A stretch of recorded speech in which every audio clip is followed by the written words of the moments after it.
New Delhi. Now, without much ado, let's begin. So, about the program, sir, I will, before I begin and tell you a little bit more about the program, whenever we start, something related to learning, something related to knowledge, we invoke the blessings of Goddess Saraswati. That has been the tradition in our very own India. And similarly, we will start today's session with the blessings of Goddess Saraswati by lighting of the lamp, though virtually. Just give us 1 minute of silence, sir, and let's invoke Goddess Saraswati.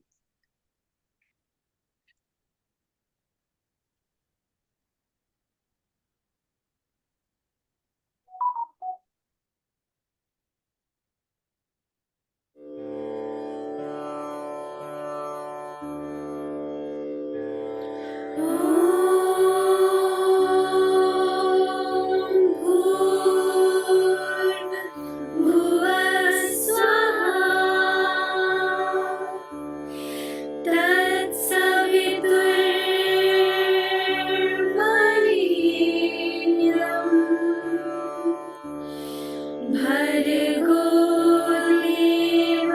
देवस्य धीमहि धियो यो नः प्रचोदयात्।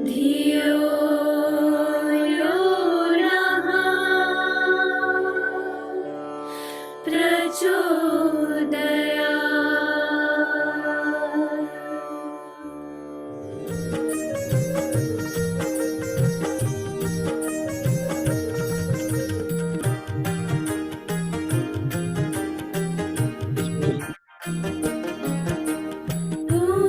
भूर्भुवः स्वः तत्सवितुर्वरेण्यं भर्गो देवस्य धीमहि धियो यो नः प्रचोदयात्। ॐ भूर्भुवः स्वः तत्सवितुर्वरेण्यं भर्गो देवस्य धीमहि धियो यो नः प्रचोदयात्। ॐ भूर्भुवः स्वः तत्सवितुर्वरेण्यं भर्गो देवस्य धीमहि धियो यो नः प्रचोदयात्।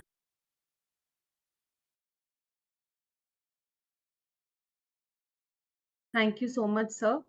And with this prosperous start, let's begin.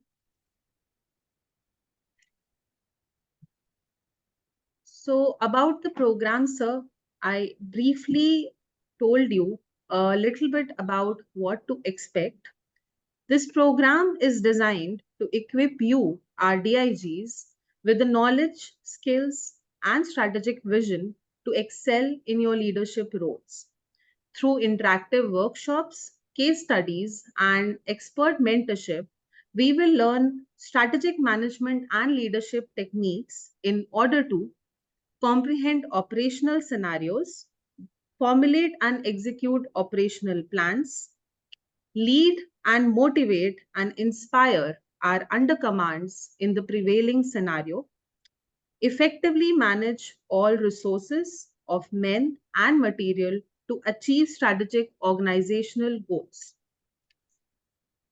The topics that we will include in the upcoming course will be legacy of leadership, leadership in a non-linear environment, thinking big picture, strategic thinking, understanding our border security and strategic planning, your leadership aura, developing a solutions oriented mindset, nurturing accountability and ownership, positive self talk and mindfulness, leadership in conflict situations, strategic human resource management, understanding others in our team, leadership in the age of AI, collaborative leadership, fostering a transformation through innovation and change, leadership in the times of crisis,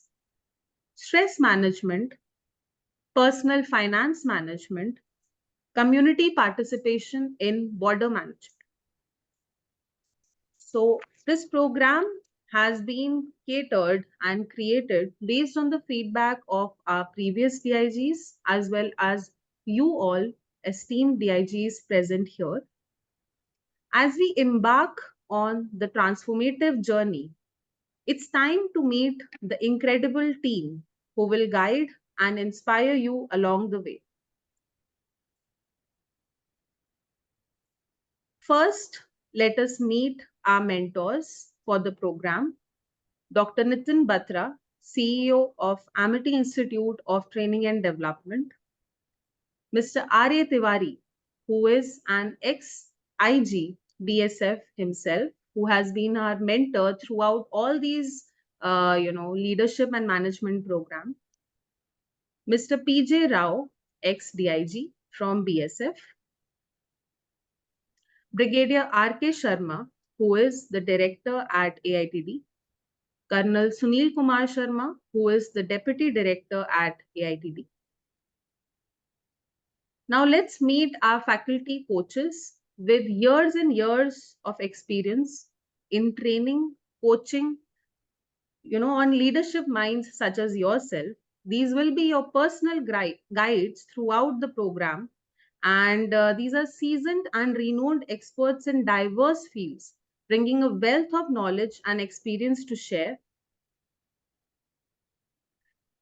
Dr. Bhavna Kumar, Dr. R. Latangi, Mr. Shekhar Nagaroje, Mr. Ravi Verma, Dr. Neha Jaina, who will be joining you for the meditation session starting tomorrow, Dr. Nikita Prabhakar,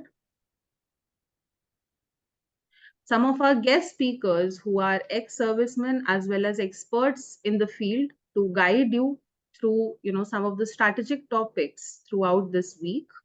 Lieutenant General Hari Mohan Iyer, Major General YPS Moore, Dr. W. Silvamurthy, who is an Indian scientist, and he has been an ex-chief controller in the Research and Development Department at the Defense Research and Development Organization.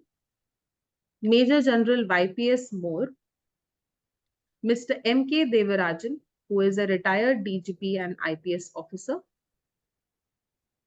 Some of the renowned psychologists and who are specialists in this field, Dr. Swati Mukherjee, Dr. Ritu Sharma. Some more of our expert speakers, Dr. Dalip Parimu and Mr. Jodh Bakshi.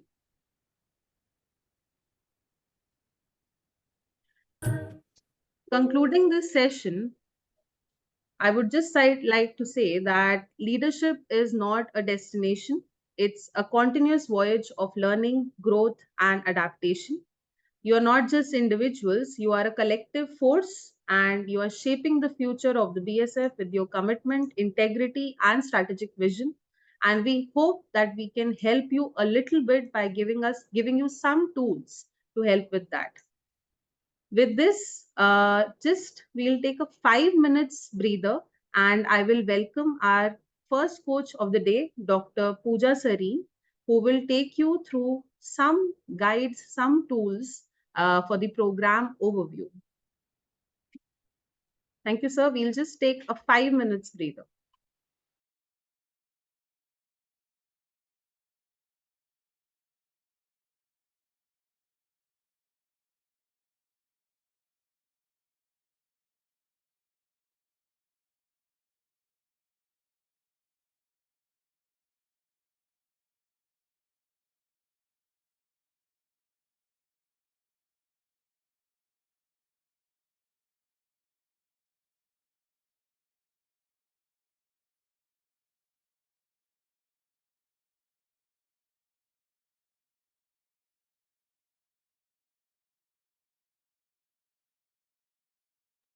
Sir, without much disturbance, you can use this break time that you will get throughout this course to connect.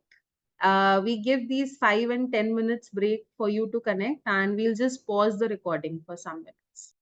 Yes, Dr. Pooja, give me a moment. Ramesh sir, all set from your side? I could see you. All set, sir? You can just show me a thumbs up out there. Yes, great, sir. Thank you. Thank you, sir. All right. So Shikha, Dr. Pooja has joined for the Yes. day. Dr. Pooja, I'll just briefly introduce you before I give over the baton to you to start the program.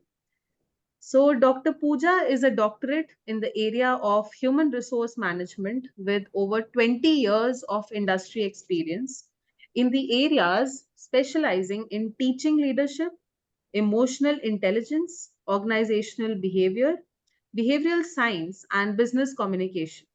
She has rolled out high impact workshops in the past for BSF itself, as well as, high order companies like Indian Oil Corporation, Tata Motors, ONGC, Election Commission of India, Department of Science and Technology, Oriental Chemicals, Gripco, and many more.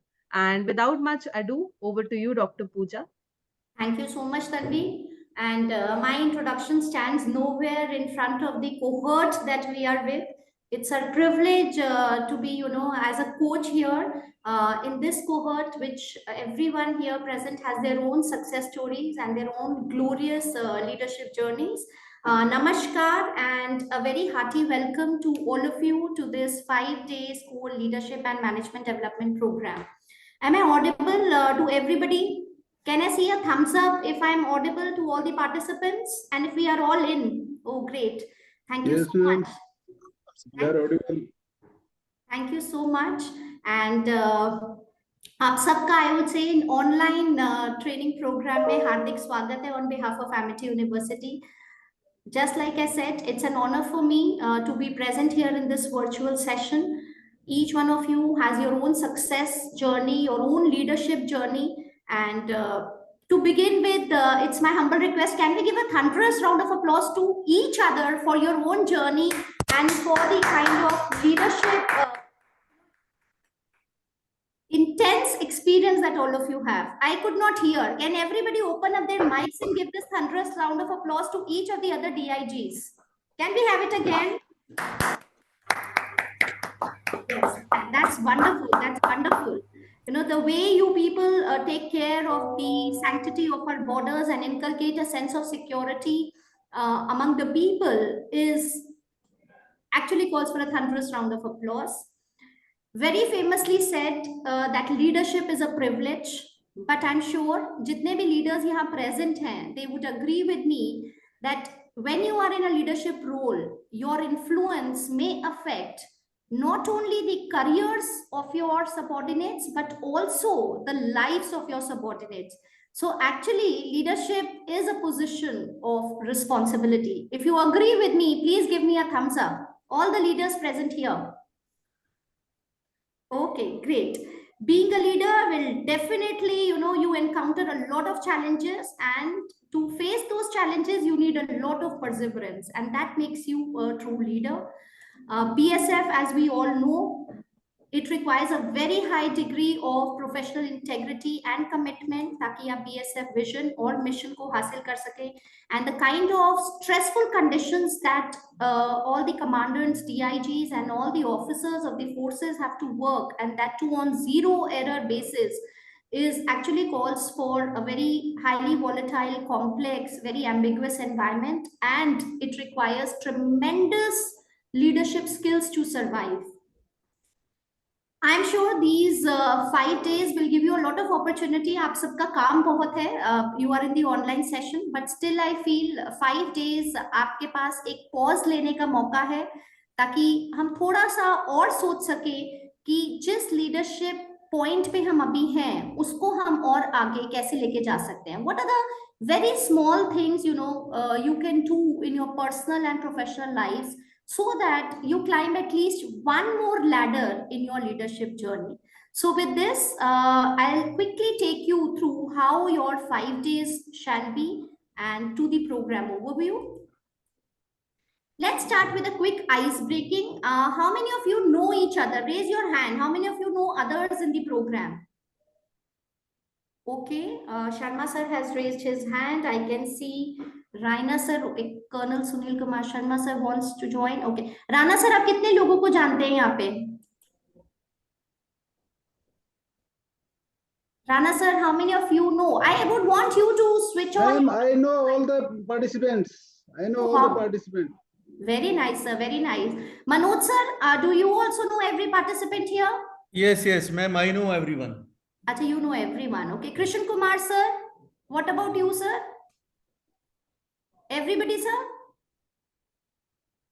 Sir, you are on mute. Please unmute yourself whenever you're giving, or you can also, discuss your responses if mic is an issue on the chat. Krishan Kumar sir, Manoj sir, you know all the people here? Yeah, we know Yes, each ma'am, I other. know everyone, all the participants. Okay, so the cohort is well known. Good morning, Balwant Singh sir. How has the day started, sir? Balwant sir, unmute करना है आपको. अभी सुन नहीं पा रहे हैं Balwant sir को. Anil sir, how are you? I'm fine. Anil sir, looking very Hello, crisp everyone. early morning in the uniform. Good to see you, sir. Thank you so much. Yes. Balwant Good sir morning. ने I think unmute Good mo- करा है. Good morning, ma'am. A very good morning, sir. Good to see everybody. Proud, in fact, I would say loud and proud to see our DIGs in uniform, all working for our nation. Purdy sir, I can see Harinder Pal Singh sir. Good morning, Singh sir. Good morning. Good morning, sir. Sat Sri Akal. Sat Sri Akal. Sat Sri Akal, sir. I can see everybody with the camera here. Raina sir is there. Pramnik sir is there. Ashutosh Sharma sir is there. Okay, great. Okay, let's start with the 5 minutes quick ice breaking. You all know each other. So let me quickly ask you, but I want your responses on the chat. Who is the main driving force in your life and why? You can include everybody in your life, be it personal or professional. आपकी life का main driving force कौन है और क्यों? Let's give ourselves 1 minute to think and another 1 minute to put our responses on chat. Responses आने शुरू हो गए हैं chat पे.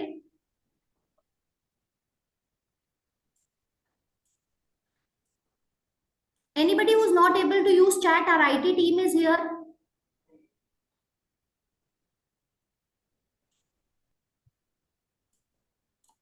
आपकी लाइफ का ड्राइविंग फोर्स कौन है और क्यों? Just 2 lines would be good enough.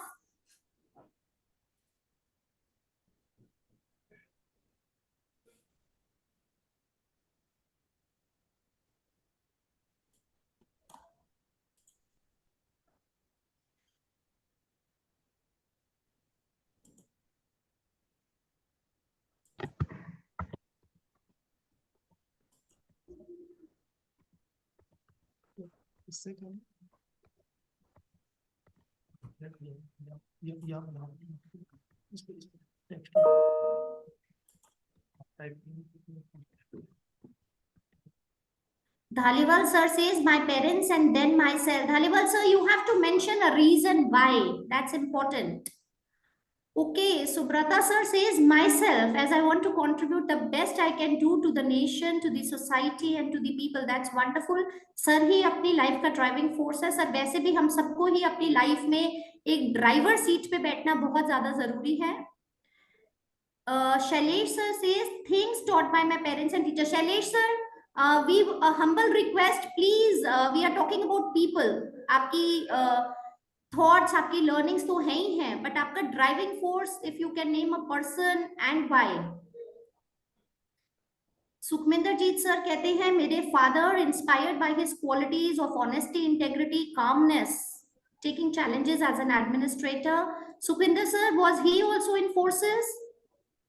Has he been in forces?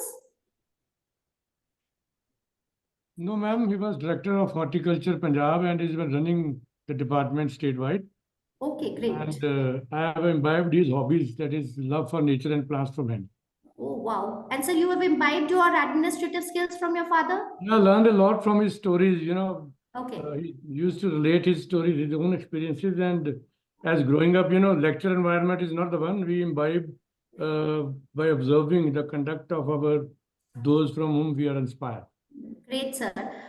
Harinder sir लिखते हैं doctor APJ Abdul Kalam ji because he was extraordinary. Harinder Pal sir, मेरा आपसे क्विक क्वेश्चन, सर आपने उनकी कौन सी लीडरशिप क्वालिटीज अपनी प्रोफेशनल लाइफ में इम्बाइब करी है? Can you name any one? His vision and his passion towards His the, vision and his passion. yes, yes. Okay, wonderful, sir, wonderful.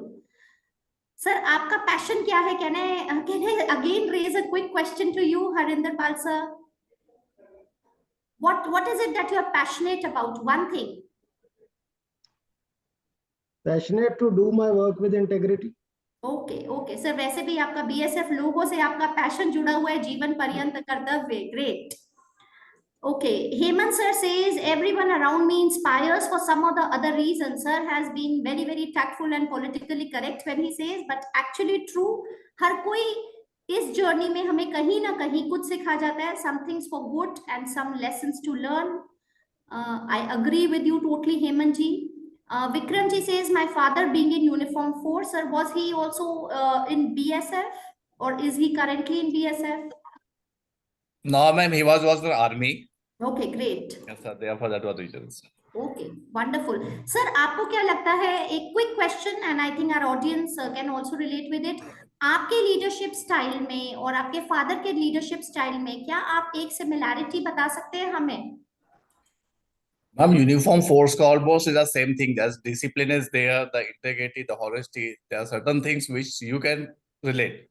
Okay, great, wonderful. Badi sir says, my parents, obviously they are the driving force. Great. Krishna Kumar Lal sir भी कहते हैं parents role model हैं. Sir मैं थोड़ा सा lighter note पे कहूंगी, काश हमारे बच्चे भी हमें कहें कि हम रोल मॉडल हैं. Today's generation, it would be wonderful. We would love to hear that. Girdhari sir कहते हैं my parent has given me the guidance for the future challenges. Sir उन्होंने आपको स्ट्रॉन्ग बनाया. That's wonderful. Other than me, I am driven by the PM of India and Yogi Adityanath ji. Subrata sir कहते हैं. Subrata sir, one quality of our PM which you have imbibed in your leadership journey, आप कर चुके हैं वो imbibe. If you can share with us, Subrata sir.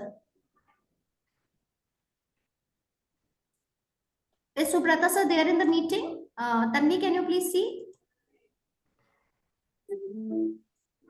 Or he is facing some technical issue. Subrata Singh sir, if you can hear me. Subrata Sinha sir.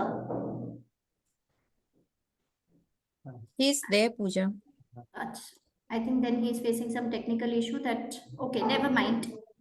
Subrata sir, if you can hear me, you can mention on chat also, what is that one quality of our PM which you have already imbibed in your leadership journey? Till then, we move further. Myself again, Tarni Kumar ji says, my teachers, Manoj Kumar Sharma ji says, Manoj ji, आपसे quick question. Sir, कौन थी आपकी favorite teacher और क्यों? Manoj ji. Yes, sir. Ma'am, there were so many teachers who inspired me when I was in school, and Sir, one of एक them. favorite teacher और उनका नाम और class क्या inspire करा उन्होंने? Actually, he was Shri J.N. Mehrotra.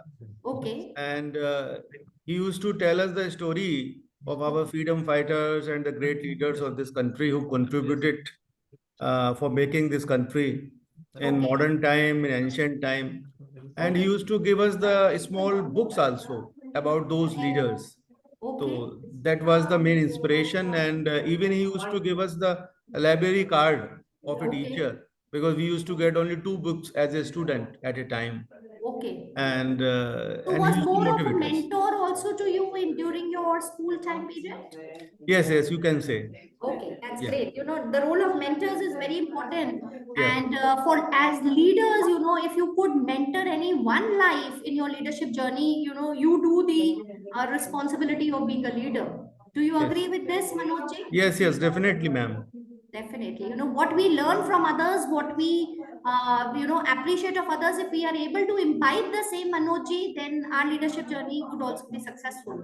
Yeah. parents and their hard work. Birthday sir says, myself, my parents. Ratan Lalji says, Raina sir has the same view.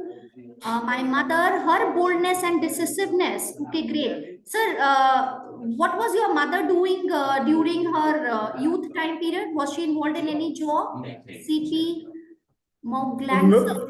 No, ma'am. Just is a housewife. Okay, and sir, what qualities do you feel as a housewife, have inspired you? In all fields of life, she used to guide, and she was a dedicated mother. Moreover, she's bold, and she took any decision very decisively. Okay, great. Great, sir. बहुत ही I would appreciate your views. Generally housewives को उतनी importance नहीं मिलती है, but as a son you have observed her boldness and you have taken the skills. And वैसे भी sir एक research study है, there is no, and that is published in Harvard, which says the best managers are housewives. The way they manage their work, there are a lot of leadership skills we can learn. Subrata Sinha sir, I got your message. Your mic is not working. Always thinking what all they can contribute for betterment of the nation is what you learn from our PM sir, and you are doing that. Wonderful. Applause to your driving forces. Again, on a lighter note, if I share the same responses with your spouses, what would be their reaction? None of you have mentioned your spouses as a driving force. Dr. Shikha, none of the chats mentioned these spouses as a driving force. Any key reason? I think they must be hiding to write. Yeah. Internally, I they did must not be get having that. that driving force. The main motivation, how they can serve, is the sacrifice that their, spouses are And doing. I agree, parents play a pivotal role in your life. Very, very important. But your wives and your children who are sacrificing the quality time that they can spend with you, who are your backbone, is also a key driving force. Do you agree with me, Anil Verma ji? Sir, spouse का नाम नहीं लिया. Anil Verma ji, you have to unmute. Are you trying to? I think. Yes, madam. Yes. लेकिन बचपन से लेकर के अब तक जब शादी नहीं हुई थी तब तक तो पेरेंट्स ने ही किया सब कुछ. हाँ जी, उसके सर. बाद में वाइफ का रोल होता है. हाँ सर, कोई ना कोई एक जी ने एक कहीं ना कहीं एक तो चैट में तो आ सकता था. Do you agree? या बिल्कुल. Ma'am, just to take a note, Yes, I sir. have written family members, and in family members, wife is also included. चलिए sir, big round of applause. Appreciating that. Great. नहीं, मैं सोच रही थी कहीं ना कहीं that was just on a lighter note. I understand, if somebody asks me also today, my spouse plays a great role. My husband is my backbone, but even I would say my dad is my key driving force because, till date I learn a lot from him as a person. That was just on a lighter note. Great. You are certainly correct, ma'am. Sinha sir कहते हैं great. और एक दिया जी sir ने और लिखा है, she came later in my life. Yes sir, but she is an integral part of your life now too. Okay, now let's move. Very good ice breaking, and we know who is the driving force now. But yes, this program, all of you, आपके 5 दिन बहुत ज्यादा मूल्यवान है. आपने किस तरह से अपने की काम को थोड़ा सा टैक्सी टेके थोड़ा काम डेलीगेट करके, I am sure you are involved in this program. But yes, we would try कि आपने जो अपना कीमती समय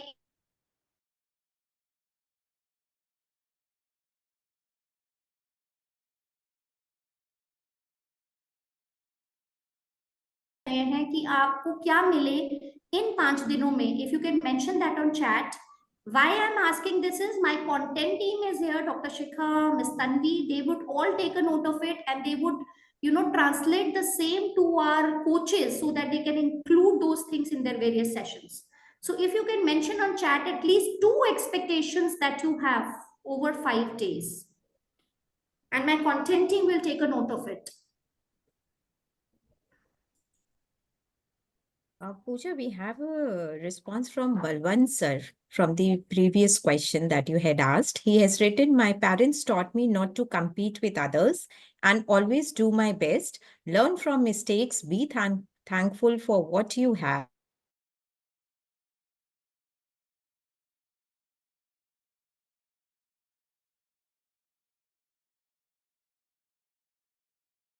missed that response.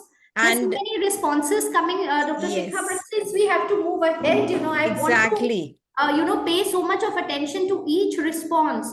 But you can understand, you are there only watching the time, Dr. Shikha. No, and he has mentioned the name of his wife, Jayashree ma'am, who Oh, has been the wonderful. role model for fitness. Thank you, sir, for wonderful Thank you, sir. response. Thank you so much. I think we can take a screenshot and sir can share this message with the wife also. She'll feel good, sir. In fact, proud also. Okay, looking forward to your expectations. Subrata Sinha sir says, becoming a better leader and a role model for my juniors. Sir, exactly what are you looking at? What do you want to know more about? आप सब acclaimed established leaders हैं, but इस leadership journey में आप और क्या हमसे जानना चाह रहे हैं, where we can pitch in and we can discuss and deliberate more about it. अगर आप हमें उतनी clarity से बताएंगे, our content team can discuss the same with the coaches and it could be more meaningful. Tarni Kumar ji कहते हैं, help to enhance my leadership skill. Yes sir, definitely we'll, through our various sessions we'll be doing it. Achieve aim objective set by Amity Shailesh Kumar sir बोल रहे हैं. Okay, definitely sir. For the program schedule we have our coaches have worked for endless hours to ensure that we do it and we'll try our best.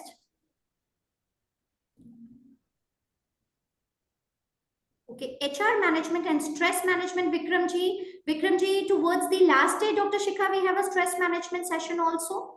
Yes, we If do I'm have. right? Yes, Yeah. absolutely. Anil Verma ji says to understand difference between leadership and management.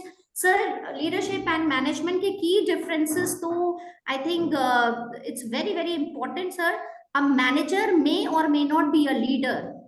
Sir her manager leader बनना जरूरी नहीं है, क्योंकि manager आप बनते हैं अपनी position से, बट लीडर आप बनते हैं अपने बिहेवियर से, अपनी इन्फ्लुएंस से. बहुत सारे लीडर्स ऐसे हैं जो मैनेजर्स नहीं हैं बट वो फिर भी इन्फ्लुएंस करते हैं, लोग उन्हें फॉलो करते हैं. So you become a leader when people follow you. You become a manager by virtue of your position, and we'll be discussing also more about it in 5 days. Then next is inputs on latest developments in leadership and management. Okay, great. That is what Sukhminder Jeet sir wants. Okay, and what can add to your very rich experience of 30 years, sir? It's a challenge for us, but we'll do it. Junior leaders के लिए sir चाहते हैं कि वो उनको और train करके जाएं, और ताकि that would be a parting gift. Okay, to sharpen the skills. Okay, is what Hemanji is writing.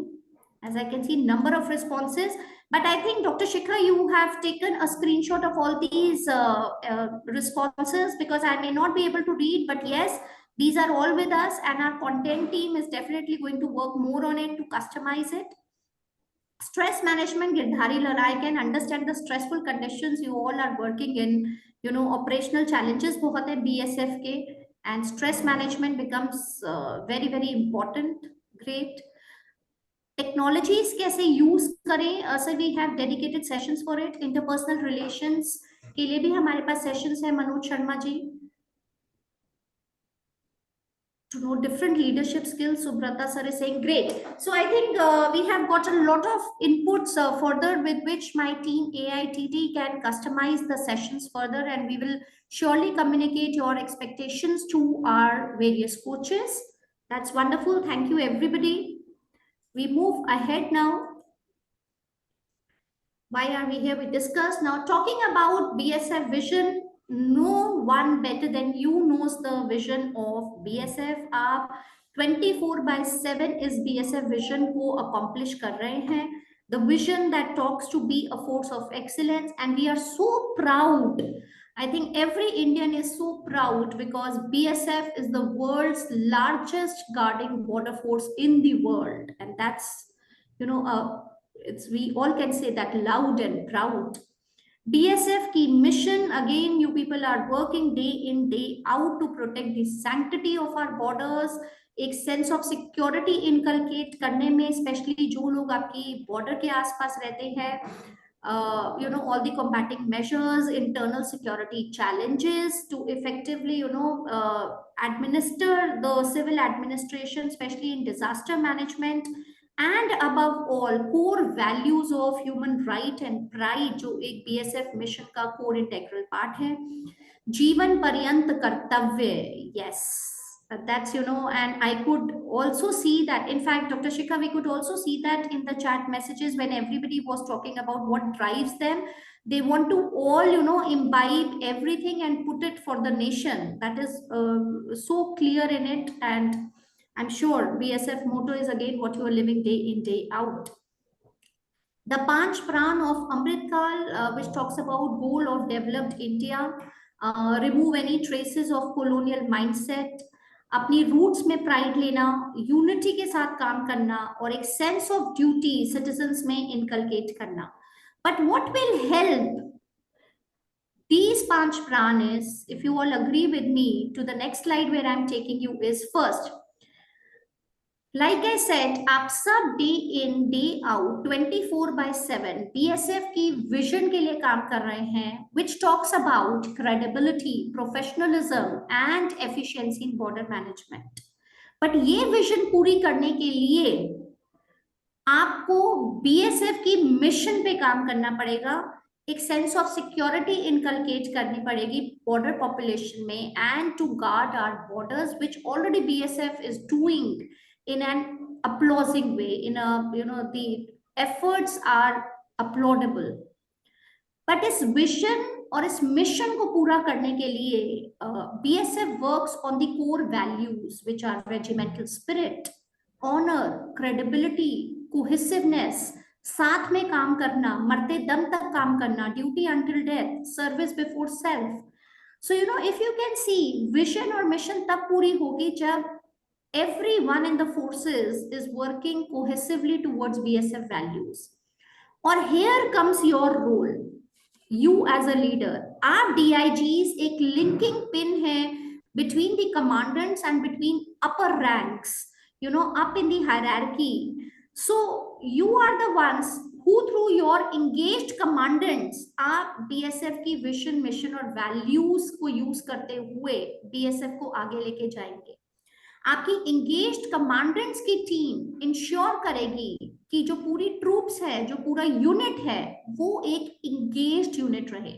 Engaged unit means कि सब इकट्ठे पूरी cohesiveness से everybody works for the BSF mission.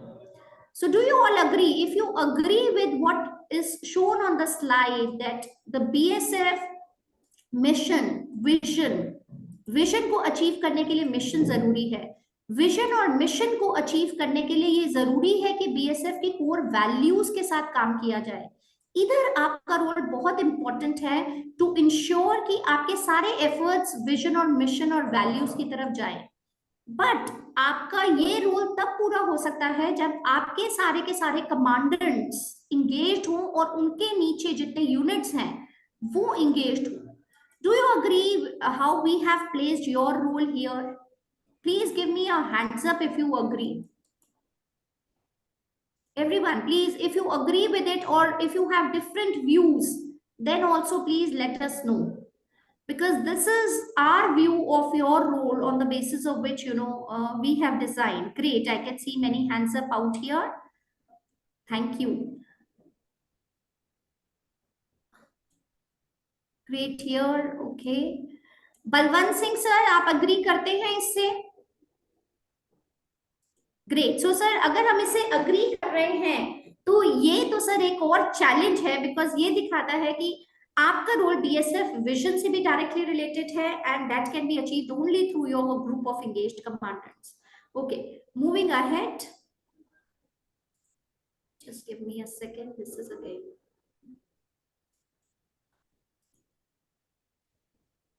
That means that's you. Now, who is a leader? Quickly again, I would want all of you to think of any leader that you admire और उनको आप क्यों admire करते हैं. Now, we are not talking about your driving force. We are talking about a leader you admire and why. 2 lines on the chat if you can mention the name of the leader and why you admire that leader quickly. We'll give ourselves 2 minutes for it. On chat कोई leader और उसको आप क्यों admire करते हैं?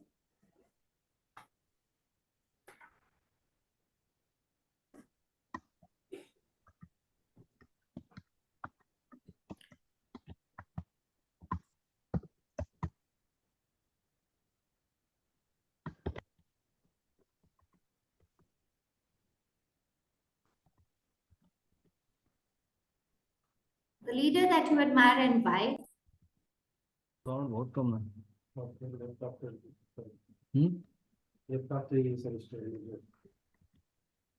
यार, फिर तो आवाज ही नहीं सुनाई देगी तो क्या फायदा होगा। इसको दोबारा करो। Yes, leader that you admire and why, Mr. Modi ji, for taking India ahead with excellent growth rate.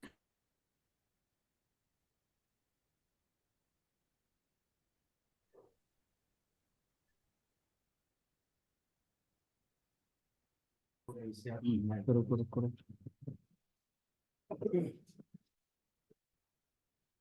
अभी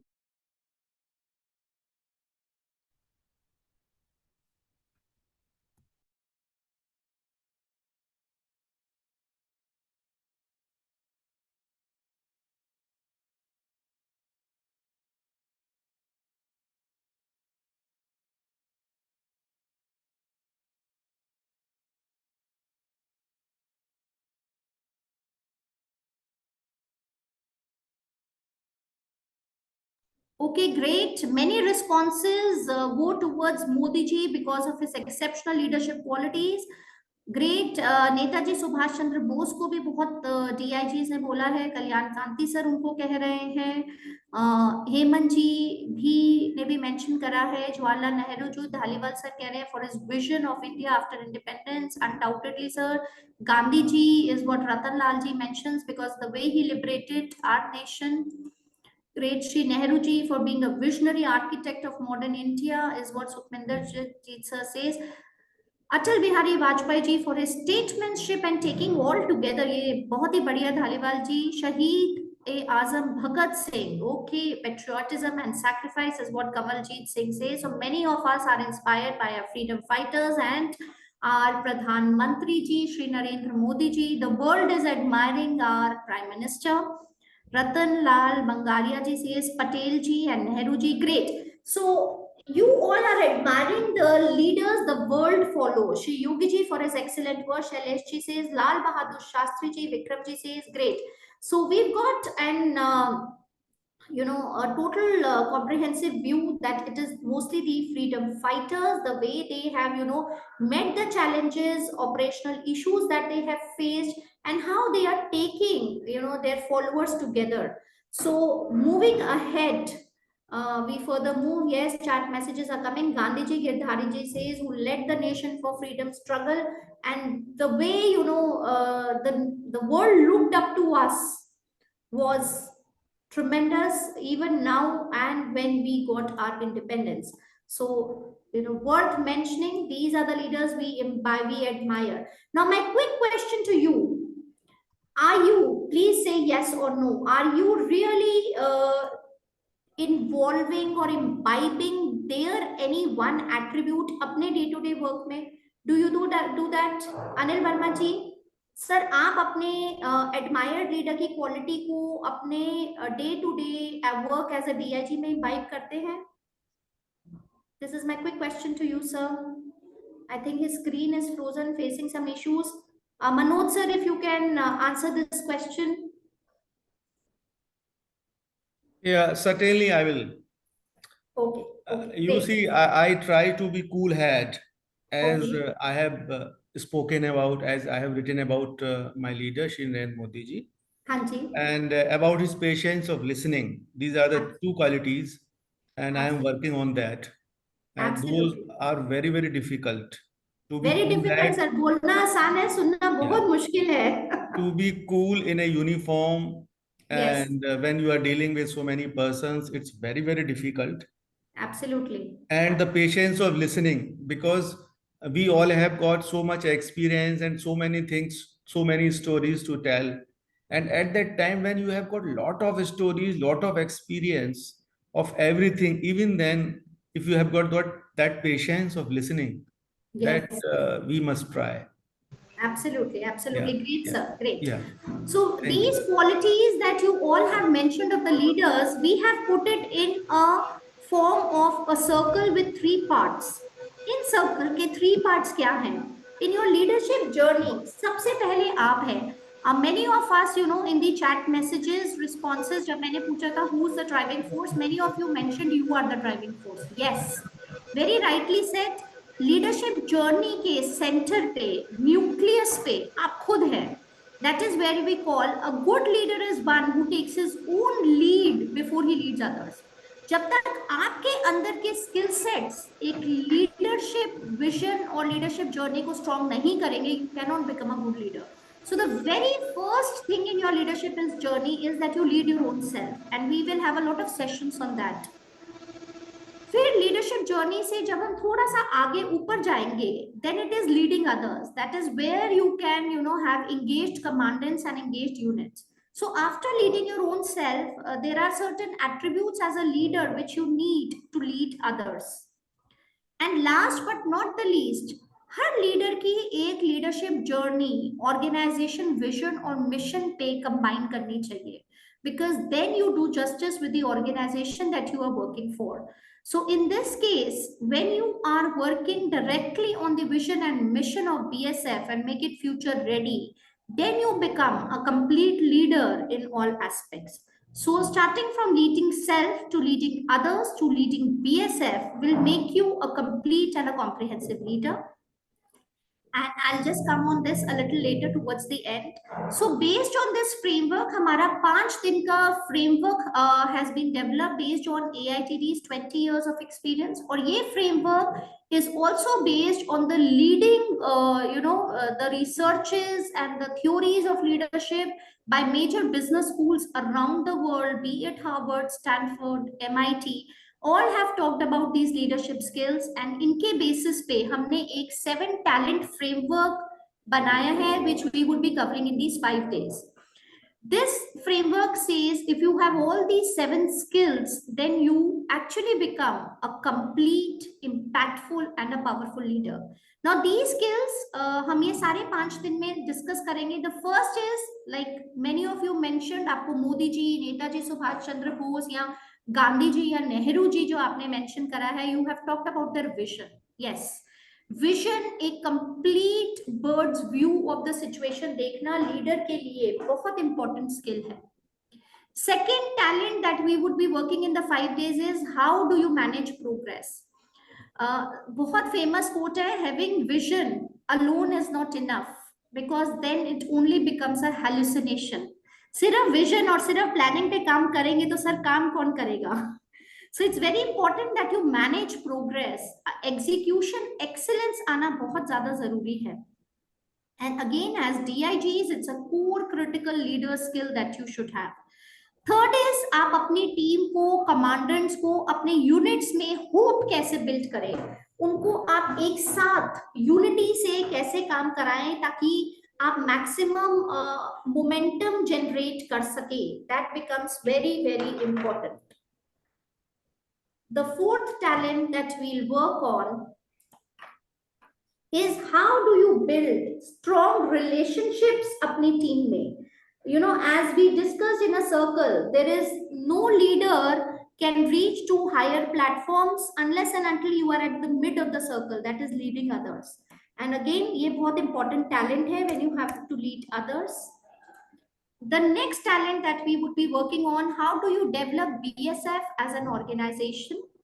And again, chat messages में भी बहुत लोगों ने लिखा, they want to learn more about IT and how they can improve their work efficiencies using information technology. Yes, we will be covering that under how do you master change and innovation skills, क्योंकि आज की date में the world is changing at the speed of light, and I'm sure BSF has also, done a lot in the area of technological advancements. But the last but not the least, and in fact the most important, is leading yourself. So in 5 दिनों में our sessions will be focusing on this 7 talent framework, and this is how we have scheduled our various sessions on this framework. where day wise this has been given to you, and it is also in your participant handbook. You know how day one goes about. You will be talking about legacy of leadership, leadership in a non-linear environment, strategic thinking. How do you work on your vision? How can you inculcate big picture thinking skills in you? And then we move to second day, where again I'll be meeting. It would be my honor to meet all of you in the sessions on दूसरों को कैसे समझे, understanding others. Then talking about, you know, day 3 will talk about आपके personal self पे, personal talk, mindfulness, आप कैसे nurture करें accountability को. Day 4 will talk about collaborative aspects of leadership, leadership in times of crisis. Day 5 जो बहुत लोग जानना चाह रहे हैं, will be talking about stress management. We'll be talking also about your personal finance management. Money become very important. Personal finances कैसे manage करें वो भी equally important है. And it will also talk about community participation in border management and challenges. Now, before, please give me a thumbs up if you are excited for this schedule of 5 days and to learn the 7 talents of a great leader. If that is okay with you, just give us a thumbs up so that we know our participants are excited about our leadership journey for 5 days. Does that excite you? Please give me a hands up here. If we are in line, in tandem with what we have said. Vikramji, is that okay? Harinderji, is that okay with us? JK Birdy sir, is that okay with us, sir? So you can give us a hand raise or a thumbs up. Great, sir. I can see that. Thank you so much. Okay. Okay, great. Manojji, is it okay? Manojji is on phone right now. Number of parallel things going on. Wonderful. Now, before I wind up, Dr. Shikha, just 2 minutes more I'll be taking. I want to do them an assessment here. Yes. You can see on the screen some statements given. We want you not to think much, but rate yourself on a scale of 1 to 10. 1 lowest है और 10 highest है. आपको self rate करना है in parameters पे. If you have a notebook or if you have a participant handbook printout, please do it. वरना आप अपने scores लिख लीजिए हर statement के लिए. The very first talks about how do you set a clear direction to mobilize the vision. आप अपने आप को इस पे क्या rating देते हैं? Please write down that rating. Ganesh sir, आपने अभी join करा है because I couldn't see any of the chat messages from you, sir. Ganesh sir, how are you doing, sir? Sir, unmute कर लीजिए sir, बस मुझे thumbs up दे रहे हैं. Okay, great. हमारे DIG सर ने ज्वाइन करा है जिसपे नाम लिखा है Samsung SM M345F. Sir, if you could just rename and we know your name, it would be wonderful.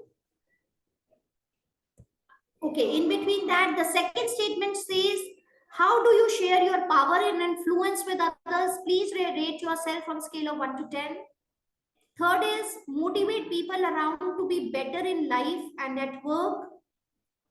Then is believes in harmonious relationships at all levels. आपको अपनी self rating देनी है with you as a leader in mind. How do you coach your team members in developing their skills? How do you create a climate for innovation within your own teams, your group of partners? How do you appreciate, you know, on what scale would you rate yourself that you appreciate new ideas? Then आप एक legacy छोड़ के जाए अपने juniors के लिए ताकि वो उस पे further काम करें. Are you doing justice to that? And how do you rate yourself on a scale of 1 to 10? Once again, I repeat, sir, आपके नाम के आगे आ रहा है Samsung SM M31SF. Respected DIG sir, if you can rename here or tell us your name, you can unmute yourself, sir. Yeah, my name is LK Kelal. Okay, welcome, My sir. name is LK Kelal, Lala Krishna Kumar Lal. Okay, sir, but वो यहाँ पे. Thank you, ma'am. I was disconnected for a while. Okay. In fact, we were disconnected. Those who are in Agartala region, another our batchmates is probably is also disconnected. I came on mobile. Okay, sir. No worries, sir. We have been connecting on chat, so just wanted to, reassure that. Chitrapal, sir, hope you are doing well, sir. I didn't hear much from you, sir. थोड़ा सा शायद आपने late join करे, चित्रपाल sir. How are you, sir? Namaskar. Good morning, ma'am. Good morning. I was feeling problem in connecting the Okay. No issue, actually sir. that fresh email link was not, I didn't get that, and finally I got and connected. Okay, sir. Sir, in statements पे आपको अपने आप के लिए self rating देनी है. अगर आपने दी है तो please tell me what is the average self rating on chat. Do mention. आपने अगर mostly 8 दिए हैं तो your average rating is 8, or you can even total out and then divide. Okay, ma'am. I just give and I'll tell you later on. Sure. I would request all others to please give your average rating so that we can see on a scale of 1 to 10. Subrata Sinha sir says 7. Very honestly, he has said 7. And sir, we believe that the program, our endeavor would be to take it at least one step higher. Great. Tarni sir is giving 8. Ratan Lal sir again 8. Many of us are Vikramji 8. Rana sir is giving 7. Many of us are being very modest and very humble when they're rating 7 and 8. Okay, great. That shows your willingness and areas where you want to really work to go higher up in the ladder. We mentioned in the starting, आप सब बहुत glorious, acclaimed leaders हैं. But your responses show us that how humble you are and how keenly interested you are in improving and going further in the leadership journey.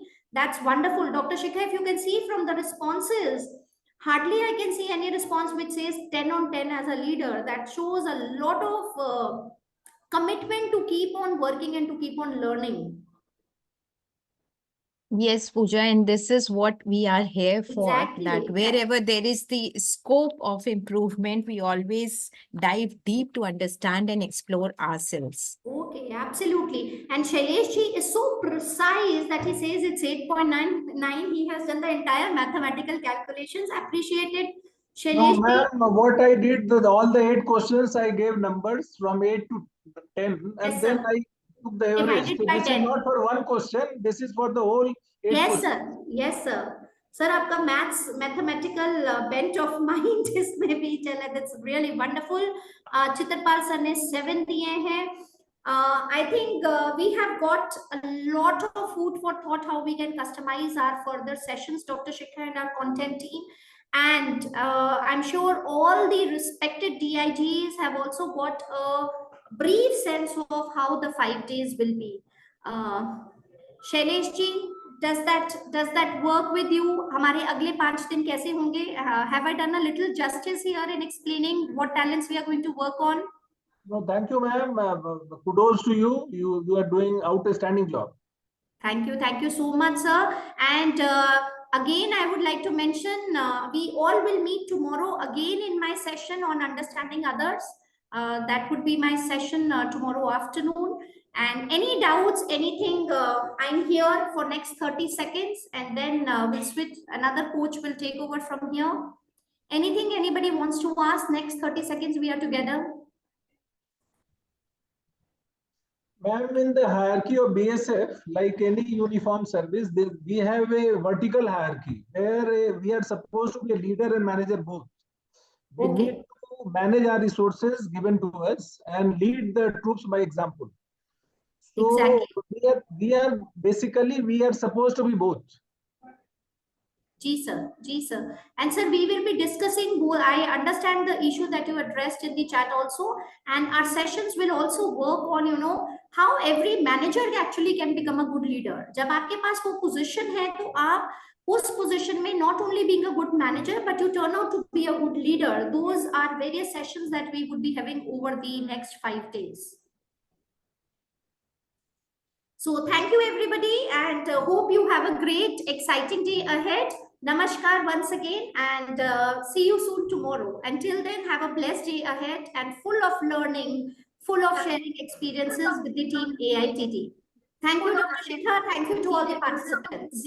Okay, thank you, ma'am. Thank you very much. Thank you. Thank you, Dr. Pooja, for setting the Thank you very much, context. madam. Thank you very Thank you, much. Dr. Pooja, for setting the context. Okay, so thanks, Pooja, for setting the context. And now we shall be moving ahead with our very first session on legacy of leadership. And since I could understand because it is the first day, so a lot of hiccups and glitches were there, technical issues that we have been fighting since for the morning. But now I can see that with full zeal, with full enthusiasm, all set, a tone has been set by Dr. Pooja. And now I invite our next coach, Dr. Arvind Deshmukh. So before we go ahead, let me have an opportunity to introduce him. And for this, give me a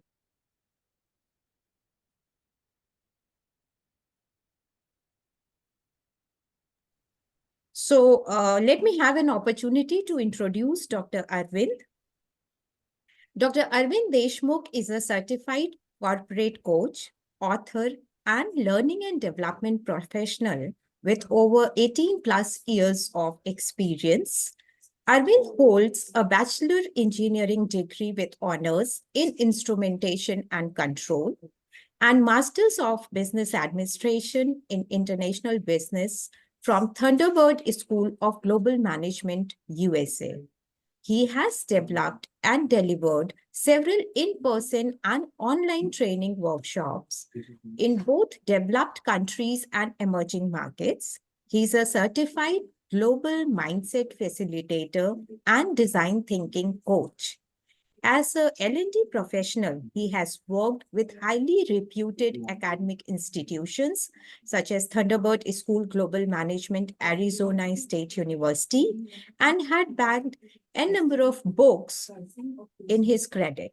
So I welcome Dr. Arvind to take over and walk us through his session on legacy of leadership. Over to you, Arvind. Thank you very much, Shikha, ma'am. Can you hear me? Is my voice coming through? Yes. Okay. So thank you very much, Shikha, ma'am, for the kind introduction. And I am very excited, as always, to be with this very, very, very elite group. For all of you, I have been associated with the BSF program for the past 3 years, and I have been involved in almost every batch, whether it was with the DIGs or with the commandments, and it has been my utmost pleasure to be with you, to interact with you, and to facilitate a great session. Because every time I do a session with BSF, I learn something. And in this session as well, I hope to learn a lot from you guys as well. So thank you very much for being here. And I was actually present in the Friday session. जैसे Friday में आप हम लोग सब हमारे IG साहब आए थे, तो IG साहब was giving an overview of what the program is going to be all about and what are your expectations. आप सब लोगों ने एक-एक करके अपनी expectations बताई थी. So so I was there through the session and I could see the enthusiasm which is there. तो मैंने देखा कि आप सब लोगों को टेक्नोलॉजी के बारे में, आर्टिफिशियल इंटेलिजेंस के बारे में, ड्रोन्स के बारे में जानने की बहुत ही ज्यादा जिज्ञासा, बहुत ही ज्यादा उत्सुकता है. ऑब्वियसली आप उसके बारे में जानते हैं, but how we can use artificial intelligence and how we can use drone technology effectively to save our borders. So we have got some great sessions lined up for that. Hamare scientist Dr. William Salvamurthy will be coming and he'll be discussing that. I will also be taking another session on Thursday, which is going to be dealing with innovation. We are going to be discussing some of these aspects: artificial intelligence, drones, basically industry 4.0 technologies, how we can go about making a change. So I'm very excited to be here. And I was sitting through Pooja ma'am's session and I could see the enthusiasm and the participation that was coming in from you. So I hope the same level of participation comes in this session as well. So yeah, so without further ado, I'm just going to share my PPT and we'll begin right away.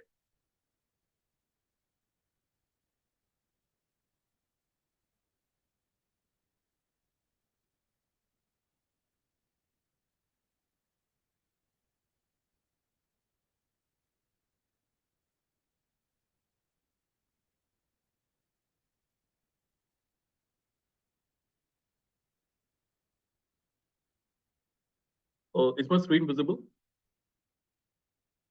Yes, Arvind, it is. Okay great. और शुरू करने से पहले मैं आपको ये बताना चाहता हूँ कि ये जूम बड़ी मजेदार चीज होती है। तो आप लोगों को तो पहले से अनुभव होगा जूम का, कोविड ने हम सभी को अनुभव करवा दिया है जूम का। तो जूम में हम लोग बहुत सारी चीजें कर सकते हैं। We can actually go ahead and talk, we can put in our comments in the chat box, and we can do a lot of other creative things as well. So this session is going to be a fun-filled session. It is going to be a lot of activity-based session. It is going to be a discussion-oriented session. तो आप सब लोग इसमें भाग लें, आप सब लोग अपने इनपुट्स दें ताकि हम लोग सब एक साथ सीखें और एक साथ आगे बढ़ें। So today we're going to be talking about the legacy of leadership. अभी हम लोग पूजा मैम के साथ लीडरशिप और मैनेजमेंट के बारे में बात कर रहे थे, और आप लोगों ने कहा कि हमें एक लीडर भी बनना पड़ता है, हमें एक मैनेजर भी बनना पड़ता है। So leaders are obviously purpose driven, कि आपके पास एक पर्पस है, आपके पास एक लक्ष्य है, आपके पास एक गोल है जो आपको अचीव करना है as a leader. Managers are task driven, कि आपके पास एक काम है, वो आपको काम करवाना है। तो आपको एक लीडर भी बनना पड़ता है, आपको एक मैनेजर भी बनना पड़ता है। आपके पास एक विजन भी होनी चाहिए, एक फोरसाइटेडनेस भी होना चाहिए, एक लक्ष्य, एक गोल भी होना चाहिए। साथ साथ आपको काम भी निकलवाना है अपने सबऑर्डिनेट से, तो आपके अंदर वो मैनेजरियल स्किल्स भी होनी चाहिए ताकि आप वो काम करवा सकें। तो बीएसएफ में एक बीएसएफ के डीआईजी के रूप में आप एक लीडर भी हैं, आप एक मैनेजर भी हैं।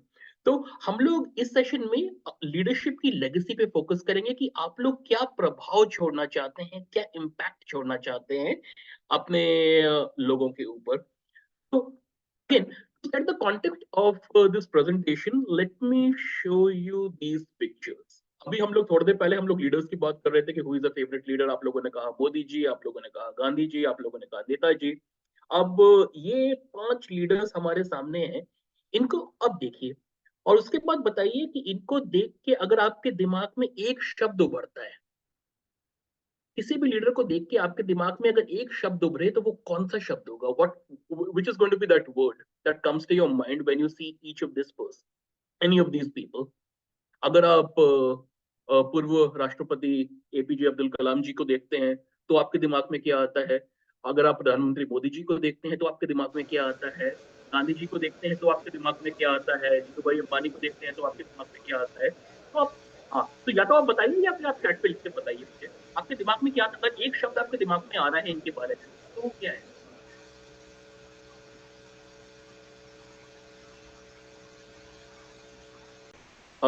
You can throw in your They okay, all are dedicated and devoted human being, those who did excellent job in their field for taking their nation forward. Absolutely, absolutely, Shailesh ji. तो dedicated, devoted, excellence, ये 3 word हमारे निकल के आए। Dedicated, devoted, excellence. अगर हम लोग APJ Abdul Kalam जी को देखें तो एक शब्द अगर हमारे दिमाग में आए, एक शब्द, ट्रू लीडर्स। थैंक यू लाल साहब, ट्रू लीडर्स, सच्चे नेता। अगर हम लोग एपीजे अब्दुल कलाम जी को देखें और एक शब्द हम उनके बारे में सोचे, केवल एक शब्द, तो आपके दिमाग में क्या आएगा? Man of mission. Mission, the man with a mission. That's great. अगर हम लोग मोदी जी को तो हम लोग देखें तो मोदी जी के बारे में हमारा एक शब्द अगर हम उनको देना चाहें, एक शब्द, one word for Modi ji. Trend shutter.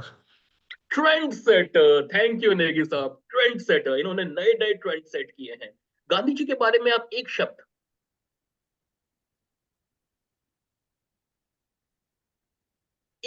Gandhi ji के बारे में अगर आपके दिमाग में एक शब्द आए तो वो क्या होगा? He used to know the pulse of the masses. He used to know the pulse of the masses, so he was a mass leader. That's great. That's great. Mandela ji के बारे में, Nelson, about Nelson Mandela ji. Sacrifice. Self-sacrifice. Perseverance. Thank you, sir. Perseverance. Thank you so much, sir. Thank you so much. Netaji के बारे में आपके दिमाग में क्या आता है? नेताजी के साथ तो आप लोग सबसे ज्यादा कनेक्ट कर पाएंगे। Fighter, exactly, fighter, never give up spirit. ये कभी अपनी स्पिरिट छोड़ते नहीं थे। Fighter, that's what Netaji was. Ambani, जो बिजनेस वर्ल्ड पे जिन्होंने राज्य किया। धीरूभाई, एक बिजनेसमैन है, of course he is a businessman. Businessman के अतिरिक्त अगर एक वर्ड आप सोचें इनके बारे में, Timing, great entrepreneur, addition of timing. timing, he is the, like, you have to be at the right place at the right time, और ये काम किया हमारे धीरू भाई ने। Thank you so much Sharma ji, thank you so much. Okay, persistent, Dhaliwal ji कहते हैं persistent, very very cool, very cool. और हमारे स्वामी जी, स्वामी विवेकानंद जी, इनके बारे में अगर आप सोचे तो क्या आता है? Intellectual capability, Capabilities. I am sorry,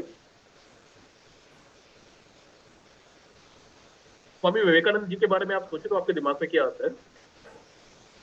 Intellectual capability.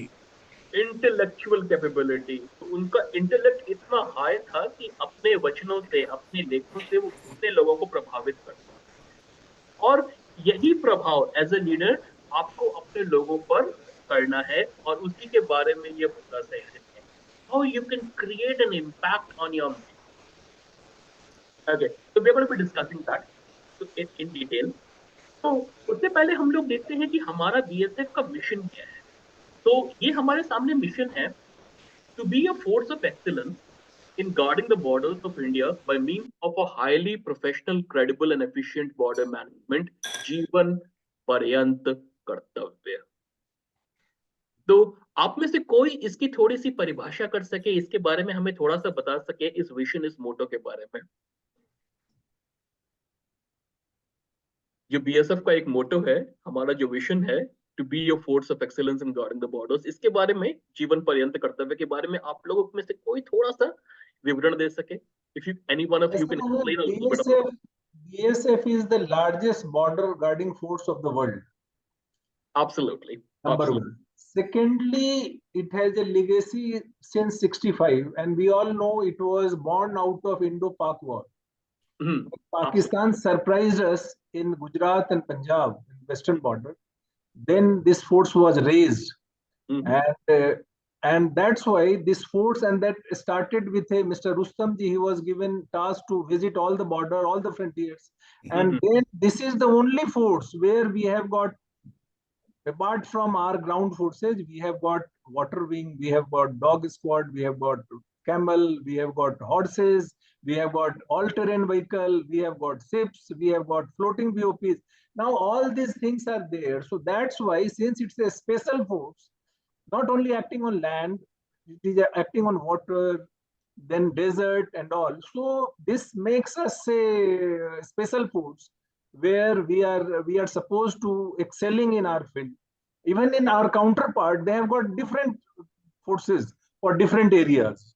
Right. So since it is a special force and made after a lot of good thinking and at the central government, so we are supposed to be excellent in guarding the borders. Absolutely, absolutely. Secondly, Jeevan Paryant Kartavya, this is our motto, because we are supposed to be serving till we have got our lives. Post-retirement also, we are supposed to be contributing for the nation. Absolutely, absolutely, absolutely.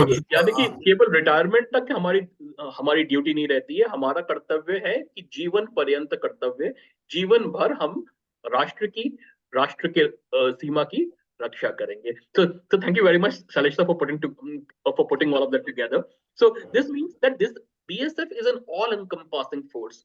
और जहां तक जैसे, और मैं 3 साल से मतलब मैं कम से कम 10 बैचेस के साथ इंटरेक्ट कर चुका हूँ, और बीएसएफ केवल बॉर्डर की सुरक्षा नहीं करता है, बहुत सारे सिविलियन एक्टिविटीज में भी बीएसएफ इन्वॉल्व है। Am I right? Yes, बिल्कुल।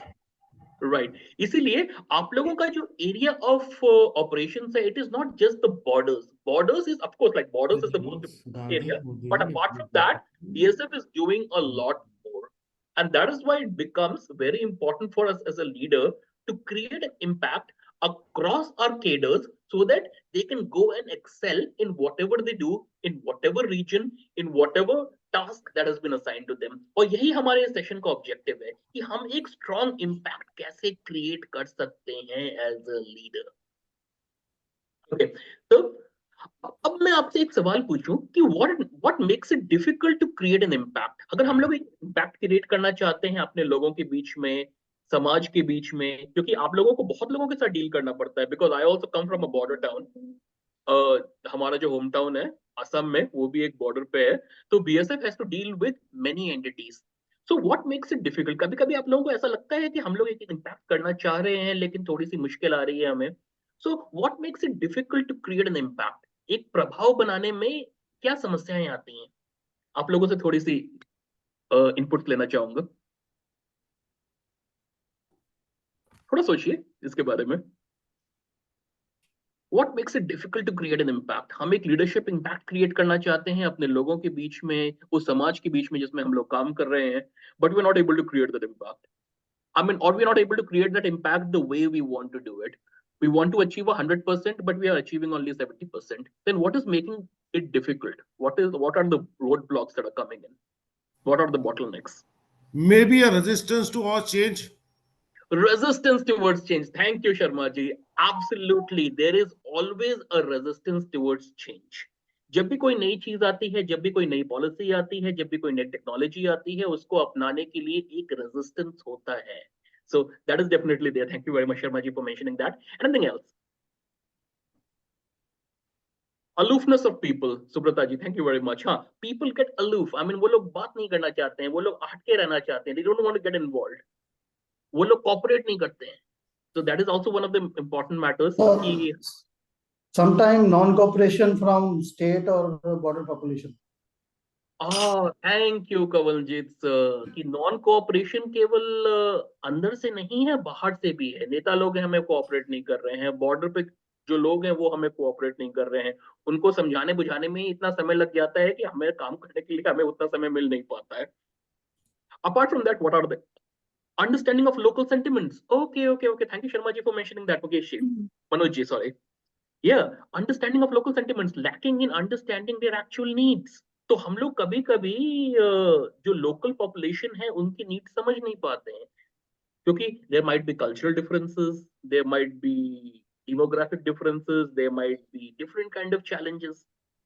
Communication problem, of course, like there is a communication problem. Language could be a communication. Could be communication barrier. There could be so many communication barriers where we want to communicate with the people, but we're not able to communicate, of course. So these are some of the barriers कि हम लोग एक impact create करना चाहते हैं as a leader अपने लोगों के बीच में और हमारी force लोगों के बीच में. अब मुझे थोड़े से bottlenecks बताइए जो internal bottlenecks हैं. As a leader हम लोग अपने लोगों के ऊपर एक अच्छा impact create करना चाहते हैं. As a DIG, I want to create a strong impact on my officers. So are there some bottlenecks there? अब ये तो हमने bottlenecks बाहर के बारे में देख लिया, external bottlenecks देख लिया. Local language, of course. Nature of the operations interferes with the life of locals. Okay. तो जो society में जो impact है वो तो हम लोगों ने देख लिया. अब हम लोग थोड़ा सा internal impact देखते हैं कि हम लोग एक impact create करना चाहते हैं अपने लोगों में officers. Set policy of the organization. You can't divert out of it. Could you repeat that, Ganesh? Could you repeat that one more time? I could not quite understand. Set policy of your organization. You cannot divert out of it. Okay, policy of the organization, of course. Policy of the organization, because sometimes like the policies are defined in such a way that it actually hinders or impact creation. Thank you very much, Ganesh, for mentioning that. One is policy. Apart from that, any other factors which actually prohibit us from creating an impact? Personal interests, of course, there are personal interests. So people have their personal interests. People sometimes have their own agendas, like we have to work through. Trust sometimes can be a big problem. Yeah, although like trust की उतनी problem BSF में होती नहीं है, क्योंकि BSF में सब एक यूनिट की तरह काम करते हैं, लेकिन trust definitely can be a problem in some pockets. Thank you, Hemant ji, for mentioning that. Mutual understanding, हम लोग एक दूसरे को समझ नहीं पाते हैं. That is a problem. We're not able to understand each other's situations. We're not able to understand each other's challenges. Thank you very much, Manoj ji, for mentioning that. Anything else internally within our group? What is hindering to create that impact? Lack of motivation. कभी-कभी मतलब एक जो जोश, एक जज्बा जो लोगों में होना चाहिए वो हमें कभी-कभी दिखता नहीं है. ये कितनी बार होता है कि हम लोग जो जज्बा देखना चाहते हैं अपने लोगों के बीच में वो हमें दिखाई नहीं दे रहा है. Does it happen very often? This is basically sometimes the passage of time, it is because of stagnancy which people normally suffer, and that demotivates them because of for a longer period they are doing the job in the same rank. So with the passage of time they lose interest also. Right. They lose interest because it is a monotonous kind of a job.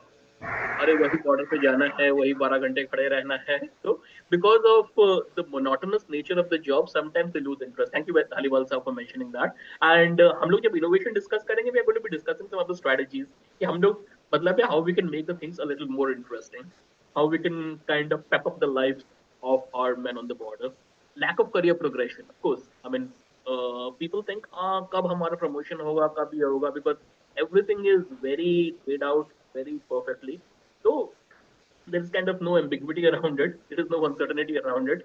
So yeah, not being able to sort out their issues. Yes, of course. Sometimes we're not able to sort out our issues. कोई problem है लेकिन उसका समाधान हमें नहीं मिल पा रहा है. एज अ लीडर कभी-कभी हमारे जो अपने ऑफिसर्स हैं वो जवानों के लिए समाधान नहीं प्रोवाइड करवा पाते हैं. This is also may be the case. Lackadaisical attitude due to lack of incentives, career progression, of course. Sometimes, like we have a laid back attitude. अरे चलो चलता है, सब चलता है, कर लेंगे. But that doesn't happen. So it's very important for our men to be self-motivated. तो वो एक self-motivation है, वो थोड़ा सा कम पड़ जाता है. So thank you very much. Thank you very much for discussing. Thank you very much for making these points. And these are exactly the reasons, जैसे आप लोगों ने कहा, these are exactly the reasons which kind of prohibit us from creating an impact. As a leader, we want to create a very strong impact. लेकिन कभी-कभी हमें लगता है कि हमने impact किया, लेकिन हम केवल 70% ही रीच कर पाए. 100% impact जो हम करना चाह रहे थे वो नहीं हुआ. अब हम किस तरह से 100% impact कर सकते हैं, ये हम लोग अब देखते हैं. अब हम लोग एक छोटी सी एक्टिविटी करते हैं. एक छोटी सी एक्टिविटी हम लोग करते हैं. Let us take a piece of pen and paper. Let us take a paper and a pen. और हम लोग एक लिस्ट बनाते हैं, एक सूची बनाते हैं of the things which are in our control and the things which are not in our control. कौन सी ऐसी एक्टिविटीज हैं, कौन से ऐसे टास्क्स हैं which are under our control. The tasks and the activities which are under our control. Let us make a list of that, and let us make a list of the tasks and the activities which are not in our control. The phenomena which are not in our control. So let us take 1 minute and let us try to make a list. कि कौन-कौन सी activities ऐसी हैं जो हमारे नियंत्रण में हैं और कौन से ऐसे क्रियाएं हैं जो हमारे नियंत्रण में नहीं, हमारे नियंत्रण के बाहर है. एक उसकी सूची बनाते हैं. 1 मिनट लेके just let's take a piece of paper and let's make a list. छोटी सी एक्टिविटी, केवल 1 minute.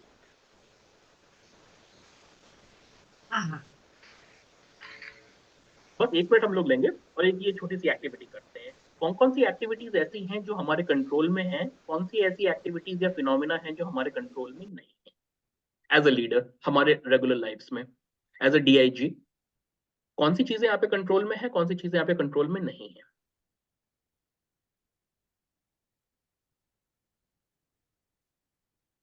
We'll just take 1 minute.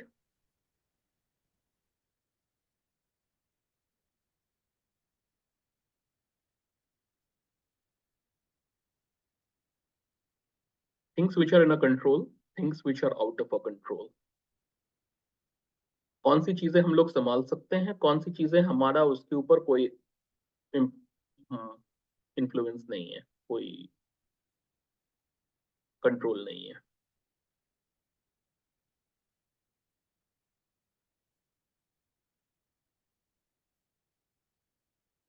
Let's take another 30 seconds. 30 second और लेते हैं हम लोग, फिर उसके बाद हम लोग अपनी चर्चा शुरू करेंगे.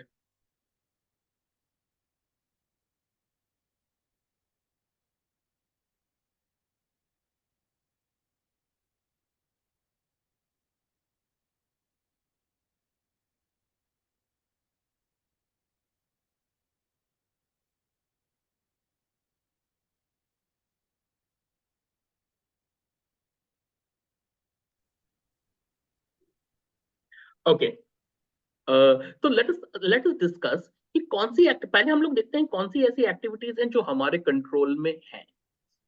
तो हम लोग उसकी यहाँ पे एक लिस्ट बनाएंगे. कौन सी ऐसी एक्टिविटीज हैं जो हमारे कंट्रोल में है. आप लोग थोड़ा सा बताना शुरू करिए कौन सी एक्टिविटीज हैं जो हमारे कंट्रोल में है. My behavior, my talk, my outlook, my working, etc. These are under my control. Okay, behavior, my Outlook, outlook, working, working, communication.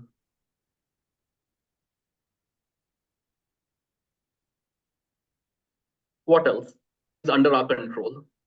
हमारा behavior, हमारा outlook, हमारी working, हमारा communication, So the control over things- personal development. The things under control of us is hard work, of course, then motivating others. Hard work, Honesty is with you, Honesty. setting examples for the juniors, setting examples, and development within own resources and innovation. These are the things in addition to what my development, friend Salesh has told. innovation. Thank you so much, Kawaljeet sir. Thank you so much. So all of these activities are under our control. Now let us discuss what are the activities which are not in our control. I would like to add one more thing. We Yes. have the power for rewarding. If somebody is doing a good work, so we can reward him. Of course. Reward. Yeah. Rewards and recognition. Yeah. Punctuality is also a And very important and we component. can give a listening here.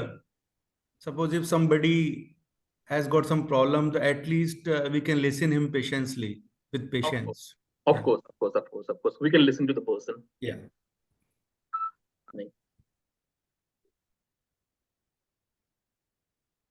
Honesty, sincerity, appreciation of hard work. Okay, so thank you very much. So all of these things are under our control. Now let us discuss the things which are not in our control. हमारे control में जो चीजें नहीं हैं उनके बारे में हम लोग थोड़ा सा सोचते हैं.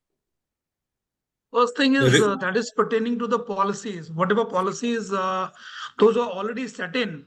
So there are some policies, those are beyond our control. So we can include this one. Besides that, we can include the perception level. That is at the hierarchy above than us. So we can't change that perception because but whatever is in possession of us, we can change that. Right. Yeah. So basically, like we work in a vertical hierarchy, जैसे आप लोगों ने कहा था, and what is the perception? Like we can't change the perception because like there is an order of proprietary. Yeah. Because like seniority is something that is very important in a defense-based organization. And besides that, the exposure, the amount of the exposure and whatever conditions he has faced or she has faced, so that also amounts to a great extent. Right. Of course, Jha साहब salary ये आपने बहुत ही बढ़िया point उठाया है. Salary is not under our control. हम लोग पैसे बढ़वाना चाहे तो भी नहीं बढ़वा पाते हैं. So that is definitely there. Budget is also not in our control. And resources are also not in our control. Yeah, resources are also. Resources are not in our control. That's why, like some of you had mentioned on Friday, we want to learn more about resource management. Because आप किसी भी organisation के पास जाइए जिसके पास surplus है, because I do trainings with large multinational companies also जिनके पास बहुत budget होता है, लेकिन उनके पास भी अनलिमिटेड बजट नहीं होता है. गूगल, माइक्रोसॉफ्ट के पास आप चले जाएं, एप्पल के पास चले जाएं, इनके पास इतना कैश सरप्लस है लेकिन इनके पास भी अनलिमिटेड बजट नहीं होता है. तो there is always a resource crunch everywhere. Post retirement pension of course, service conditions. Ramesh Kumar ji, my weight is not under my control. ये मेरी भी समस्या है. My weight is also not under my control. My weight is also not under my control. I would like to bring it under my control. Cannot be under control, but your food habit and not going to gym, that is again under your control. So yes, can be controlled. Cannot be 100% under the beyond control of the individual. Only thing is effort is required. Effort is required, of course. Lal sir, effort is required. But So he is going to putting the the gym- best efforts. Exactly, putting the best efforts is in our control. He's saying after putting all efforts, morning and evening he is going to gym. Exactly. Control your कर्म diet. करना हमारे अधिकार में है, फल हमारे अधिकार में नहीं है. तो we can at least put in the effort. कर्तव्य अगर कर्तव्य सही डायरेक्शन में होगा, सही इंटेंशन के साथ होगा, तो बिल्कुल उसका असर पड़ेगा। आप जाते हैं कि 250 ग्राम कम कर ले और आने के बाद 2.5 kg खा लेते हैं, तो कैसे बढ़े कम होगा? हाँ, फल ही तो कंट्रोल में नहीं हो रहे हैं इनसे। So there is a difference between going to gym and exercising in gym. Okay, that is also a Yes, point. yes. Going to the gym, हाँ, going to the gym and chatting around, बातें करते रहते हैं, gossiping करते रहते हैं और exercising करना, that is also there. मेरे साथ ऐसा होता है, जिम में तो जाता हूँ, लेकिन अब दोस्त वगैरह मिल जाते हैं तो टाइम पास हो जाता है, घंटा निकालना है। And Mr. Deshmukh, besides that, we can add up one more point that is pertaining to the burgeoning technology outside, because you see that is not under our control, because those will be keep on going, and that will create a you see extra impact on us, on our functional modalities. Yeah. Absolutely, Negi sir. That our technologies are under control, but technology that is developing outside, and this is actually a very pertinent point. Because like there is a race for technology that is going on right now, on the corporate side also, on the government side also, especially when it comes to defense forces, there is a race for technology. China hai, Pakistan hai, everyone is trying to get the best technology in place. Yeah, so it is. Then there is another point: the attitude of others, right? Their line of thinking, that Right. also matters a lot. Exactly. Attitude of others. We can change ourselves, but we cannot change other people. That becomes a problem. अब इन सी चीजों से हम लोग कैसे deal करें, उसके लिए हमारे पास एक फ्रेमवर्क है जो मैं आपके साथ शेयर करना चाहूंगा, and I will take only like 2 minutes for that. उसके बाद हम लोग ब्रेक पे चले जाएंगे 10 मिनट के लिए, क्योंकि आप लोग बहुत देर से सुन रहे हैं, then you deserve a break also. फिर उसके बाद हम लोग एक ब्रेक लेंगे छोटा सा। Before that, I'll just clear these annotations. And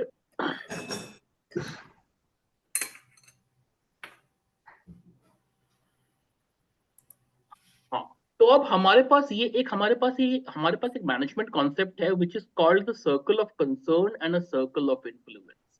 तो circle of influence वो होता है, it is a circle of influence pertains to the things which are in our control, and circle of concern pertains to those things which are not under our control. अब आप इस slide को, मतलब 30 second लेकर आप इस slide को देखिए। Let us take 30 seconds and let us look at this slide. हमारे इन्फ्लुएंस में कौन सी चीजें हैं और हमारे इन्फ्लुएंस के बाहर कौन सी चीजें हैं। जैसे आप लोगों ने कहा था, we cannot control other people's behavior, but we can control our own behavior. We can control our own attitude. We can control of what we watch, what we talk, what we read, what we buy. We can control our sleep. We cannot control. और BSF में ये थोड़ा सा बाहर चला जाएगा, because sometimes you're not able to control your sleep also. I agree, I understand that. लेकिन अब जैसे है कि नेचुरल डिजास्टर हो गया, भूकंप आ गया, वो हमारे कंट्रोल में है? नहीं है हमारे कंट्रोल में। मौसम खराब हो गया, हमारे कंट्रोल में है? नहीं है। पॉलिटिकल इश्यूज हैं, सरकार बदल गई, हमारे कंट्रोल में है? नहीं है।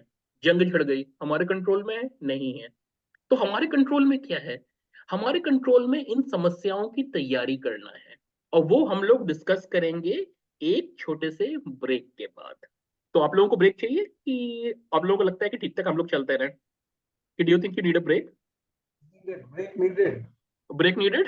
Okay. So we'll take the next I would like to add one point, because that is pertaining to the sleep. We have been trained in such a way, which so that we can you see manage our sleep also with all kind of stipulations. So even in spite of having all audacities and all odd things, so we can manage that one also. Oh, that's wonderful. That's wonderful. तो आपसे सीखना पड़ेगा sir, manage कैसे करना है sleep. 2 घंटे में पूरी स्लीप कैसे लेनी है, वो नेगी साहब से सीखेंगे। उसका एक सेशन नेगी साहब देंगे। Okay, so what we're going to do is we're going to take a 10-minute break. तो अभी 11:09 हो रहे हैं, हम लोग 11:19 पे वापस आ जाएंगे। 20 पे? चलिए 20 पे वापस आ जाएंगे हम लोग, 11:20 पे वापस आ जाएंगे। So few are back. So that's wonderful. Okay. So I hope all of you had a good break. बीच में अगर break मिल जाए तो like we get a breather. So a break is always welcome. Okay, so we were discussing about the circle of influence and the circle of control. कौन सी ऐसी चीजें हैं जो हमारे वश में है, कौन सी चीजें हमारे नियंत्रण में है और कौन सी चीजें हमारे नियंत्रण में नहीं है. The things which are in our control, the things which are not in our control. So we had a good discussion around I'm sorry, about the activities which are under our control and the activities which are not under our control. So basically, if we have to start influencing the activities which are in a circle of concern, but which are not in our control, then how do we do it? आप लोगों के पास किसी के पास idea है कि अगर हम लोगों को अपना दायरा बढ़ाना है, अपने सर्कल ऑफ इन्फ्लुएंस का दायरा बढ़ाना है, तो हम लोग कैसे कर सकते हैं?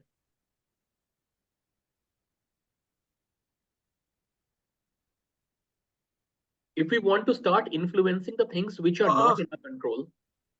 Actually, for that, you see, for that very purpose, we have to just step out of our circle and try to understand what are the basic nitty-gritties and try to adapt ourselves. So first and foremost thing is like that. Right. Thank you, Negi sir. Thank you, Negi sir. Yeah, so basically, like if I'm understanding you correctly, we have to step out of our comfort zone. We have to go and see the things from a different perspective. Understand that what are the nitty-gritties, what are the challenges, what are the norms, what are the standards, what are the systems that are outside our circle of influence, and then we have to act accordingly. Is this what we were thinking, Negi sir? Yeah, that's true. Yeah. Right. So thank you, Negi sir, for that. Any other suggestions that basically if we want to increase our circle of influence and we want to start coming into the region of circle of concern, then what should we do? Any ideas? क्या करना चाहिए हम लोगों को कि हम लोगों का सर्कल ऑफ कंसर्न जो है, इन्फ्लुएंस है, वो थोड़ा सा बढ़ जाए? First thing is the flexibility in our understanding of the compulsions of other people's behavior and the situations, and then analyze and then take corrective actions. Okay, so basically, like we understand other people's behaviors, we analyze and we take corrective actions. All right. So before actually we take an action, we should first take a step back. We should try to understand the other person, and based on the understanding of other person, we take a decision. We don't make a decision in haste. Very correct. Right. And in fact, like we have a session dedicated for this. So tomorrow, when you will be meeting Pooja ma'am again, Pooja ma'am जो अभी जिन्होंने आपको program overview दिया था, so she'll be coming and she'll be taking a very interesting session on understanding others. So basically, how we can go about understanding others. हम लोग अपने आप को तो समझ रहे हैं, we are understanding the self, but now we have to understand others. So she's going to be taking a very interesting session. So it's going to be a lot of fun. Okay. Flexibility in your attitude, of course, like we have to develop flexibility in our attitude. So thank you very much, Rana sir, for mentioning that.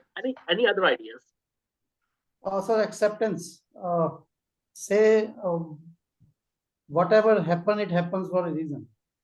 Right. Thank you, Kavaljit. So whatever happens for a reason. So like we have to be accepting of a few things. We cannot be critical about everything. I mean, it is very important to be critical, and that is why we facilitate a discussion so that we can impart critical thinking. But sometimes, like we have to accept a few things as well. That if something is happening, it has to happen for a reason, and we have to act accordingly. So thank you very much, Kavaljit sir, for mentioning that. Okay. I believe ये जो circle of influence के अंदर जो चीजें हैं, इन्हीं को modify करके we can increase the circle of influence. जिसमें जैसे है the people you surround. If you change the people we surround, I think we can change. And the things, your attitude, your health is also very important. अगर आप health ठीक कर लें तो आप ज्यादा लोगों से अपना better fitness कर सकते हैं. So I believe whatever is written in this circle of influence, if we change these parameters, then we can increase the circle of influence. Absolutely, Bagaria sir. कि अगर ये जो सारी एक्टिविटीज हमारी लिखी हुई है, हमारा एटीट्यूड, हमारा बिहेवियर, हमारा हेल्थ, हमारी नींद, हमारा जिस मतलब है हमारा outlook. So if we can improve that, we can definitely do that. So I'm coming to my next slide. Let me show you this. So what happens is, all we have to do is like we have to change our focus. And this is something that you can take this information to your troops as well. आप अपने लोगों के पास भी ये ले जा सकते हैं. All you have to do is to increase your circle of influence, you have to change your focus. कि एक प्रोएक्टिव फोकस हमें लेना है, ना कि एक रिएक्टिव फोकस. अब प्रोएक्टिव फोकस और रिएक्टिव फोकस में क्या अंतर होता है, आप में से अगर कोई मुझे बता सके, एक प्रोएक्टिव फोकस और एक reactive focus.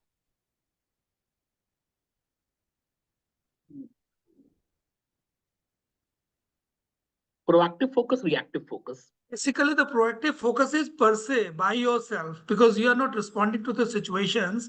You are focusing at your own, after analyzing the situations and after understanding the whole status, and that is down below, that is what at par with you. So you are taking at your own self without any, you see, any binding on you and any reactory measures. Okay. So thank you very much, Nagisa, for mentioning that. So basically, like, we are doing it on our own. Okay. So Subrata sir says initiative with us is proactive. Be prepared for any contingency. Reacting to situation is reactive. Absolutely, Subrata sir. So yeah. So it has been mentioned correctly. So the reactive focus is कि we are not doing anything ourselves. We are just reacting to a situation. अगर किसी ने हमारे साथ जंग छेड़ दी है, हम अपने आप को डिफेंड कर रहे हैं. सो बेसिकली हम लोग पहले से तैयारी नहीं कर रहे हैं, जब हमारे पास समस्या आएगी तभी हम लोग उसकी तैयारी करेंगे. सो that is a reactive focus. What is a proactive focus? कि हम लोग उस समस्या को पहले ही एंटिसिपेट कर ले. We are anticipating the situation, we are anticipating the problem beforehand, and we are preparing ourselves. So that is a proactive focus. So proactive focus brings in positive energy. Reactive focus is usually driven by negative energy, because reactive focus does not take into account a lot of things that could happen. Because we live in a world which is called a VUCA world. VUCA. आप लोगों ने इसका नाम सुना है कभी? VUCA world. Let me just write it to you. VUCA. आप लोगों ने नाम सुना कभी इसका, इस वर्ड का, VUCA?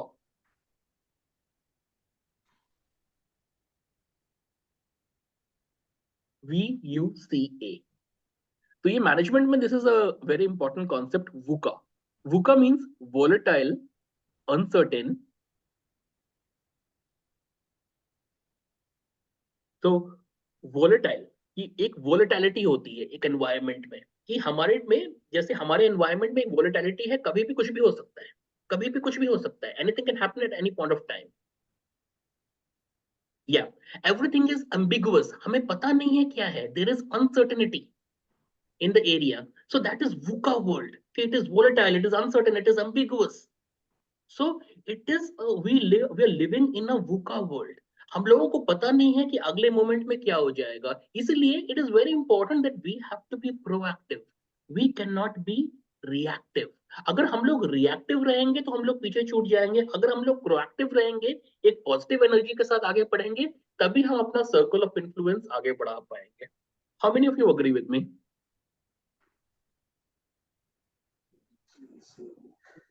That unless and until we take a proactive focus, unless and until we anticipate the problems beforehand, we will not be able to solve the problem. So the only mantra to change or to increase a circle of influence is to change our focus from a reactive focus to a proactive focus. Now, of course, I have been interacting with BSF, and BSF has a very proactive focus. आप लोगों को पहले पता चल जाता है क्या problem है, प्रॉब्लम की आप लोग तैयारी करके रखते हैं. Because I take innovation as well. Innovation में आप लोगों ने क्या क्या इनोवेशन किए हैं, हम लोग उसके बारे में चर्चा करेंगे. It is going to be a very interesting session. लेकिन this is something as a leader you have to pass it down to your men. You have to pass it down to your troops. You have to pass it down to your officers. That it is very important that as a BSF officer, as a BSF Jawan, as a BSF commander, as a BSF commandant, you have to make sure that you always have a proactive focus. You always have a plan in place. You cannot afford to be reactive. How many of you agree with me?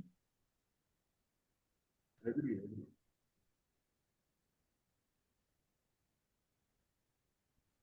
Great.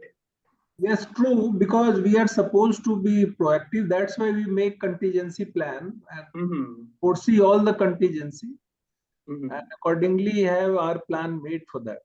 Mhm.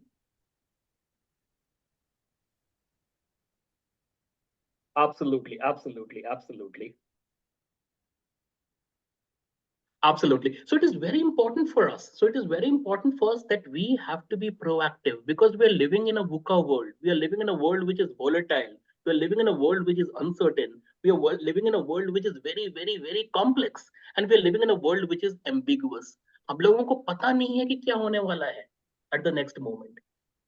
इसलिए it is very important that we have to keep a proactive focus rather than a reactive focus. And this is something that we have to pass it on to our people as well. Okay. Okay. So now let us move forward. And thank you very much. I'm really enjoying this session. I hope you guys are enjoying this too. Yeah. Okay. So let us move forward. Okay. Now, so when we were doing GMM session, like we were discussing about leadership, we were discussing about management. तो अभी हम लोग management को थोड़ा सा किनारे रखते हैं. Let us focus on leadership. So leadership में one of the important elements is building a vision. Building a vision. कि हम लोग कैसे एक विजन को बिल्ड कर सके, how we can build a vision. So how many of you think that building a vision is very important in your role as a DIG? एक vision होना बहुत जरूरी है. Yes, no, maybe. Okay, so I'm getting a few yeses. Thank you, Sukhvinderjeet ji. Thank you, Subrata ji. Manoj ji, thank you. Turning ji, thank you. Shailesh ji, thank you. Yes, yes, yes. So it is very important. Thank you, Bagaria sir. So it is very important that we need to have a vision. और हम लोग vision कैसे बना सकते हैं? तो एक vision तो जैसे हमारा टॉप लेवल विजन होता है जो हमारा पॉलिसी लेवल पर आता है जिसको जो हमारे कंट्रोल में नहीं है. हम लोगों ने डिस्कस किया था जो हमारे कंट्रोल में नहीं था. एक विजन वो है जो हमारे लेवल पर है, जो हम अपने लेवल पर इम्पार्ट कर सकते हैं. तो हम लोग वो विजन कैसे बनाएं? तो उसके लिए हमारे पास एक छोटा सा फ्रेमवर्क है.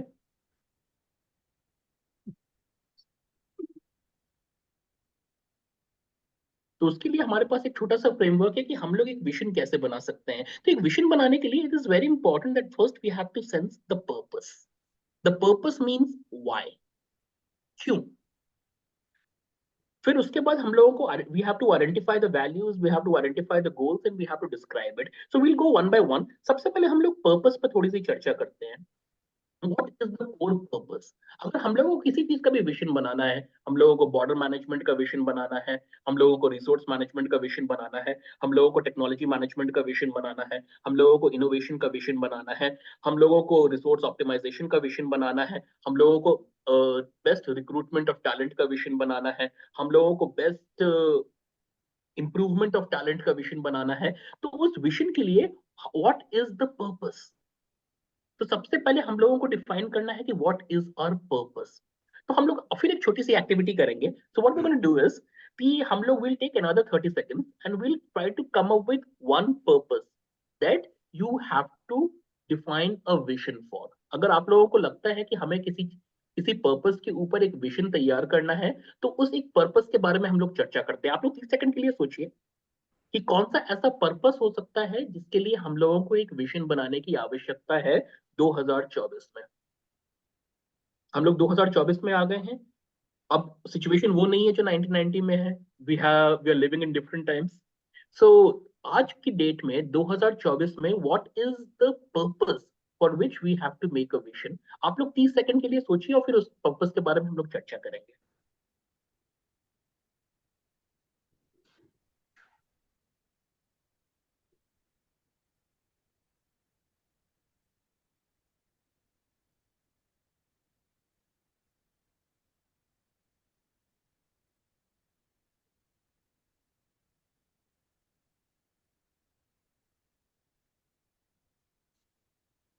सोचिए, लेट्स टेक अनदर 15 seconds और सोचते हैं इसके बारे में. What is the purpose? एक पर्पस के बारे में सोचिए जो हमारे लिए बहुत जरूरी है, जिसके लिए एक विजन बनाना आज की डेट में बहुत जरूरी है. Okay, so I'm getting some good responses on the chat. So Subrata sir says safeguarding the nation. safeguarding the boundaries, safeguarding the nation internally and externally, to secure our nations from the adversaries. Cyber security, thank you Bagaria sir, cyber security के लिए एक vision बनाना बहुत जरूरी है. To meet the future challenges with full understanding, इसके लिए एक future vision बनाना बहुत जरूरी है. What else? थोड़ा सोचिए. Organizational aspiration, thank you Jha साहब. एक organizational aspiration के लिए एक विजन बनाना बहुत जरूरी है. ये organization को हम लोग कहाँ ले जाना चाहते हैं, उसके लिए एक विजन बनाना बहुत जरूरी है. Technology management, of course, to stop financial frauds. Thank you, Shailesh sir. This is a very important thing. कि financial fraud को हम लोग किस तरह से रोक सकें, क्योंकि आपको सब कुछ, all the dealings are cyber dealings, all the dealings are digital dealings. Technological challenges to build the path for progress of a nation, of course, Lal sir.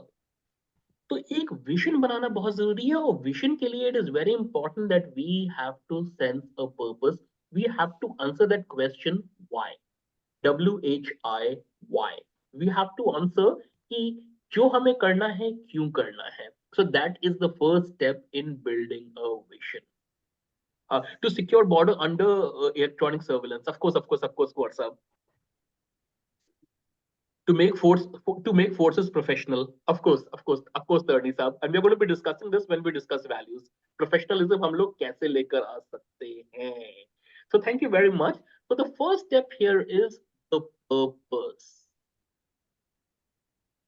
The second step here are the values. तो एक बार हम लोगों ने purpose identify कर लिया कि हमें क्या करना है, किसके लिए हमें vision बनाना है.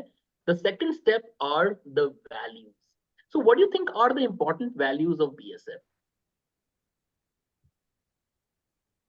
What do you think are the important values of BSF?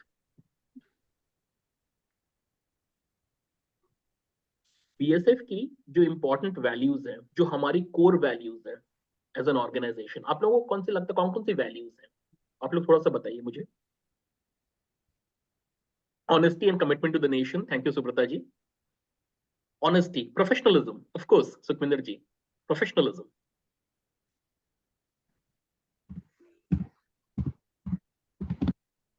Discipline and professionalism, of course. Discipline, professionalism. Thank you very much, sir. Thirdly, sir, sincerity, of course. Sincerity is very important. Integrity, professionalism, professional competence. So basically, like, you have to compete with people like who are very, very, very professional. अब China हमारा कुछ भी हो, लेकिन Chinese guys are very professional. I mean, this is something that we have to give it to them. I have worked a lot with Chinese guys. They are very, very professional. I lived in US for 8 years, and like, there is a big Chinese population out there. किसी भी organization में आप जाएंगे, आपको Chinese लोग मिलेंगे, and these guys are so smart. इनकी जो efficiency level है, इनका जो effectiveness level है, हम लोगों से बहुत ज़्यादा high है. I'm sorry to say that at this point of time, but we have to take it higher. High Josh, adaptability, welfare of the under command. Of course. Thank you so much, sir, for mentioning those things. Those are some of the core values of the BSF.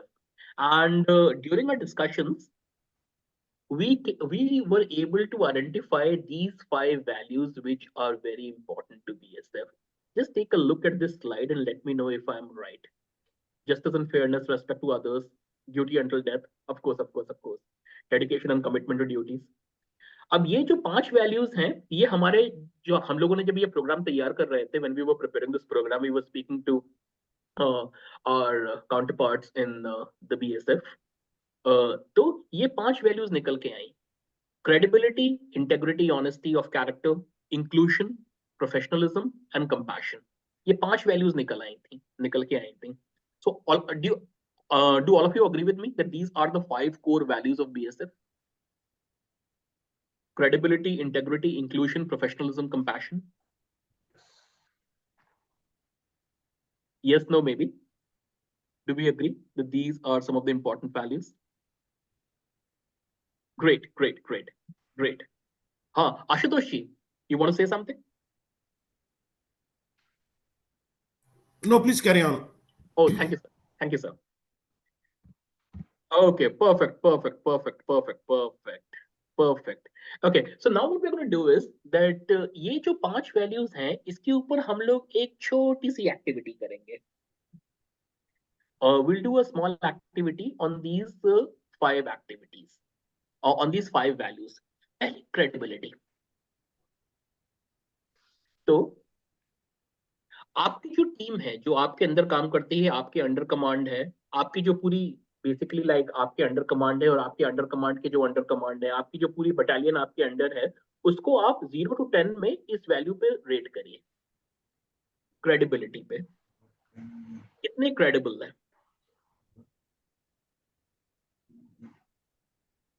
आपकी जो पूरी under command है, जवान से लेकर commandant तक, आपके जितने लोग आपके अंडर आते हैं, आपकी पूरी जो टीम है, उसको आप 0 to 10 पे क्या रेटिंग देंगे when it comes to credibility?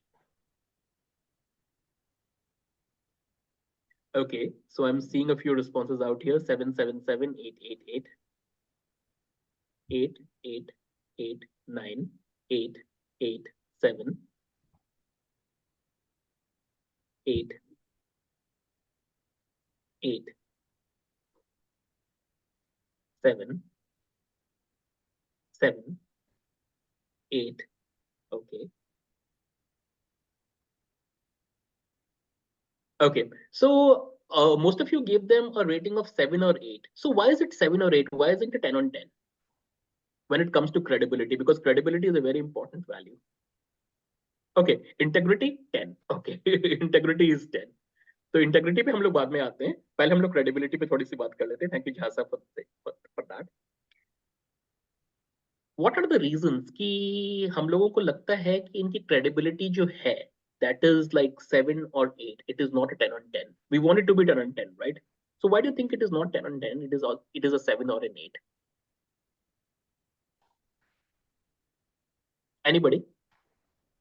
You see, because whatever troops and whatever you see, the HR we are getting in the forces, basically they are the best part of the society. And you see, for the best part of more than 20 years or 19 years, they have been the part of the society. And whatever characteristics and whatever learning they have had there, so that carries away, that remains with them. So that is why we are giving those we are cutting those 2 points. And you see, in spite of being in the forces, there are certain, you see, lacunas, certain gaps that remains there. Yeah. Right. To be very honest. Absolutely, Negi Saab. Because there are certain gaps, because no organization is perfect. We're only working towards achieving perfection.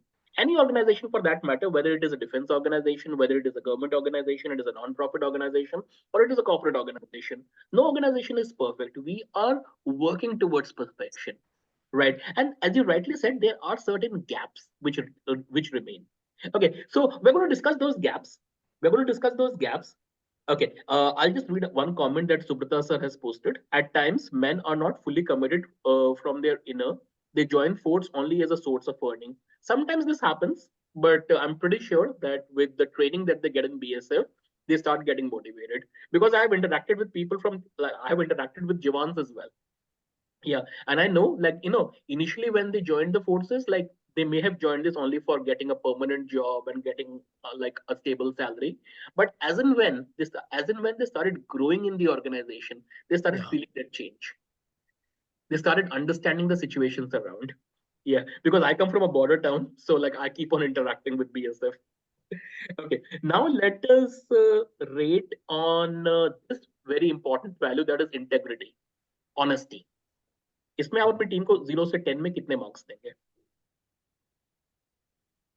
Okay, lack of career progression, that is another reason. 10, 10, 10, 10, 10, 10. Okay, that's great.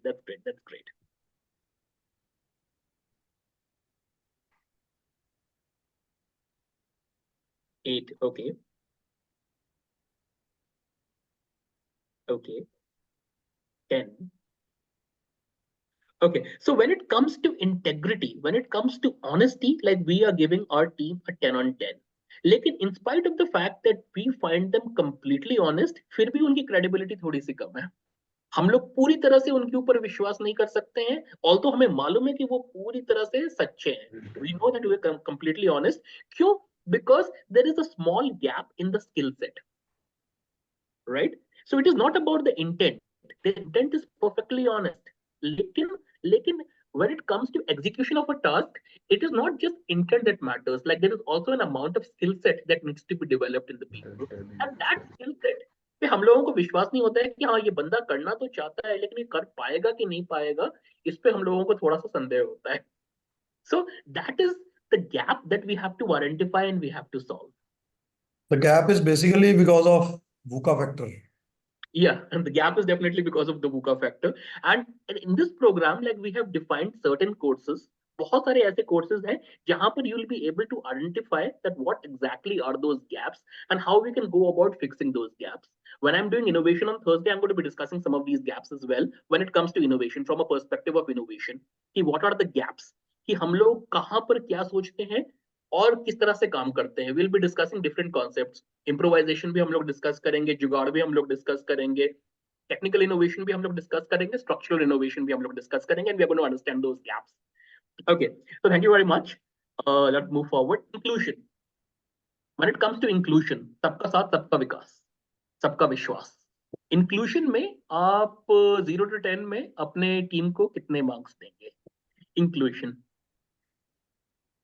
सबका साथ सबका विकास, सबका विश्वास, सबका प्रयास.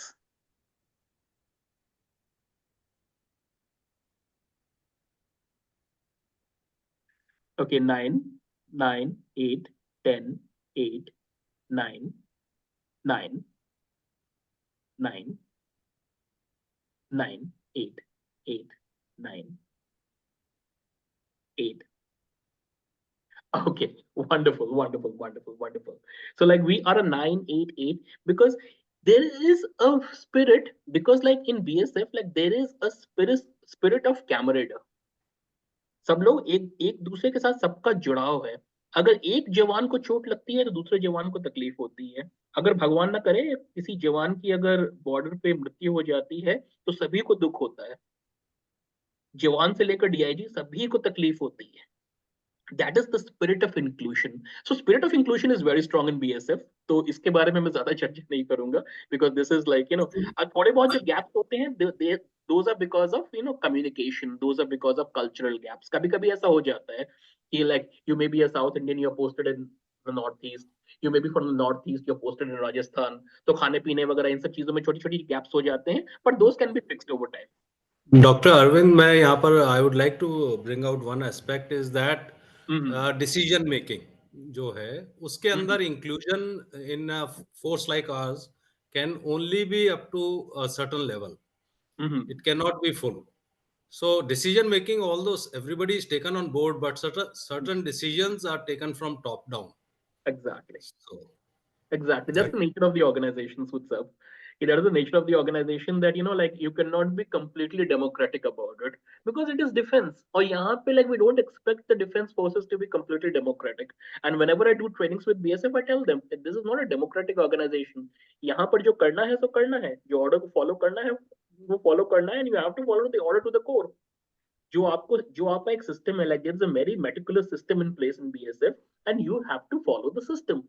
That is how the defense works, and this is how the defense works across the countries. No army, no defense organization is democratic in nature. So thank you very much, Sutsa, for mentioning that. Okay. Professionalism में आप कितने marks देंगे? अपनी team को professionalism में कितने marks देंगे?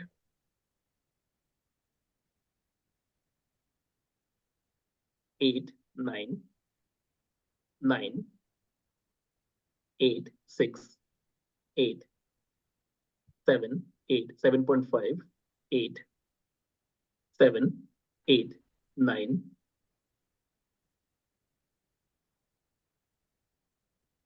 Okay, so 9. Okay, so what are the gaps that you identify when it comes to professionalism? कि अगर जैसे है if we are an 8 on 10, we are not a 10 on 10. So what are the gaps that you identify on the professional front? Our training is suffering because of too much duties. You know, uh, uh, you must be well aware about the various duties which BSF is performing apart from the regular border duties. Exactly. Because of that, for continuously for past so many years, the training companies are not able to train on a regular basis. So Mhm. that is what is creating this gap Right. in professionalism. Right. Because it's the nature of the job. The nature of the job is so versatile that, you know, No, like we have, it's so not only versatile is fine, but Hmm. you know, out of capability tasks are being assigned Hmm. without catering for the training part. And Right. training in a force is very much required. The Absolutely. consequences, bad consequences of which we are seeing every day. Hmm. So, not only training, but it's also affecting the morale. It is also affecting the rest and relief. Mhm. So all these things are getting affected because of enhanced duties which are coming our way. No, it's not by choice. Overcommitment. Right. Overcommitment. Overcommitment. I'd like to add to it, it's not in addition to lack of our training companies. Mhm. Day-to-day training is affected due to overstressed deployment. Mhm. And the backbone of any force and its efficiency and professionalism is the training, is the bedrock. Right. And we are facing many constraints on this account. Thank you. Right. And when we do our innovation session, we are going to try to find out, we'll try to come up with some cool ideas how we can actually reduce this gap. So thank you very much for mentioning that. Yeah. So training, of course, like training is an important factor, and it is very important for the men in the forces to be trained to that extent that they can perform to the best of their abilities. Okay. Compassion. 0 to 10. Let's do this quickly. Compassion. Now we are dealing with a society. Compassion. 10 on 10, 8, 9. Respect, confidence. Okay. 8, 9, 9, 9, 9, 8, 8, 9, 9. That's great.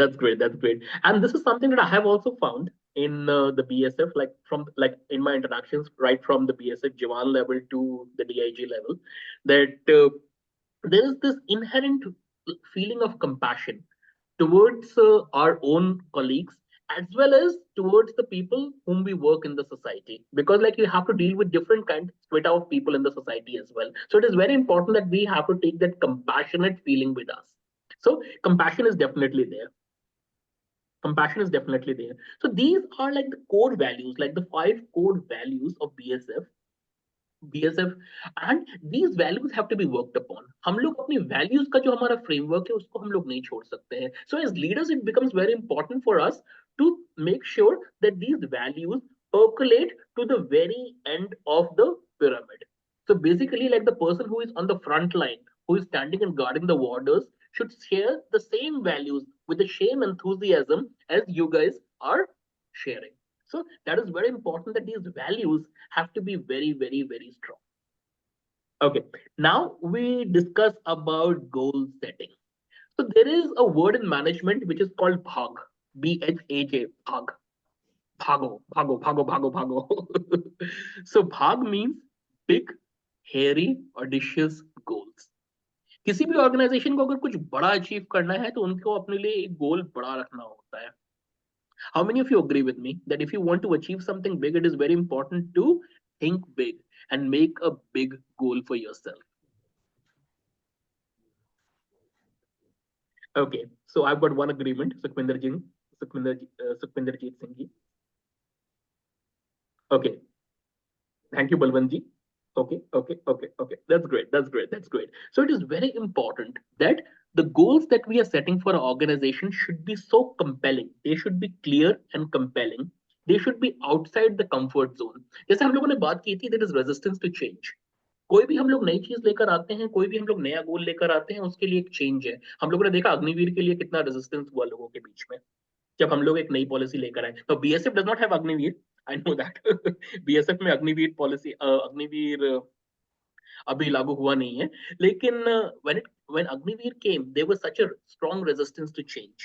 So it is very important that whenever we are setting a goal, like it should be outside a comfort zone. So अपने comfort zone में रह के हम लोग कभी भाग जो big hairy audacious goals नहीं बना.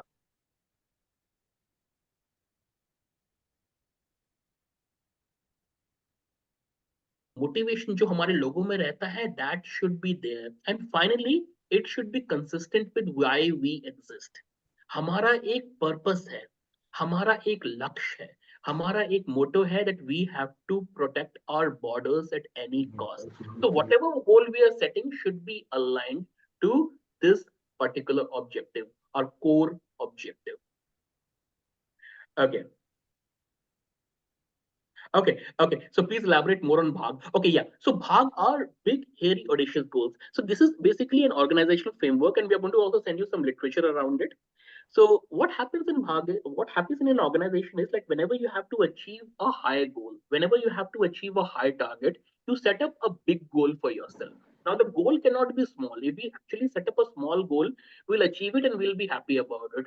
So it is very important that you have to achieve, you have to set up a high goal, and you have to set up a achievable goal. So what Bhag explains, so the concept of Bhag, that is big, hairy, audacious goals, is that you have to set up bold and audacious goals for yourselves. You have to set up daring goals for yourselves. You have to challenge yourselves. So what important factor is that you have to challenge yourselves. आपको अपने आप को challenge करना पड़ता है, तभी जाके आप उस goal को achieve कर पाएंगे. And that is the concept of Bhag. And definitely, and we'll be sharing some literature with you also. So like whenever you get time, like off your duty, you can go through it and you will get more idea around it. Okay.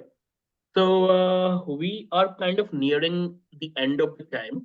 So let me discuss the last aspect of it, that is describing it vividly. Now, do you think like, like if we have a vision in mind, if we have a goal in mind, if we have the values, but they only remain in our head, do you think like they are any good? अगर हमारे पास एक vision है लेकिन केवल हमारे दिमाग में रहे वो vision, do you think it is any good? Vision को दिमाग से उतर के पेपर पे आना चाहिए. How many of you agree with me? दिमाग से उतर के पेपर पे आना चाहिए. How many of you agree with me? अब पेपर पे आ गया, लेकिन अगर केवल पेपर पे पड़ा हुआ है, फाइल में दबा हुआ है, तो do you think it is any good? Paper से प्रपोजल बनना चाहिए, या बनना चाहिए, लेकिन अगर प्रपोजल हमारे कंप्यूटर में ही पड़ा हुआ है, हाँ, तो क्या वो is that all right? I mean proposal है वो मीटिंग में भी जाना चाहिए,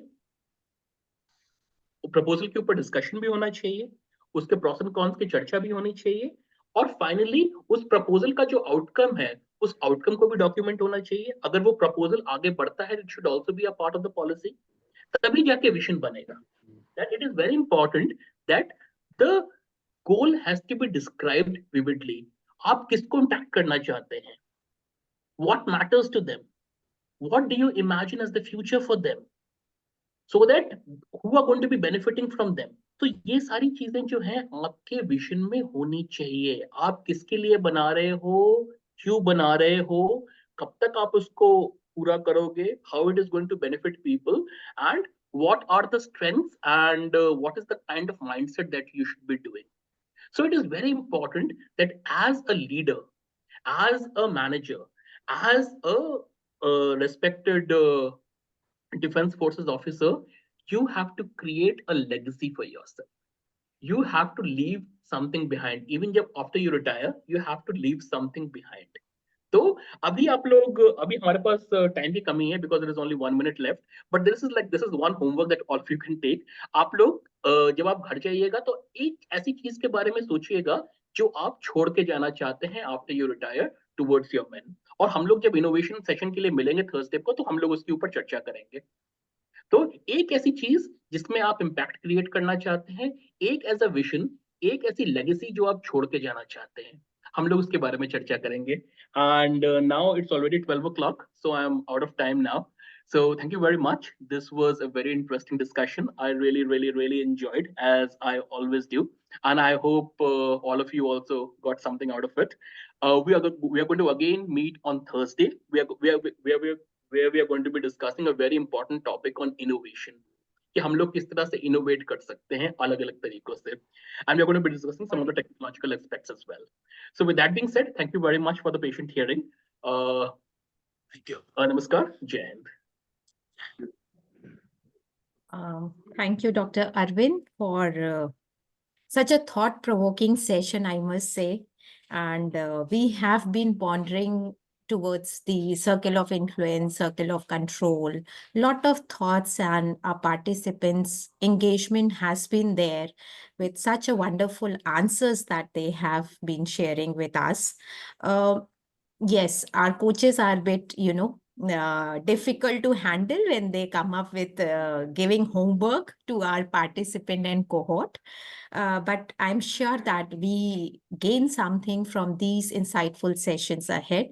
So without taking much of your time, let's move ahead with one of our guest speakers session on leadership in non-linear environment. And for this, I would request Colonel Sharma sir to be here, and he may please introduce our guest speaker. Over to you, Colonel Sharma sir. Yeah, good afternoon, gentlemen. You can hear me, sir? Yeah, good afternoon. Yes, sir. Yeah, good afternoon. Good afternoon, sir. Sir, I would like to, one of the honorable guest speaker, and we have, after a lot of this thing, we have selected him because he is a very senior officer of Indian Army, and he is Commandant of School of Artillery. So we have Lieutenant General S. Hari Mohan Iyer. He is Ati Vishesh Seva Medal Bar. One of the decoration, Ati Vishesh Seva Medal, he got in this 26th January. And presently, he is the Commandant of School of Artillery, Devlali. And he is also the Senior Colonel Commandant of Regiment of Artillery here.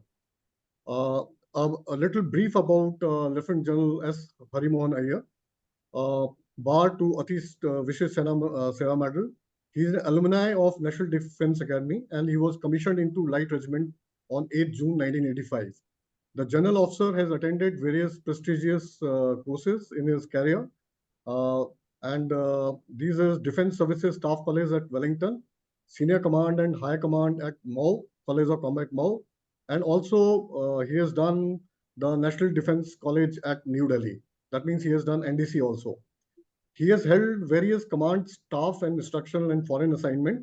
The general officer has commanded a field regiment and an independent artillery brigade. His staff appointments includes the brigade major of an infantry brigade. Then he was assistant quartermaster general of an artillery division, deputy director general of artillery at Army headquarters in the artillery directorate, and also many of DIGs must be knowing him, because he was Major General Operations and Logistics in Northern Command, which is the biggest command of Indian Army. His instructional appointments include, he was Instructor Class C Platoon Commander in Indian Military Academy. He was directing staff in Defense Services Staff College, Wellington, and also in Army War College in High Command Wing. And he was also a military observer in United Nations. And presently, the general officer is holding the appointment of Commandant School of Artillery, Devlali. Now, during his tenure as Deputy Director General of Artillery, he was instrumental in induction of new generation artillery equipment, and he has written an artillery doctrine also. And this induction of K9 Vajra and most of the latest artillery equipment is during his time. I would, good afternoon, sir, and welcome to you, and also congratulations for getting Ati Vishesh Medal on 26th January. Over to General Hari Mohan Iyer, and he'll be covering the leadership in a non-linear environment. Yeah, can I have the presentation, please?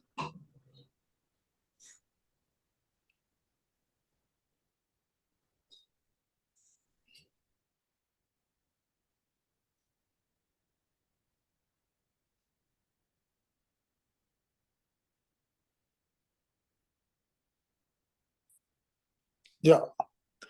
Good afternoon, ladies and gentlemen. I hope I'm audible. Yes, sir. Thank you. Firstly, it's an honor, and I thank my dear friend Colonel Sunil, who requested me to be part of the session. And I must straight away put it across that I am not a subject expert in this particular topic, but I will try and put across my 39 years of service experience and give out my personal views on the subject of leadership in a non-linear environment. I also request all to maintain Chatham House rules, and please do not quote whatever I am bringing out today. It is for this particular session. And we go ahead with the session proper. Can I have the next slide? Ladies and gentlemen, the world order is changing. If you look on the map, this was the so-called global north and global south delineation on the Brandt line, which associates the haves and the have-nots in the world. And the last few years, and particularly the last year, has shown that this line is changing. And as articulated by our Honorable Prime Minister, the global south is capable of establishing a new world order. And when he outlines the era of Amrit Kal, he looks at India being a dominating force as far as the global developed society is concerned.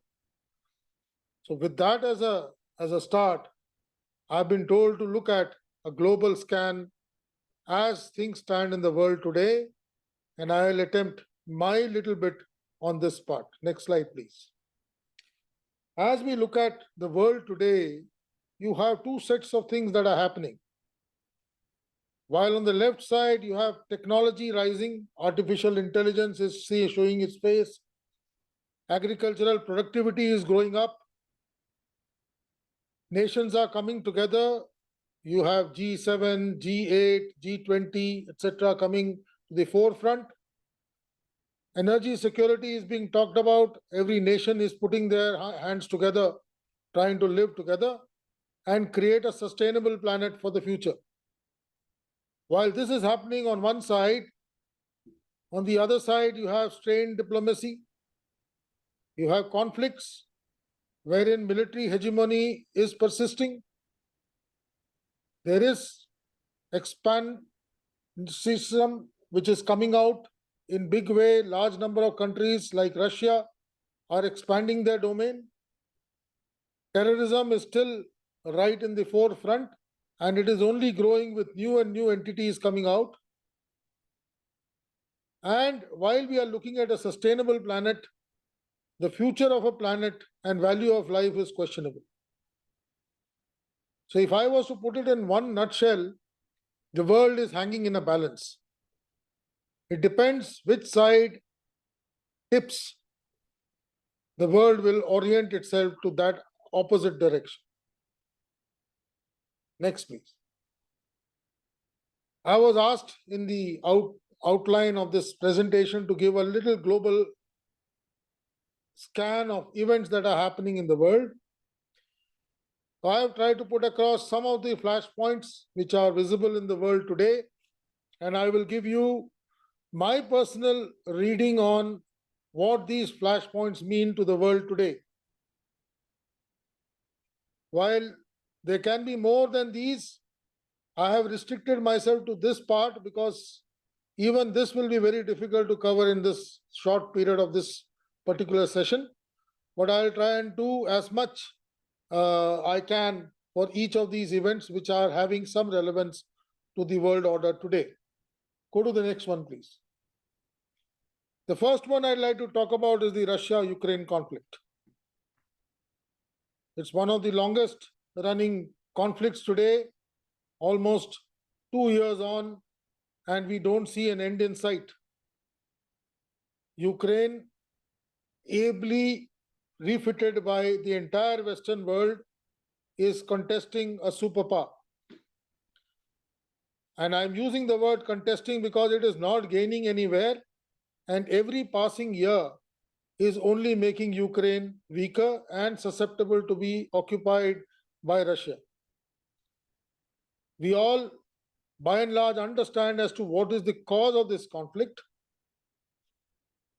when the world order changed after the Cold War, the Warsaw Pact, which was dominated by the Soviet Union, by and large collapsed one after the other. And while the Warsaw Pact collapsed, the space created by this set of countries was taken over by the NATO. And over the last 2 decades, slowly, NATO has crept closer to the Russian border. While Russia has been continuously putting out red lines as to where it will be forced to respond, I guess Ukraine was the last straw. Now, within Ukraine also, the eastern part of Ukraine, particularly the Luhansk and the Donetsk republics, are predominantly of Russian ethnicity. And these people, post the fall of the Soviet Union, were always felt that they were being given a rough treatment by the Ukrainians. So there was a lot of unsatisfaction, and there was a huge undercurrent in these areas, which led to a kind of insurgency within Ukraine, to a large extent fueled by Russia, because Russia wanted to maintain its presence in the Black Sea. The capture of Crimea and bringing it under the Russian occupation 10 years back was one of the steps in this line.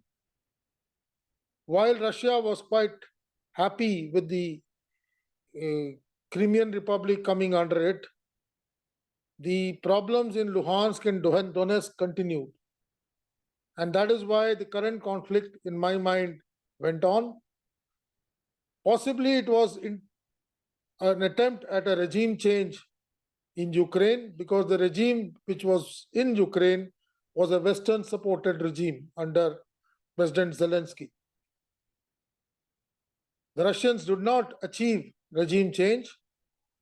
They have had huge reverses, because what they faced was not just Ukraine, but the entire might of NATO, supported by the United States. The gains of the Russians are by and large in the areas where the Russian ethnicity is existing. And in my mind, I guess Russia has achieved what it had set out as its secondary aim.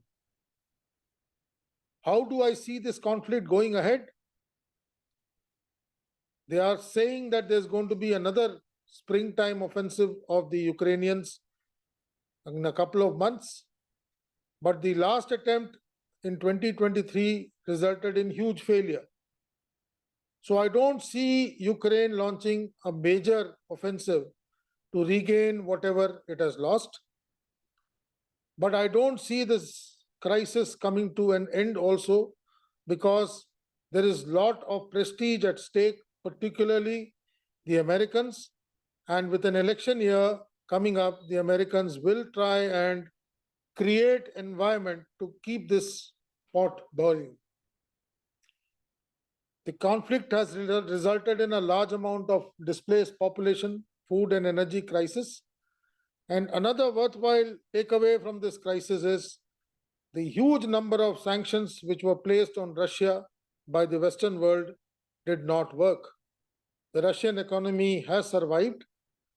And the second implication, as I look at it, is that the Russian and the Chinese interests have come together.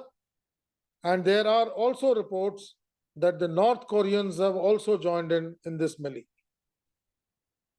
The fear is that the unipolar world, as it was existing from the late 90s till about 2020, may again become multipolar with the end of this particular crisis.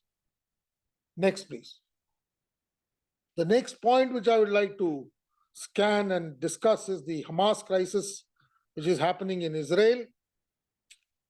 Many think that it's a new crisis, but all of us who are following the conflict in Israel know that the Hamas is not a new animal. If you see the Netflix series Fauda, it is totally about Israel's actions on Hamas terrorists, which are operating from Gaza. So it is nothing new that happened, but the volume with which Hamas attacked Israeli civilians in the month of October, I think 7th of October, and took some hostages, it created an environment which allowed Israel to respond in a military manner. When I look at this particular setting also, I look at the political problems in Israel, where the current incumbent was facing huge amount of problems and incumbencies.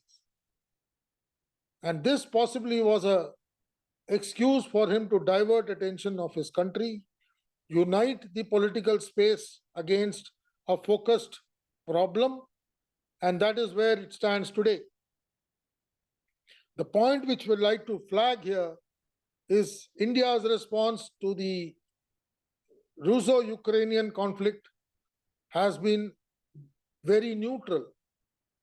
Whereas in case of the Hamas-Israel war, India has shown signs of being part of the response of the Israelis against the Hamas terrorism.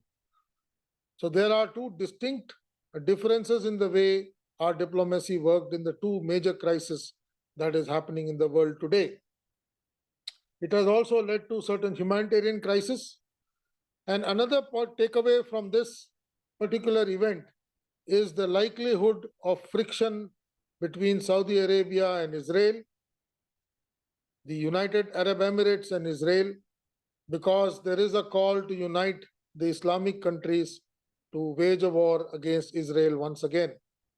So therefore, all those prospects of having a trade corridor from India to the Europe through Saudi Arabia, UAE and Israel, which was mooted as part of the G20 resolutions, may be in question. And therefore, this part of the world needs to be looked at critically in the coming years. Next.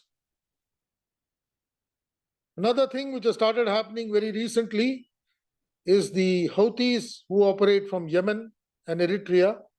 They have started creating troubles in the shipping lanes which comes through the Suez Canal, through the Red Sea. And of late, the Americans and the UK have collaborated and started striking at their bases in Yemen. This can lead to a crisis because the huge amount of trade that flows through both ways through the Suez Canal may get affected. And India has a huge amount of stake here, and our Navy is also out in the sea, though not yet committed against this particular area. But you never know, in the coming years, we may also be forced to join this coalition to get this threat under control. Next. The last month, we saw a conflict which was not forecast by anybody when Iranians in a unilateral decisions started hitting at certain areas in the Balochi province of Pakistan. They claimed that they were safe havens for terrorists who were operating inside Iran, and Pakistan responded by firing into certain areas which Pakistan claimed as safe havens for Balochi terrorists operating ex-Iran. The crisis escalated with ambassadors being mishandled at both levels. But what I look at it as an Indian is that it has opened a new front for Pakistan and will create even more instability for Pakistan in the coming years. Next. The Maldivian crisis. I don't call it a crisis per se, because Maldives has always had two sets of politicians, one who have a look towards India and one who don't like India. So it was that once the current dispensation happened to be of a political origin of a group which is anti-India, they started giving statements of evicting Indians out of Maldives. They started showing overtures towards China, possibly indicating that China had a hand in turning of this political structure in Maldives. What we have done is we have tried to show that we have other options as far as what our interests in Maldives lie. Though the Prime Minister only talked about tourism in Lakshadweep, we must understand that Maldives is a very important outstation, a listening post, dominating the shipping lanes along the Indian Ocean region. And therefore, presence in the Maldivian area is essential to dominate our exclusive economic zone, which starts just a little north of where Maldives ends. It is a problem as it stands, but I am sure our diplomacy and our good political calls will ensure that normalcy is restored in the near future. Next, please. I am deliberately not covering the global scan of India's immediate neighborhood, as this will be part of my talk in the next session. I will jump on to the other areas which are interesting India, primarily the Chinese influence in the South China Sea, which affects countries like Taiwan, Philippines, Brunei, Malaysia, and to an extent Singapore. The Spratly Islands and Chinese claim to it, thereby claiming the exclusive economic zones created by their claim, is a cause of concern, and this has been a conflict which has been on for a very long period of time.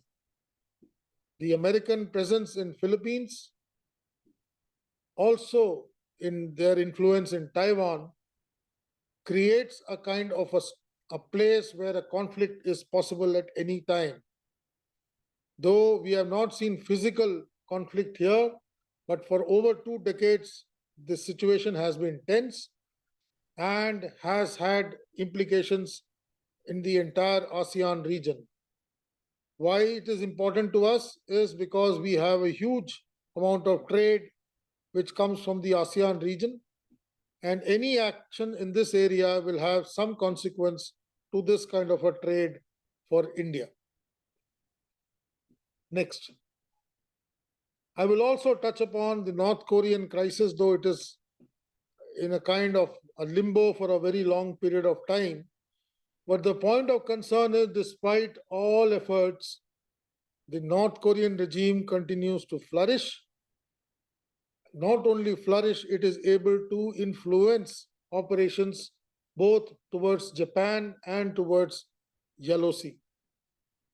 In the recent times, we did see the Americans trying to foray a degree of peace with North Korea. We did see Trump meeting the North Korean premier, but thereafter there was no further progress. And the recent case of some amount of support which North Korea has begun sending to Russia might restart the problem areas between North Korea and America. So this is something we need to keep a watch on. Next. So as I look at it, I have covered the flashpoints which are in the east.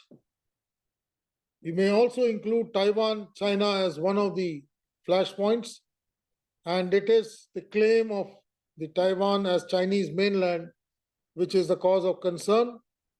And last year, we did see some amount of Chinese activities in terms of flying their aircrafts in the air defense zones of Taiwan, firing missiles to the north and south of Taiwan, and trying to create a degree of insecurity in Taiwan. But in my mind, I do not see any major conflict coming up because of the implications of a nuclear tip-off. I have deliberately left Bangladesh, Myanmar, Sri Lanka, and Pakistan out of the gambit of the current global scan because I will be covering it in my next session. Towards the west, as far as Africa is concerned, by and large, other than Sudan, Africa is quite stable, but there is a very slow undercurrent of unrest. But the focus attention has shifted out of Africa towards Middle East. Another flashpoint which is slightly low today is the standoff between Turkey and Greece. They are traditional rivals. They have a problem in the Mediterranean, and they continue to hold that kind of difference despite being part of the same alliance, that is the NATO. I would also like to touch upon Armenia and Azerbaijan. While the crisis as it stands is dormant because the Armenia has withdrawn from the Nagorno-Karabakh region, and Azerbaijan by and large has taken control of the entire area.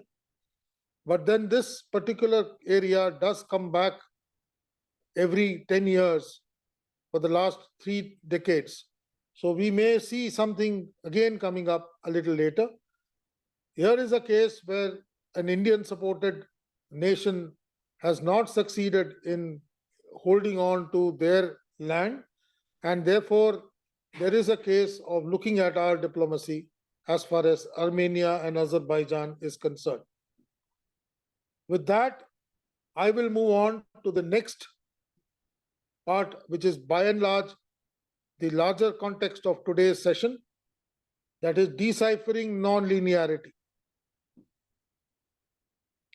This slide basically shows the transition of the world order pre and post-COVID. While pre-COVID, we were talking of a VUCA world, which had volatility, uncertainty, complexity, and ambiguity as the 4 tenets of survival. Post-COVID, the terminology which it has shifted is called Bani. And I will be talking about Bani a little later in my talk today. And since the end part of the Bani talks about non-linearity, it is essential that we start looking at how to live in a non-linear world. Next, please. So certain examples of Bani. B stands for brittle. A stands for anxious, anxiety. N stands for non-linear, and I stands for incomplexities, intercomplexities. So look at what happened between India and China. We are living in a world where 2016 or 15, the Chinese president was the first international visitor to the current Indian dispensation. The photographs of him on a swing with the prime minister in the riverfront in Ahmedabad is still rich in our memories. Thereafter, the Doklam crisis happened, which I'm sure the people in uniform who are listening today are well aware of. Subsequently, there was a degree of reconciliation by having one-to-one visits, both by our premier to China and the Chinese premier to India. Again, the pictures of the Chinese president at Mahabalipuram still stays there. And then the crisis in Ladakh happened. And thereafter, the situation is very volatile. So here is one case which I would like to flag. The second is anxiety. Look what has happened in Maldives. A change of guard on the top, and we are all anxious.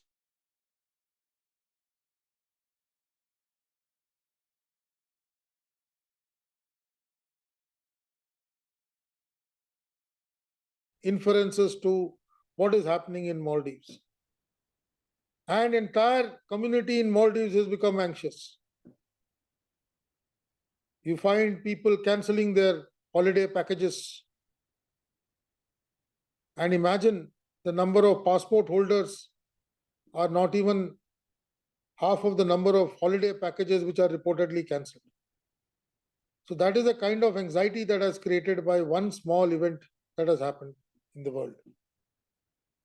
Non-linear threat. Well, as asymmetric warfare is on everywhere.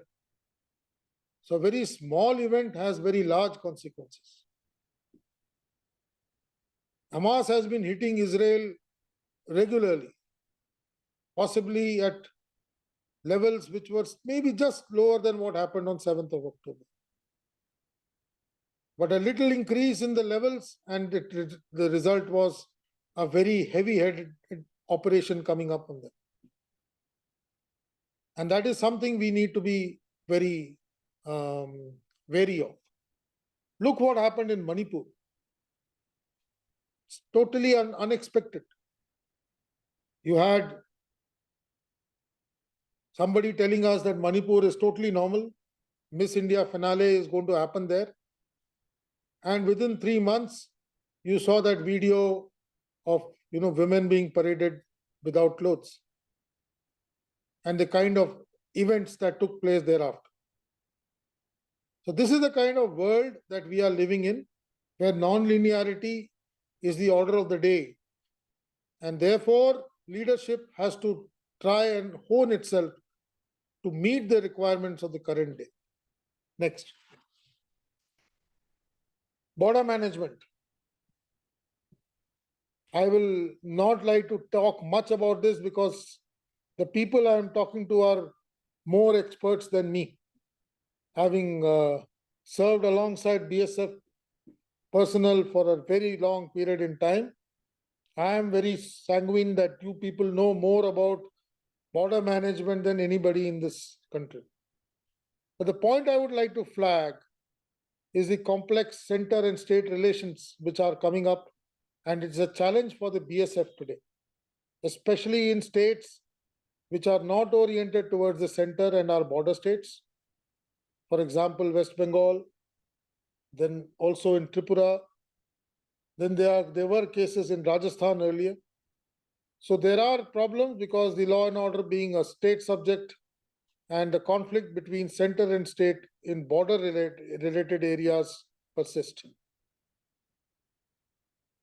A word about the coastal security. 2611 was a great example of how porous our coastal line is. And post 2611, a large amount of initiatives were taken. Large amount of coastal police stations were created. Outposts were set out in various areas. The Navy was given the overall coordinating agency along with the Coast Guard. All these are in place, but are we totally secure? The question still lies in our minds. I hope and pray that we don't come across another incident akin to the 26/11/2007 case. 2008, sorry. So when I look at the Bani factor, I will only talk about the non-linear aspect, which is applicable here.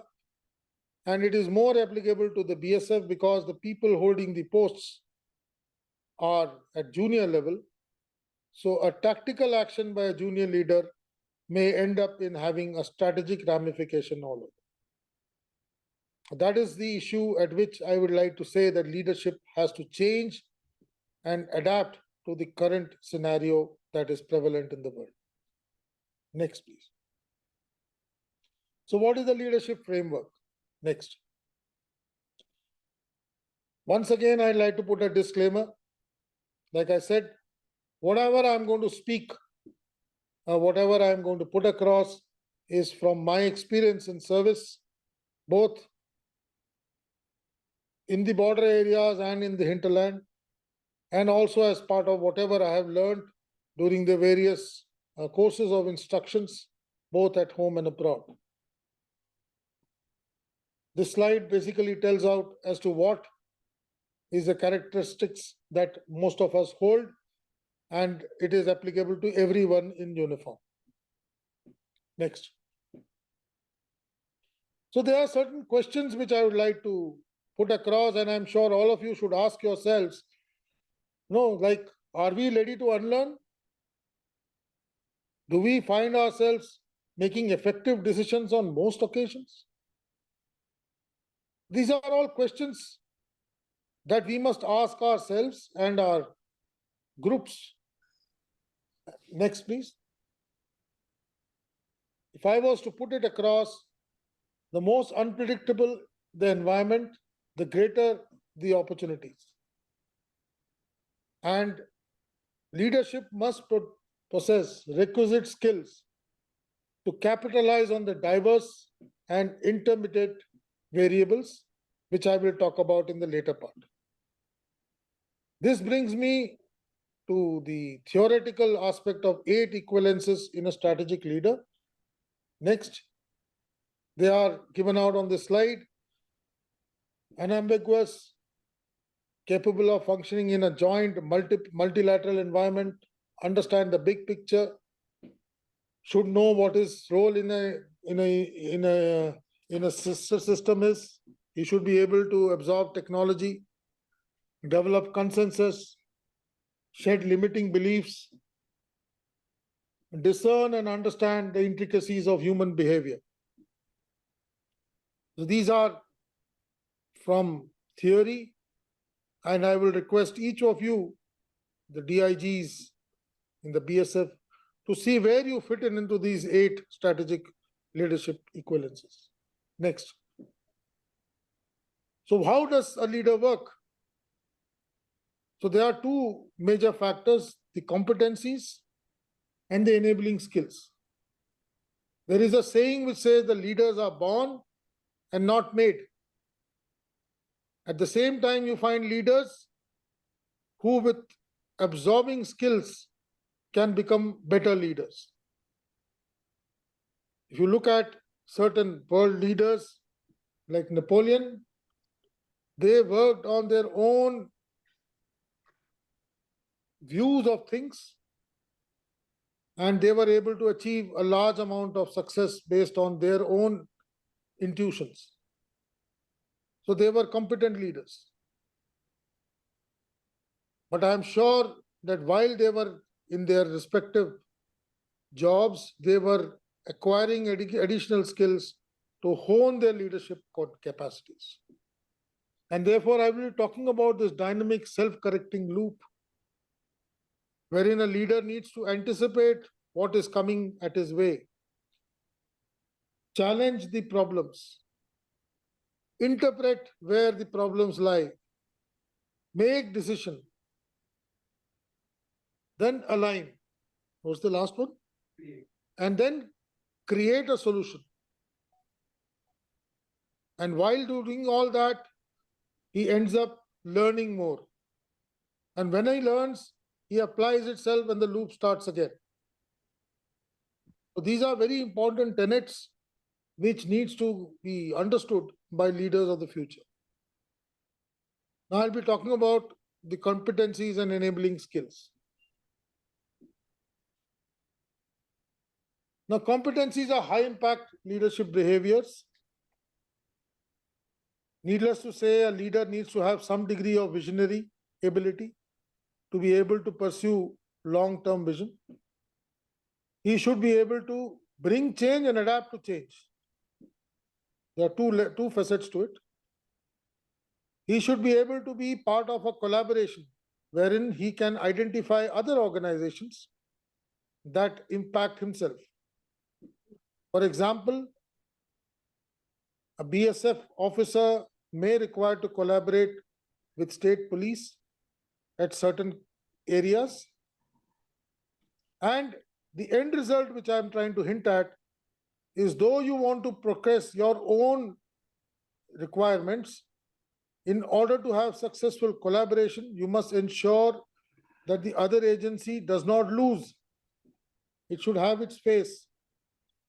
The best example one can see is the final statement that was taken out during the G20 summit, where despite huge amount of pressure, the G20 did not invoke the red lines of either Russia or Ukraine in the Russia-Ukrainian crisis.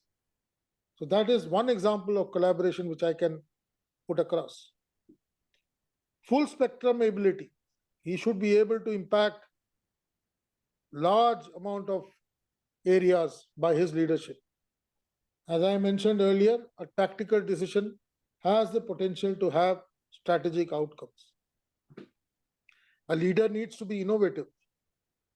He needs to identify where gaps are and find ways from his own experience and fit it there and be part of the overall pattern. And the last is personal leadership, which I shall talk in a little bit of more detail in the coming slides. Now, personal leadership has a link to amount of skill sets that you have and certain skill sets that you need to enable. It involves strategic thought, problem-solving skills, cognitive skills, and social enablers. Next. What do I say about strategic thought? You have to understand the purpose and the focus of the particular problem. Having envisioned this, you have to fork out what is the strategy. How does this particular problem open out in the strategic assessment and planning? Thereafter, based on your professional competence, you have to look at what kind of effort that has to be put, both in terms of understanding and awareness. And finally, you have to apply critical thinking. You have to ask yourself why and why not on each aspect of strategic thought. And while you keep doing this, you'll be able to achieve a very balanced strategic solution. And this is what strategic thought is all about. Next. Now, adaptability and tolerance of ambiguity increases strategic agility. They are very simple terms. If you don't apply these two, you will be very rigid in your solutions. You need to be adaptive and you need to have a certain degree of tolerance for ambiguity. What I would like to focus upon is the aspect of creativity. And this is something which is plaguing us all in uniform, because we go by rules, we go by basic structures that are already there on ground. And therefore, most of our solutions come from within the box. So if you look at this tic-tac-toe solution which has been given out, the solution lies outside the box. So a good leader should apply lateral thinking, structure the problem, and look at all alternate solutions which may or may not be within the domains of the environment. And this comes with a large amount of thought and training. It is something that I have been stating in every aspect of my leadership analogy in the last 3 decades. In fact, every command that I have been, the first box which comes out, or the first poster which comes out in my command is think out of the box. We should start expanding the box. And when you expand the box, the solution also expands. And as you grow in this, you will end up tomorrow in a situation where you remove the box altogether. And when you remove the box, you'll find those kind of solutions which you would have otherwise never even thought of. And therefore, creativity is an essential element in leadership stages. Informed decision making will ensure that you are taking a decision which is known to everybody. And that is something in my mind essential in a non-linear environment. Your subordinate should be able to predict you as a decision maker as to what kind of decisions you are likely to make. And he should be able to orient himself to receive such kind of decisions coming from you. And when he reaches that levels, you'll find that the system starts working more efficiently. And I will be talking about strategic decision making a little later in the second session, which follows it after lunch. Next, please. Coming on to systems thinking. There are so many other small elements which are, interlinked to one another. A good leader, in especially a non-linear environment, should be able to understand and interconnect these systems.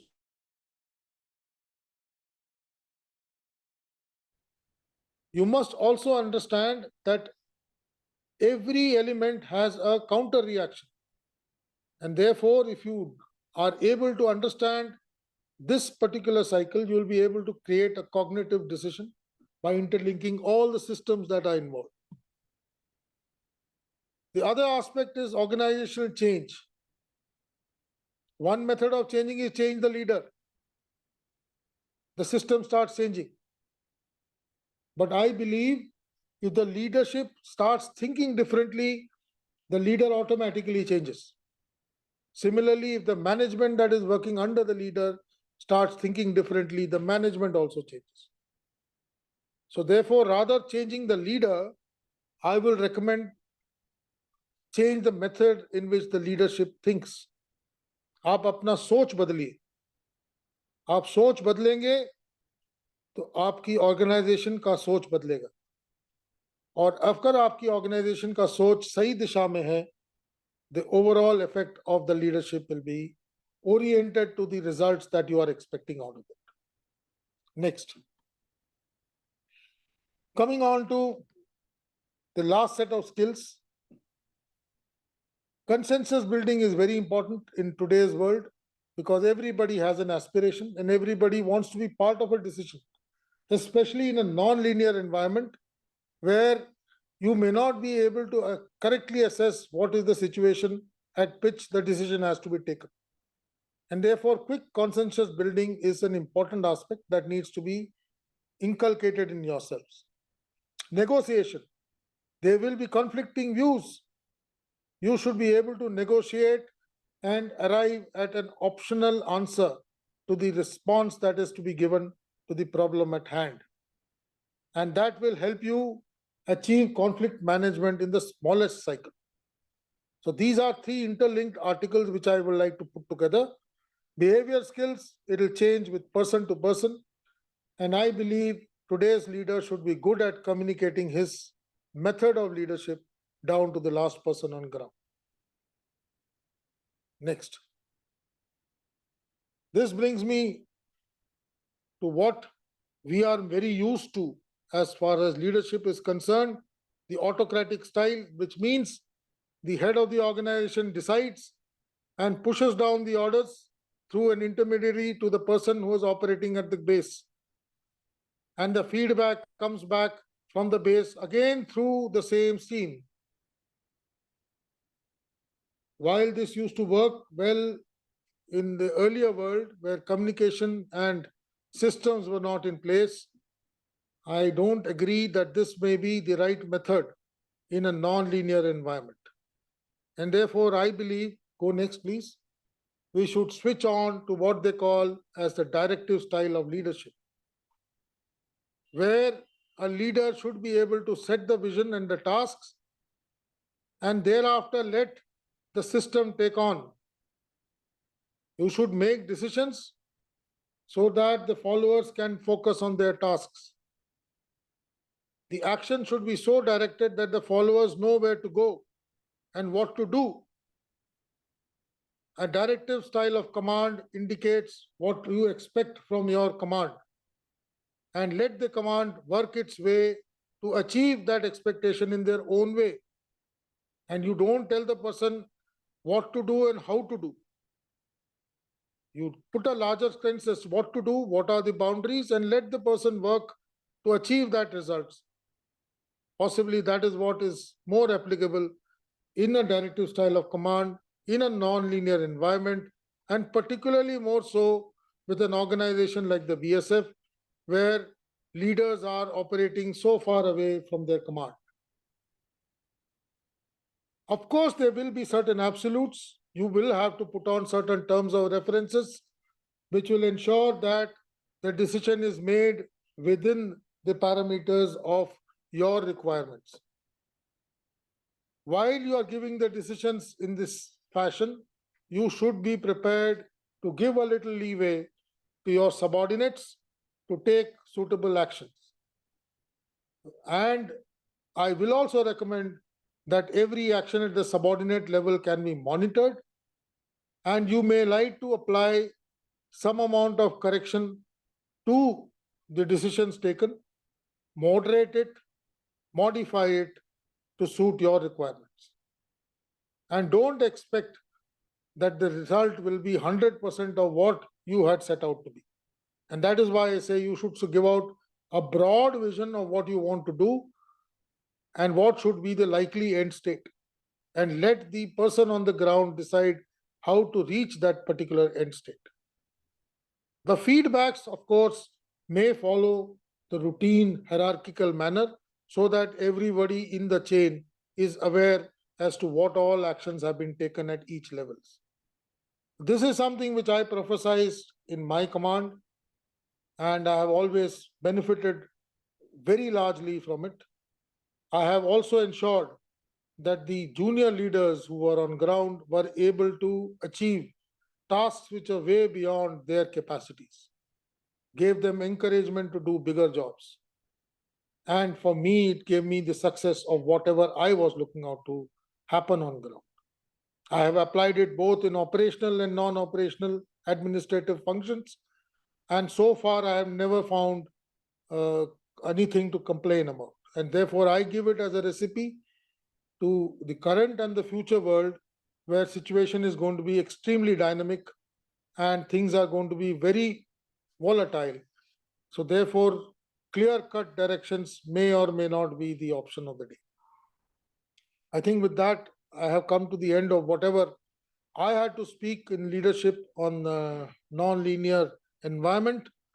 I am open to discussion on any aspects that you would like to expand upon, and I'll try my best to meet the ends, whatever you may like to raise. Thank you.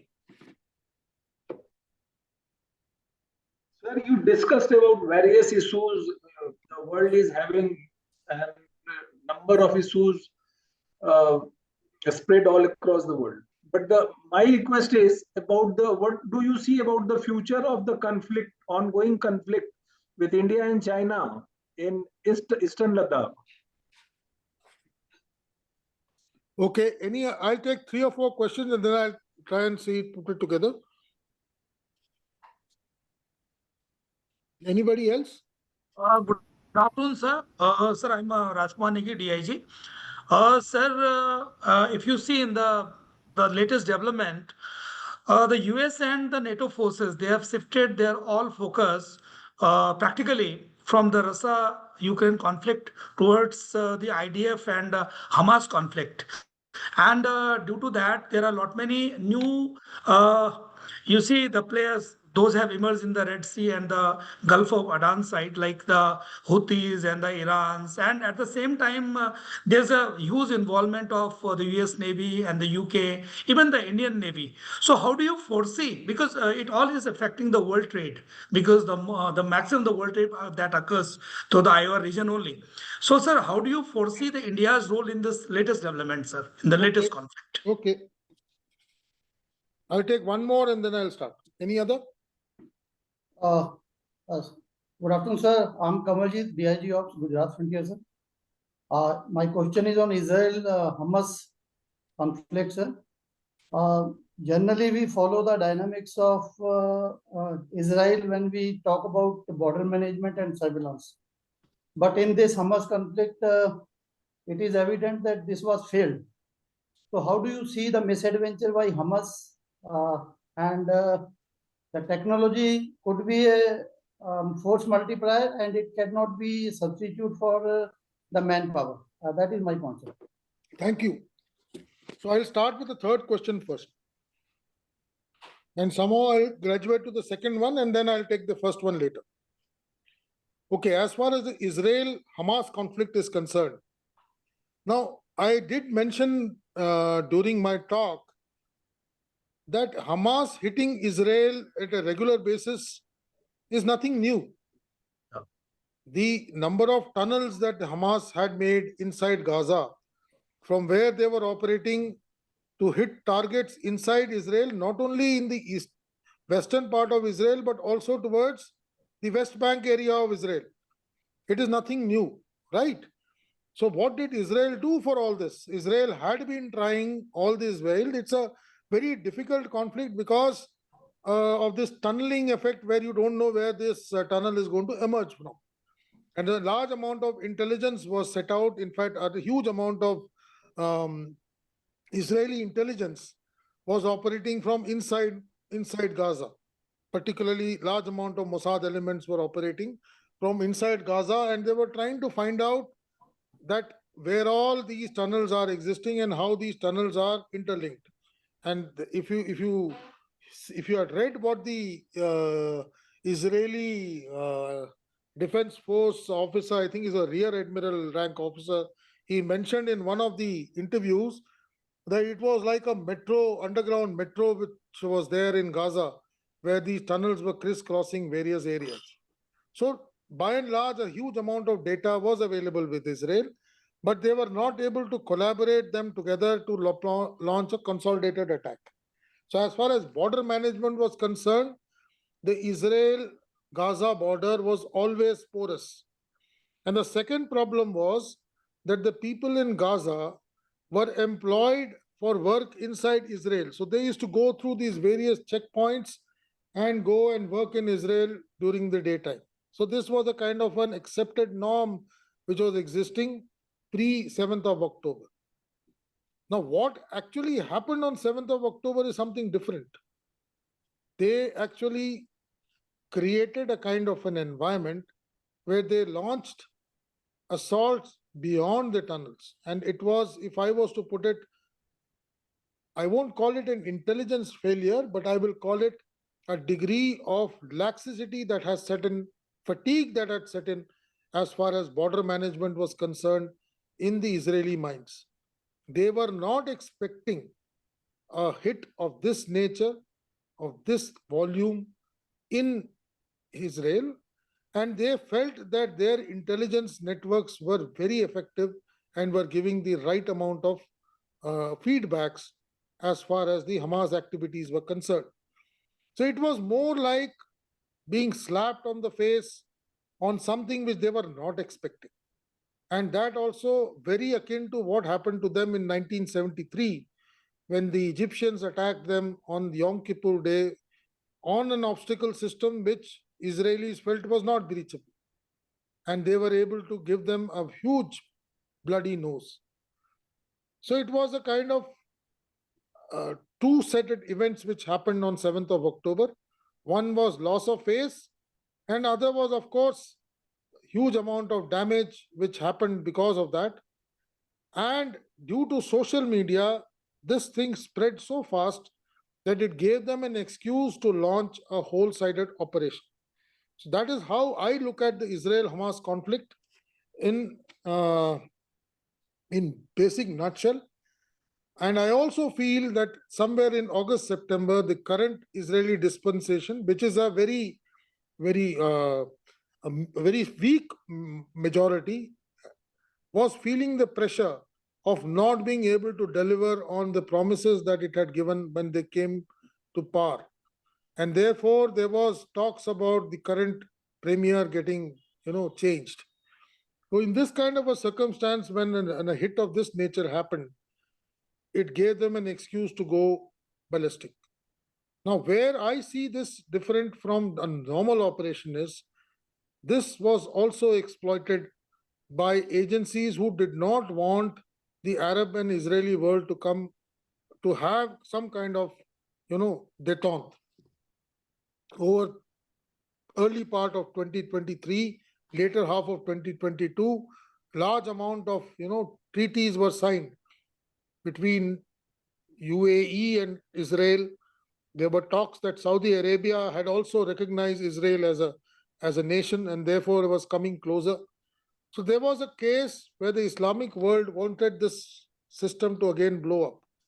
So in my mind, as I look at it, it was large number of events that all focused and happened on one singular day, and it just let loose on other elements which were waiting to come out. So that is as far as the border management issues are concerned. What Israel has now done is they have decided to take this as an opportunity to go and destroy all these elements which were causing concern to them in the last 3 to 4 years. And this was possibly what they say as hitting ant with a hammer. And that is why the world has gone against Israel, because it did not require the kind of response which Israelis went on. And therefore, there is a bipolar view that whether what Israel did or is doing is the right way, or should it have moved with a little more of patience as a responsible nation should. The example being quoted is what India did post 26/11. So there are two extremes. The answer lies somewhere in the middle. Now, coming on to the second question, which was asked regarding US and NATO shifting focus from Ukraine to Israel, I have a divergent opinion. You see, October to March is a period in Ukraine where there is a degree of calm due to the weather conditions. Though the operations were launched by Russia in February, winter seasons are very difficult seasons to launch any major offensives. And we have yet not reached end of February. So there is no given thing that the UK and US and the NATO will go back to Ukraine with the same degree of support that it had in the early part of last year. Whatever reports I have read and I have analyzed, it gives clear indication that they are still asking Ukraine to launch another major counteroffensive in the month of April, May this year. And they are preparing the Ukrainian armed forces by giving them the requisite amount of equipment and training to launch such an offensive later in the year. Now, whether Ukraine is able to do it or able to achieve success, these are questionable things, because right now Ukrainian army is a ragamuffin army. It has got no major special forces left. The last year's offensive has seen its best units getting written off because of the counteroffensives. So, to answer your question, I feel that there will be a shift backwards towards Ukraine by US, because it has huge amount of political outcome based for its own scenario back home, that is the presidential election. Because if Biden does not succeed in Ukraine, he is bound to have problems getting re-elected later in the year. So these are the two basic aspects as I see both in Israel as far as these two questions were. As far as the conflict in Eastern Ladakh is concerned, I must like to tell you that, well, it is a very difficult conflict to look at. You know, when the borders are not clearly demarked, there is a perception of where the line runs. It is very difficult to pass instructions to your troops as to where is your line of actual control. And therefore, the CBMs which were worked out in the late 90s mentioned that both the countries are equally allowed to carry out patrolling to the respective perceived line of actual controls, and these were communicated on both ends. And these measures, by and large, continued over the last 3 decades.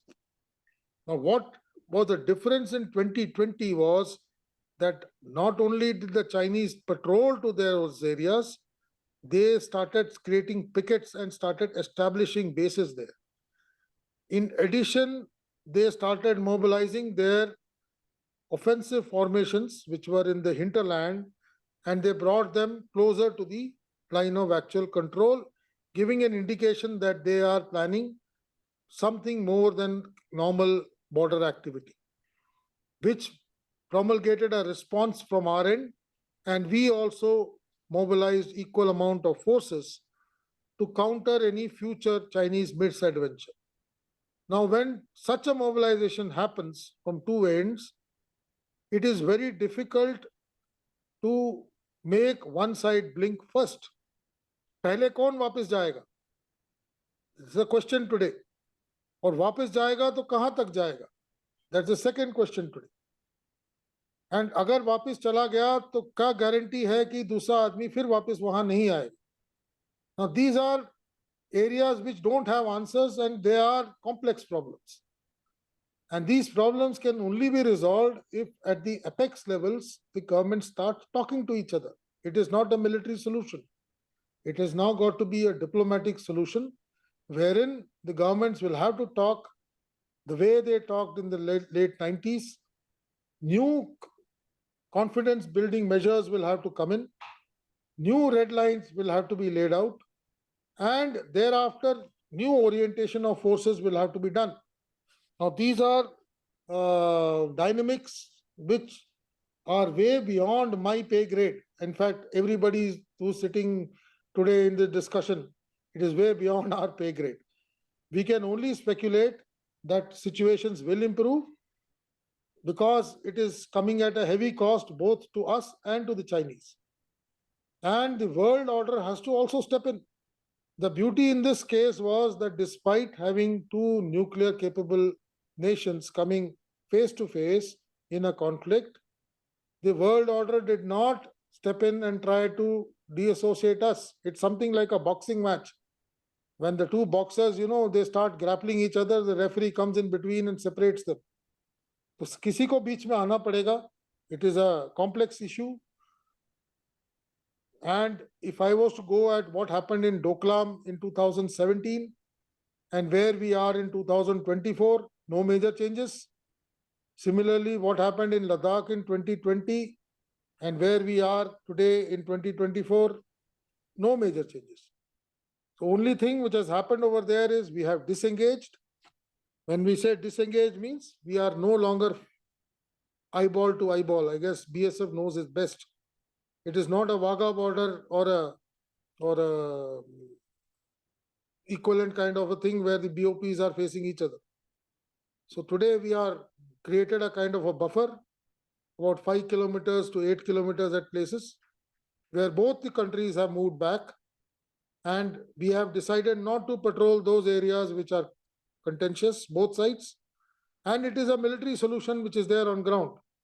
Subsequently, this has to be put together as a diplomatic solution and taken up at the higher level, which I don't see it happening this year because it's another election year as far as India is concerned. And any concessions given here will be having a ramification for the current dispensation. So I don't see much ground being happening, at least in this summer. And I hope that the government coming in takes it forward because both sides have to meet and talk. And such areas cannot be, resolved at military levels. And that is where I see Eastern Ladakh as it stands. We are continuing to hold ground as we did last 4 years. And I don't see very much of difference coming up in the coming year. Yeah. Any more questions?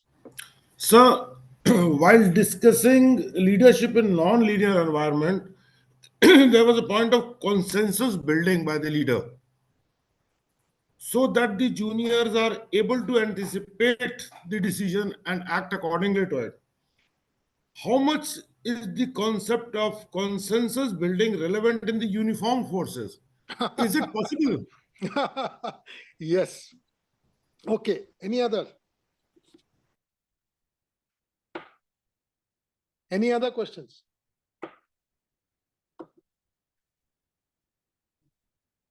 So I take this as the last question. Okay. There's something called ideals and something called compromise. हम कुछ चाहते हैं और कुछ दूर तक हम उसको कर सकते हैं. Whether you are going to get everybody together and satisfy everybody to get a consensus, this is the question at hand. An ideal organization? Yes. But do you think, let's take the person who is very famous these days, Adani. Do you think he takes a consensus decision as far as his organization is concerned? I don't think so. I don't think so. So it's not just the uniform community, it happens everywhere. The aim is to try and create an environment where there are little less amount of dissent. It is the other way around. You have to ensure that everybody is agreeing to the point of view. And I will feel that in a uniformed community, by and large, people will put across their points of view. They will try and show that there are better ways to do things, but they will agree to the final solution, whichever the leader takes. Ultimately, it's the leader's job to pull the trigger, right? So it's a difficult call, but yes, in a non-linear environment, I feel जितने ज्यादा लोग साथ आपके सोच में हैं, उतना आपका काम आसान हो जाएगा. This is the way I look at things. I don't say that that's the only solution. That is also a solution. Okay. Thank you, sir. Any other questions? I still have got 10 odd minutes. Thank you, Sunil. Very much, sir. And this was a very deliberate and like you normally get into details, minor details, and very exhaustive, very comprehensive guest lecture by you, sir. And sorry, matlab we enlarged your scope for quite a bit because that was a feedback received from STC and IG training that this geopolitical situation should be included in this talk. And you have straightway covered details very comprehensively, sir. And thank you very much, sir. You were a star speaker in NDC and College of Combat, and you still are. Thank you very much, sir. Thank you very much. It was good interacting, and I think we'll see each other again in the afternoon once again. Thank you very much.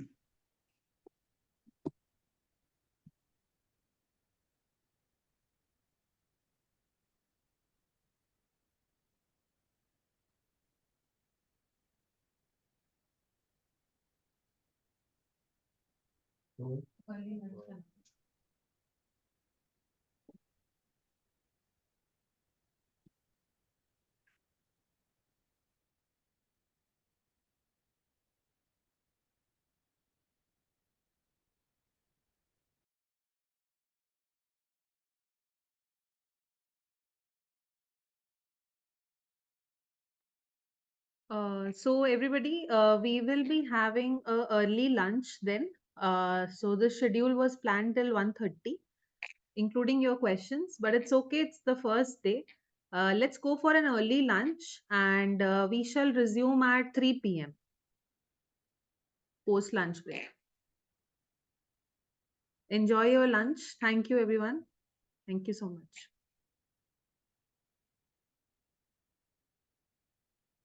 Thank you.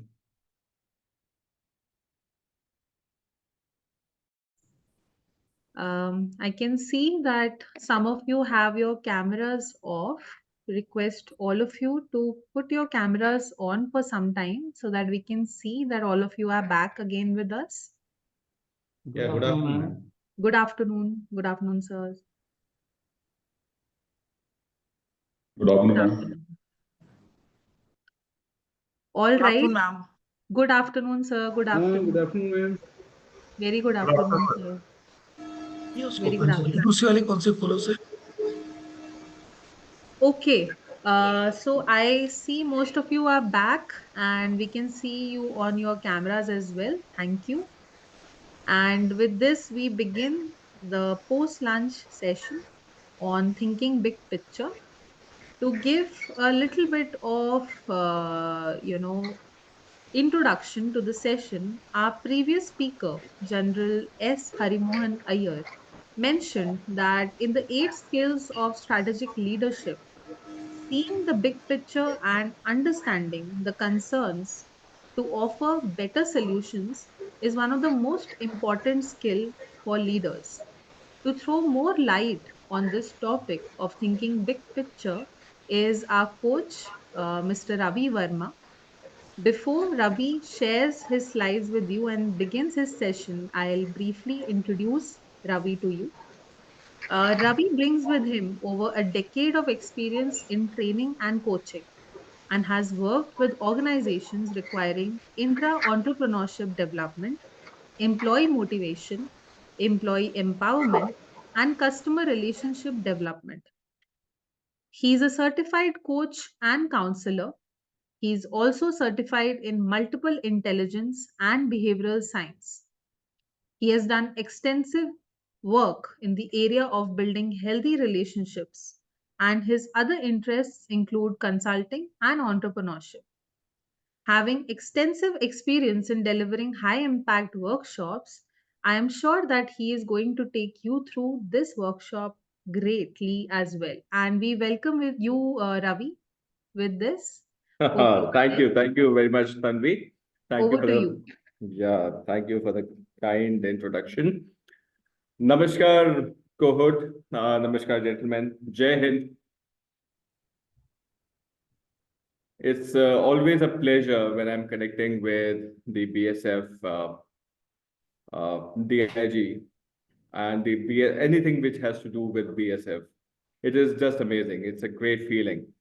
And as Tanvi has already mentioned, this is going to be a session which will spread more light onto the aspect of what exactly is big picture thinking. हम अक्सर बात करते हैं big picture सोचो, big picture समझना है. So what exactly is that big picture thinking? We'll be talking about that. Okay, so thank you very much. I'll just share the screen. Tanvi, just confirm if it is properly visible and moving. Yes. Yes, Ravi, it's visible. And it's moving as well. Yeah, it's moving. We can put it on full screen. Yeah, perfect. Okay, thank you very much, Tanvi. All right, gentlemen, big picture thinking or thinking big picture. What exactly comes to your mind?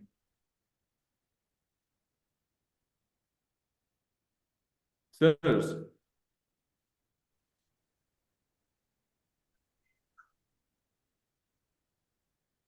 I'll be more than happy to hear from you. Well, to my mind, sir, it's a holistic approach and perspective on an idea. Perspective Instead of to an idea. concentrating on small details, you get a big picture and then follow it up with concrete work on it. Excellent. Sukhminder sir, great insight. Wonderful. Anybody else? मेरे लिहाज से picture का मतलब कुएं से बाहर निकल के देखना है. Exactly, Ratan sir. So कुएं से बाहर निकलना और कितना ऊपर तक निकलना है, ये सेशन की गहराई अभी हम एक्सप्लोर करते हैं. Let's understand अगले कुछ मिनट हमारे जो साथ में होने वाले हैं उसमें exactly हमारे पास में है क्या ऑफर करने के लिए. So this is we'll understand big picture thinking होती क्या है, and then we will also understand what are the benefits if we are thinking big picture. So what benefits can we draw out of it? और सोचना कैसे है, वो big picture thinking लेके कैसे आनी है, we will understand that as well during this session. And when we are trying to think big or we are trying to engulf, as Sukhminder sir mentioned, perspectives, वो कैसे जब हम explore करते हैं, what are the traps, some common traps that we are going to be, exploring in this session and how to overcome those traps.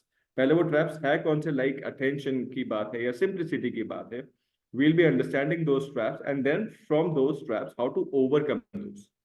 Ultimately, towards the end of the session, we'll talk about what are our tactics. When we go back to our workplaces, how we can take insights from this session and put it back to our work where we are operating in the scenarios, in the situations that we are. So what could be our tactics is going to be the conclusion for this session. I want to hear from you if after the lunch, we all are happy and excited to dive into this session. मेरे को raise hand दे दीजिए या फिर मेरे को thumbs up दे दीजिए. I would understand that. Okay, I have a thumbs up from most of you. Thank you very much. Let's dive in. To set the tone and the context, I have this situation in front of you, everybody's screen. इस पूरे session में आपको pen और paper की बहुत आवश्यकता पड़ेगी. So I would request keep that pen and the paper in front of your eyes for your use. I'll give you 60 seconds. Let's understand this problem. And let's try and find the answer to this problem.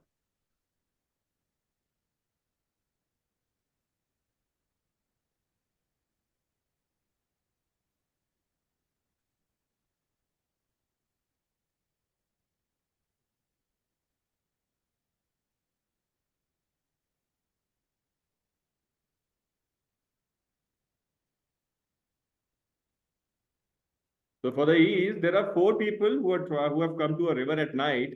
There's a narrow bridge that they have to cross. And only 2 people can cross the bridge at one particular point of time. Okay, and since it is night, they have to use the torch. So one person has to come back to bring the torch and bring the other person with them. So the timeline is person A can cross in 1 minute, B in 2 minutes, C in 5 minutes, and D in 8 minutes. Okay, and the condition is when 2 people cross the bridge, the other one should follow the slower person's pace. So what is the minimum time that they are going to take? Is it 17 minutes? Great, Saleh sir, that's pretty quick. Subrata sir, 16 minutes. Wow. Sir, 1 minute kam laga hai Subrata sir ne.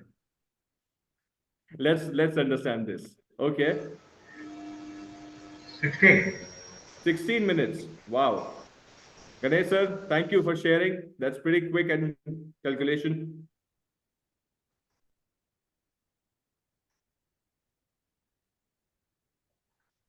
Okay. And you want a calculation from me? No, Saleh sir, आपने तो 17 minute बताया.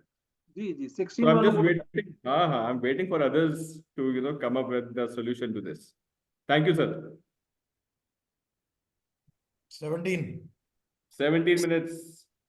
Gokul Nagar VSF. Okay, that's not your name, I'm sure. But thank you for the input, sir. 20 minutes. 20 minutes. Zaliwal sir. 17 minutes. Hemant sir. Okay. All right. So 1 minute is over. And I see 5, 7 of us have responded. Ashutosh sir, 20 minutes. All right. All right. Now, if I give you the answer, which I will, but before that, if I tell you that this is not a mathematical problem, what solutions will you look out for? What questions will you ask for? I'm sorry if it is, again, turning back a minute ago, जब हमने दिमाग लगाया अभी, as soon as we see a problem, हम उसका solution ढूंढने के लिए आगे बढ़ जाते हैं. And this is what this question also asks for. But now I'm telling you, if it is not a mathematical problem, then what can we think of? What can we think beyond this problem? Whether we really require to use the bridge. Exactly, sir. Cover, sir. बहुत ही बढ़िया. Bridge इस्तेमाल ही क्यों करना है? Boat क्यों नहीं ले लेते हम? Great. What else? Second, can we, in case it is manageable, all 4 can get into the water and just walk through, if it is possible. Exactly. If it is possible, let's check the possibility if they can walk through the water. Great input, sir. Saleh sir. Wonderful. What else?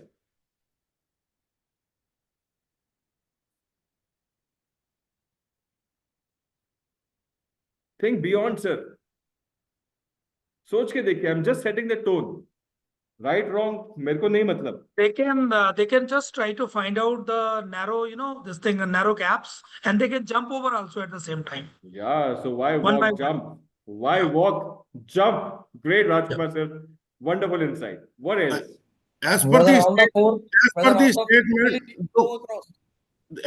statement, 4 people had come to the river at the night.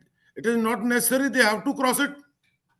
Okay. Why are they even crossing it? That could be the question that we could be asking, sir. Ashutosh sir, wonderful point. Mongla sir, you were saying something. One person shows the torch, like the torch, 2 person crosses, next 1 person cross, and finally he himself crosses. Exactly, Monglang sir. The idea is, why are they even crossing at night? That could be our question. Right, sirs? Everybody, are we in sync? So the idea is, now let me give you the correct answer. The minimum time that takes, if this was a mathematical problem, is 15. But for this particular session, the right answer does not matter. What matters is, जब भी हम कोई problem हमारे सामने आती है, we have this instinctive thought where we have to solve this particular problem. Big picture thinking is not about diving in immediately. It is about moving beyond thinking. And as it came earlier, it is also about exploring the perspectives. यहाँ तक सब sync में है, everybody? Are we able to get it? Any doubts anywhere, or else we'll take up understanding of this with the help of an example from the history. Okay? So this is one of the examples. When Sir Benjamin Franklin, he went to France in 1700s, he was appointed as the ambassador, and when he went there, he figured out that during the winter season, while the offices were getting closed, people used to come back in the market and buy their groceries or market things, whatever that they wanted to buy. और वो उस वक्त light white होती नहीं थी, तो a lot of candles were being burned कि भाई रात को आके और वो अपनी shopping कर पाए. So he thought that why is it necessary that the candles have to be burned? Because candles attract a lot of money. So he proposed, and which was later accepted also, he proposed, why can't we shift the timing of the offices 1 hour prior? कि शाम को 1 घंटा पहले office खत्म हो जाए, जिससे लोग दिन में आके शॉपिंग करके और अपने घर जा सकते. And it was accepted.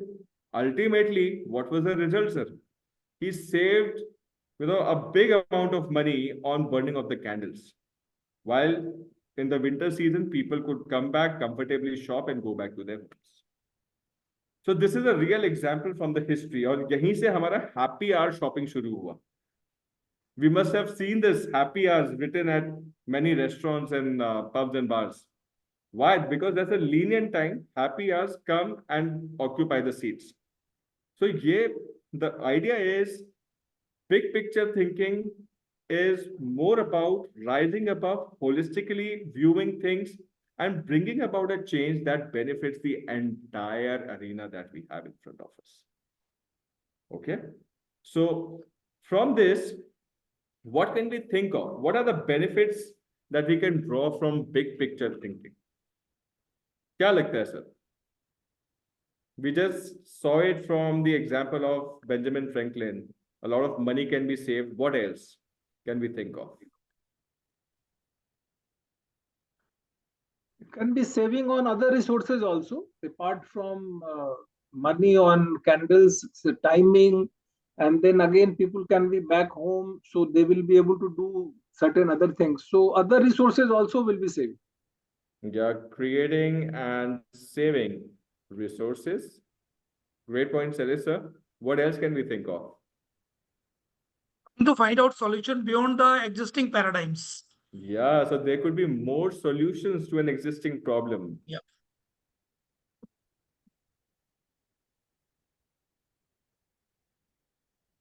Yeah, it can be more or better solutions as well. Lasting solutions. What else can we think of? Not limiting our thought process to certain stipulations. Sky is the limit, basically. Yeah. Yes, sir. So the benefit is sky is the limit. We just need to explore. Absolutely, Rajkumar sir. The great inputs, great insights. Anybody else? All happy? Okay, Ratanlal sir, you mentioned that. What else? So when we are talking about that, these are the benefits that we can draw from big picture thinking. I want to ask you, what exactly do you feel when you should be using big picture thinking? इस्तेमाल कब करना चाहिए? Should we be using it if we have to do our mundane tasks? जूते के less बांधने हैं, बाल कोम करने हैं. Should we be using big picture thinking there? Ramesh sir, what do you think?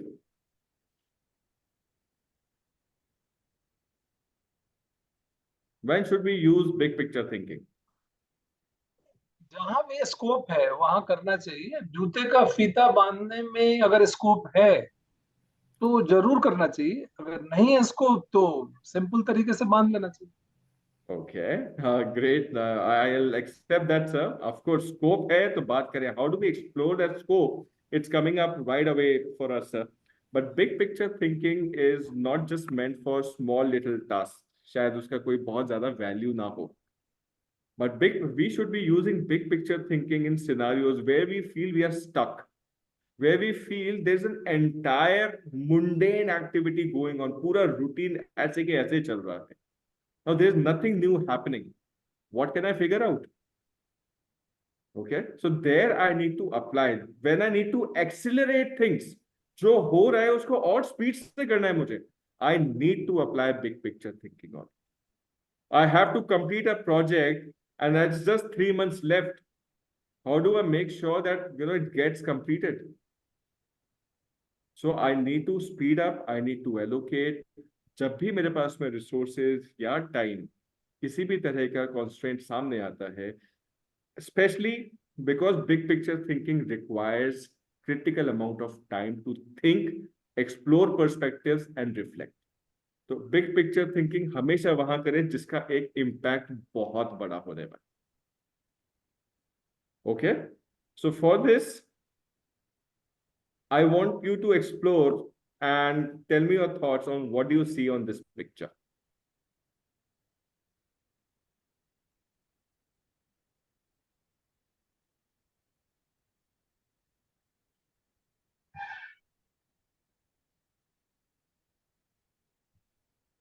What's your perspective on this picture? Harinder sir.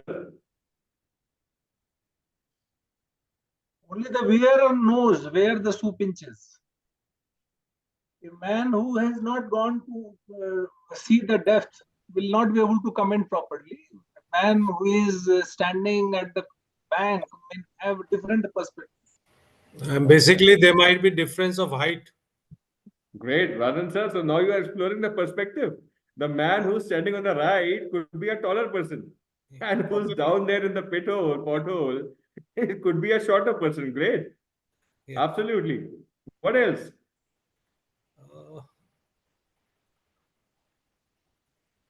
Maybe the left person is kneeling down just to show the depth of that water. क्या बात है Kamaljeet sir, बहुत बढ़िया. सो सामने वाले को सिर्फ ये बताने को कि आप गलत हो. I've bent down, I'm kneeling down. Could be one of the ideas, sir. Yes, it's a perspective. Absolutely. So, इसके ऊपर मेरे को एक छोटा सा स्टोरी याद आ रही है, if you all permit. Okay, it's important for us to understand the perspective and the kind of ideas that we get into. एक बार ध्यान से सुनिएगा सर. एक बार एक ज्वेलरी शोरूम के अंदर, ज्वेलरी शोरूम में रेनोवेशन का काम शुरू हुआ. The contract was given for 7 days. Okay. Now on day 1, there is a worker who comes out towards the day end. एक कार्ट में एक छोटा सा गंदा सा थैला लेके आता है. And the security guard stops him and asks him, "What are you carrying in this small little rag that you are carrying?"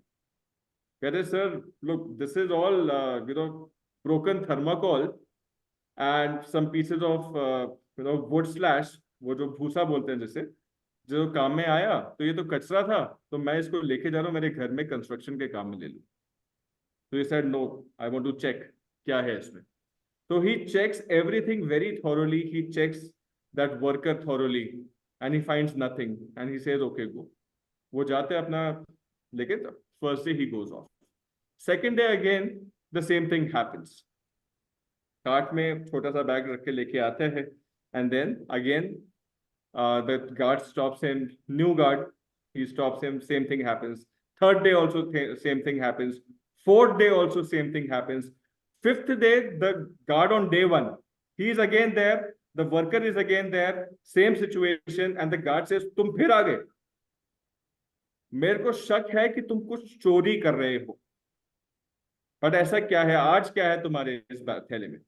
तो ये सर वही चीज है, घर में कंस्ट्रक्शन, थोड़ा सा ये कचरा है, इससे काम कर लूंगा।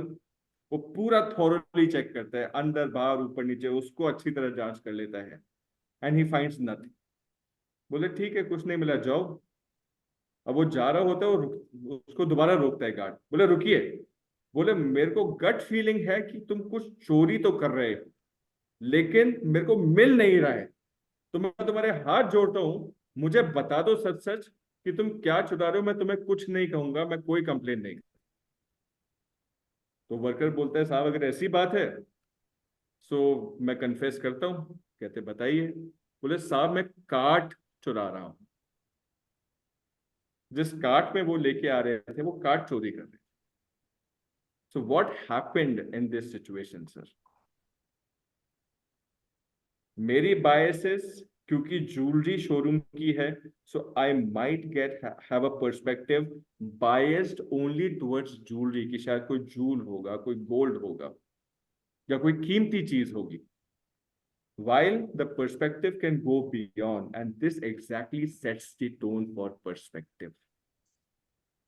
हमारे लिए once we are into a leadership role, it is very important that we continue to explore perspectives. अगर हम एक perspective, एक ही चीज में bias हो गए, then what happens down the line?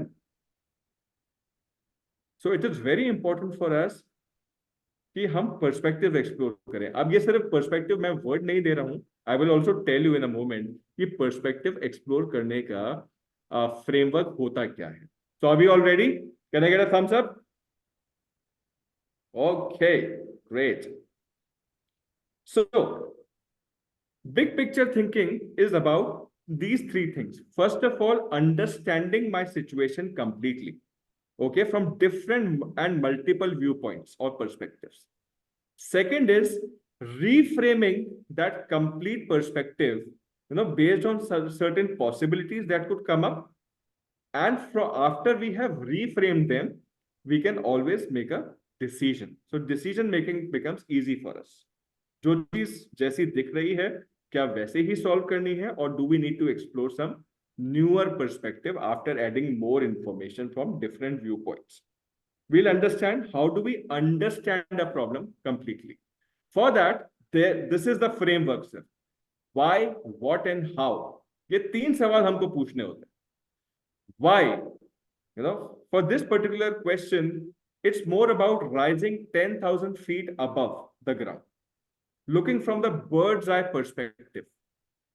क्या हो रहा है, कहां से शुरू हुआ, कहां जाके शायद खत्म होगा, exploring that entire thing. Once we have our foot on ground, हम बहुत दूर तक नहीं देख सकते. You go to a hilly terrain and then you are able to look at the larger picture. It's more about rising much above, looking and exploring things from that perspective. So why is that question? Second question is what? What is deep diving into that particular situation that we are in and exploring more possibilities into that particular situation only. And third question of the framework is how. How is basically an action. कि इसको address करना कैसे है? How can I solve this particular situation? So this framework, let's understand it from a viewpoint of an example. ये funnel of perspective है sir, एक situation है छोटा सा सभी के लिए, and let's apply this funnel of perspective with our questions. So a friend of mine decided that he wanted to have some wine at 12 o'clock night. I was in a fix, wine थी नहीं मेरे पास में, and all the wine shops were closed. और मैं थोड़ा नाराज भी हुआ उसके साथ, because पहले क्यों नहीं सोचा अगर ऐसे करना ही था. So what can I do? Let's explore the perspectives.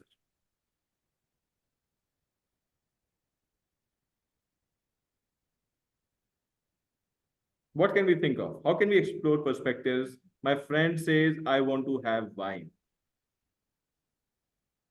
Wine shops बंद है, मेरे पास वाइन नहीं है, रात के 12 बज चुके हैं. What do I do? I will check up with my other friends if they are in possession of some wine. Absolutely. So I can check with my friends. There may be bar in the neighborhood also. So neighbors can be troubled at 12 o'clock. Okay. So Check- go Check other to- alternatives. Like? If you have whiskey, you can offer Okay. him.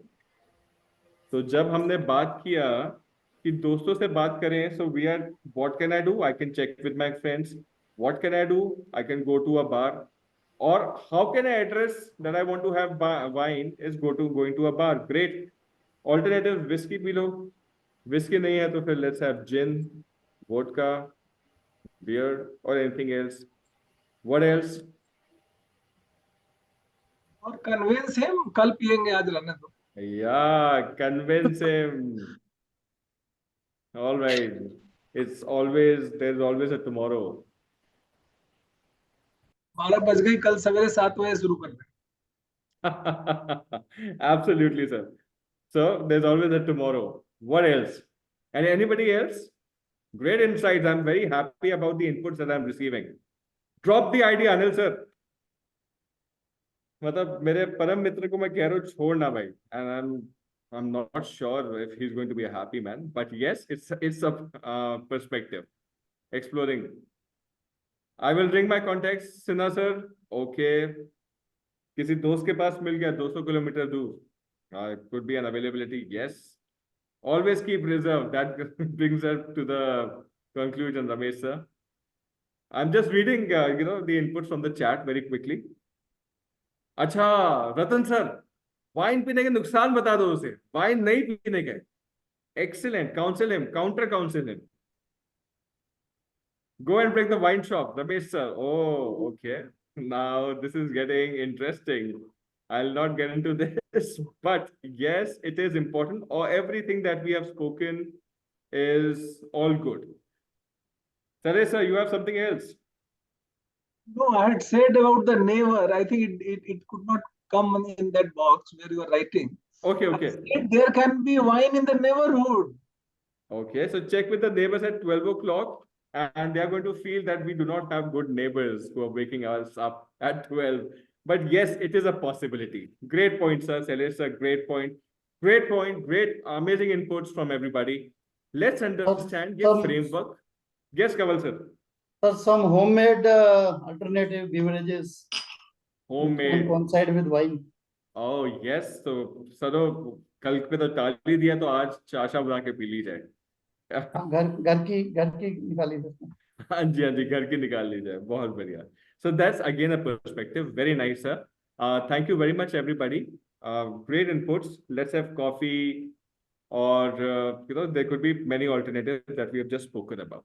अब इस framework को, इस situation को हम ये 3 questions के साथ में कैसे explore करते हैं? Let's understand this. So, give me a moment. Yeah. The thing is, the situation that I had was, let me get this arrow. All right. The situation that I had was, my friend wants to have wine. अब इसमें अगर मैं how का filter लगाऊंगा, so in the same situation, it will be stores Google कर लो कि if कहीं available हो, कार उठाओ, घूमने निकल जाओ, देखो कि कहीं खुली मिल जाए तो, black में मिल जाए, could be one of the ideas, or any other thing. और सारे जो हमने explore किए हैं perspective, वो सारे. अगर मैं what का filter लगाता हूँ, so the inputs also came from your side. If not wine, then have Italian, French, or gin, or beer, or vodka, or chai, or anything else. Okay. But the moment I apply a filter of why, मेरा situation, मेरा question, मेरा solution सब change हो जाता है. कैसे? I want to have wine is my current situation. I apply a filter of why. Why do you want to have wine? He said, पीनी है मेरे को, I just want to drink. I ask him again, why do you want to drink? So we are filtering down, we are rising up. Situation se upar uth rahe. And then probably the answer could be, so that I can feel good at this particular moment. I ask him, okay, so what are the other things that we can do so that you can feel good? So how can I make you feel good? What can I do so that you feel good? If you think this is the right way, right situation that you want to address, stop here. Otherwise, ask him, okay, why do you want to feel good? Can be another question. Again, a why. He says, so I can celebrate. Now, how can I celebrate at this particular hour? Let's go to our old school, click some pictures, make some live videos on Facebook or social media or somewhere that we are together. Could be another ways of celebrating. So the idea of friendly, providing a solution to wine or no wine, when I apply the filter of why, my perspective to a situation, it changes. So my ladder of inference, so I keep rising up on the ladder of inference. I keep exploring more data and more knowledge by applying this filter. Are we clear on this, everybody? I need to have an understanding if this works as a part of your understanding. Why, what, and how, the framework for understanding a situation that we are in. Give me a thumbs up if we are clear with this. If there are any questions coming up in your mind, feel free to let me know. Okay, so I see thumbs up from most of you. Let me quickly check chat if there are anything. No, none. All right, so if you're good to go, then comes our last step.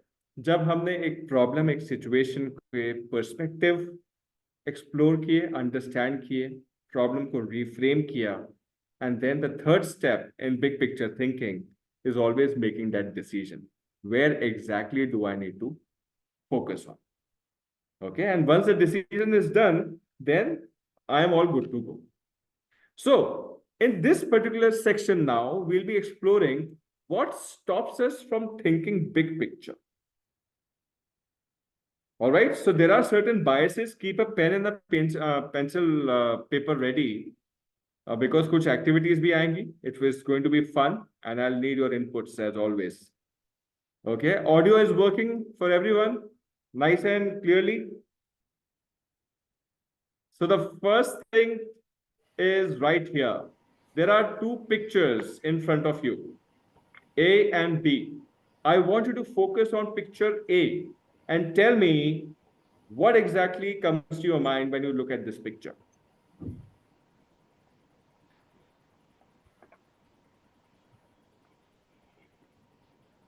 Admonition. Okay, admonition, Rajan sir. Pointing out mistakes. Pointing out. Yep. Warning somebody. Warning somebody, Rajkumar sir, Subrata sir, reprimanding. Pointing out something. Yes, something. Not Yeah, something sir? nice. Not something Not nice. something nice. Absolutely. Angry lady, Kalyan sir. Thank you. Yep. So wasn't that quick? The moment that we saw this picture, all such thoughts came to our mind, and I'm sure everybody, yes, Chitrapal sir giving caution. She's cautioning somebody there. Okay. So it was all very quick. And we all can understand, looking at this picture A, that this beautiful lady is not about to utter some very pleasant words to somebody. She is not beautiful. I mean, I'm just paying attention.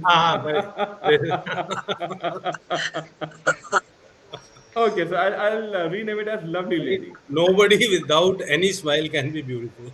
Okay, absolutely, sir. I think this is a different topic, but yes. Now let's explore, what comes to our mind when we look at the picture B. Line 1. Okay. To find out multiplication of 17 and 23, 391. 391. Okay, that's pretty quick in calculation, sir. What else?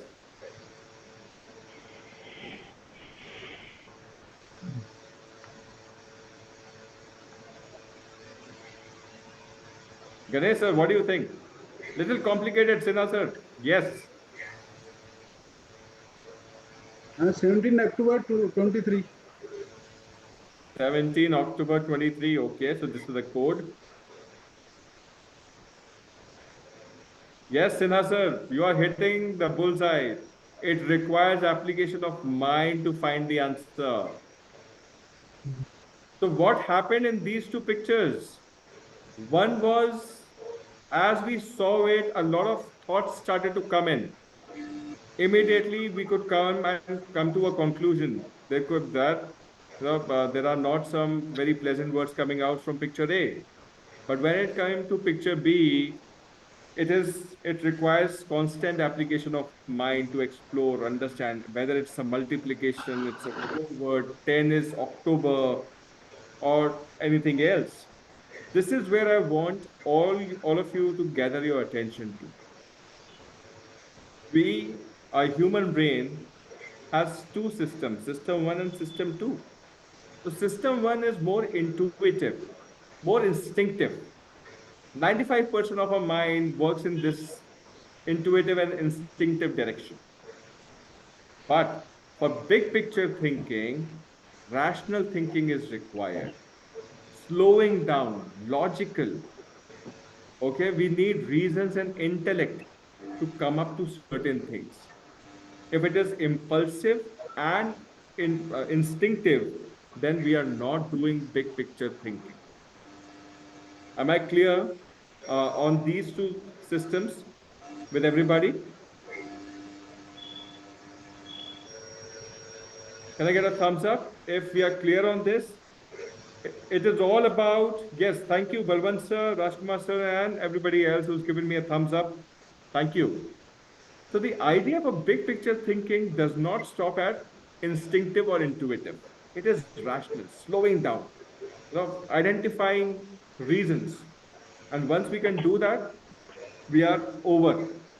We are on the way to identifying big picture thinking with our thought process. All right. Let's understand what's happening. What are the biases, some common biases that comes along when we want to do big picture thinking. The first is the illusion of attention. Now I'm going to be showing you a video.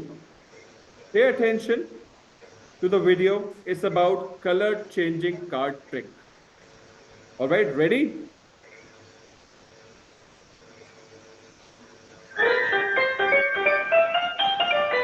Let me ask you, could you hear the voice music in the video? Yes.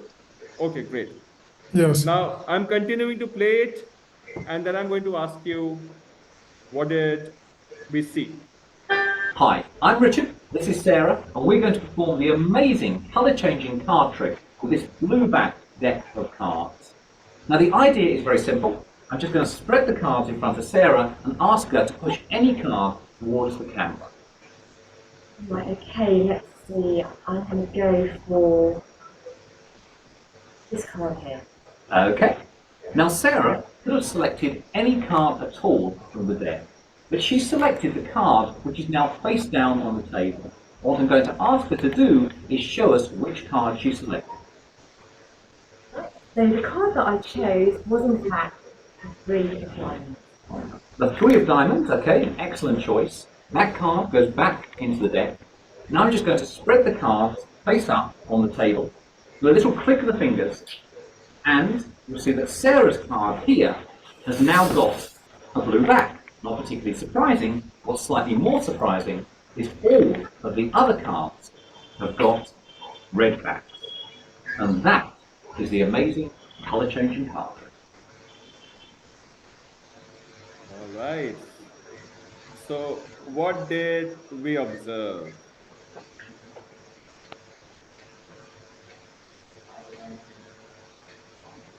Did we notice anything? No. No. So the trick was amazing, isn't it, Ramesh sir? Color of the curtain sense. Who said that? colors of the curtain? Yeah. Oh, he has not shown the color. Okay. Color of the Even back of the probably curtain. the colors of dresses are also changed. Rajan sir, Same floor. amazing. Okay, so you have this, you feel that the dresses change. Somebody mentioned, I'm sorry I missed. Who mentioned that the colors of the curtains changed? Okay. In fact, myself. In fact, I was mentioning colors sense. Okay, Ratan sir. All right. Okay. Great. Anything else? Otherwise, it was all magical. एक card रह गया, बाकी सारे cards changed. Now let's understand what exactly was happening. Remember, we are understanding the illusion of attention as a bias. Now let's see what exactly was going through in the video.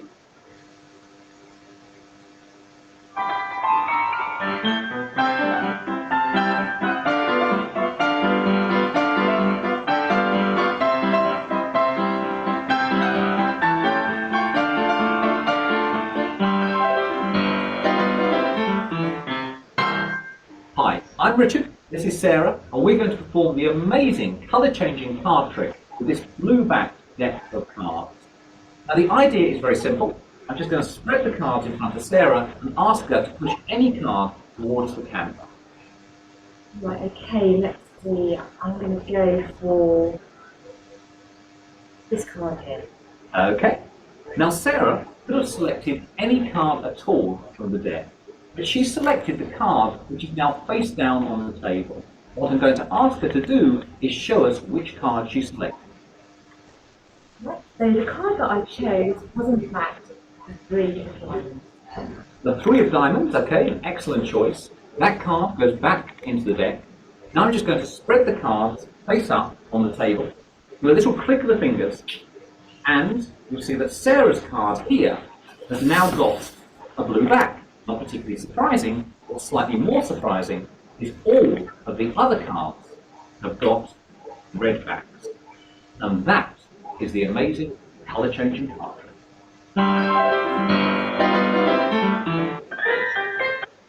Okay.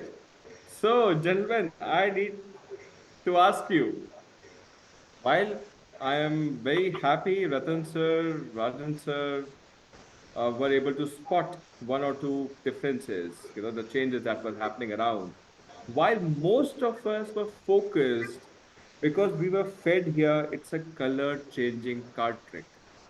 And we were trying to understand, okay, let me spot if, there is anything that unusual I can check if it is not magic. Correct? The same thing happened in that story, jewelry showroom renovation. The worker was coming with a card with a small package, and he was not stealing any jewelry, but he was stealing the card. So attention, the idea is illusion of attention. We sometimes focus that too much on our activities.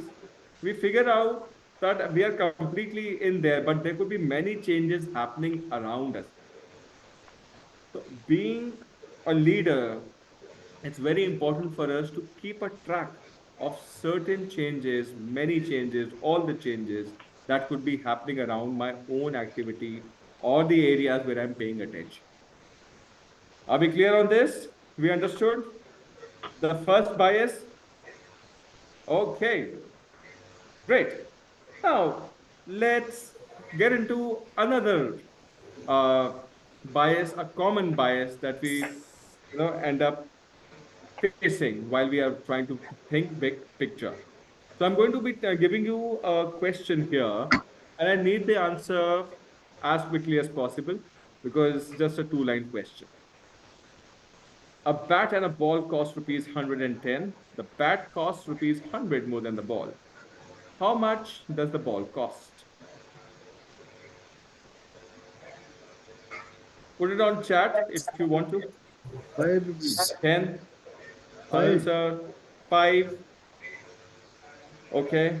What else? Come on, put your answers on chat, everybody. 10, Hemant sir. 10, Vikram sir. Kamalji sir. Chitrapal sir.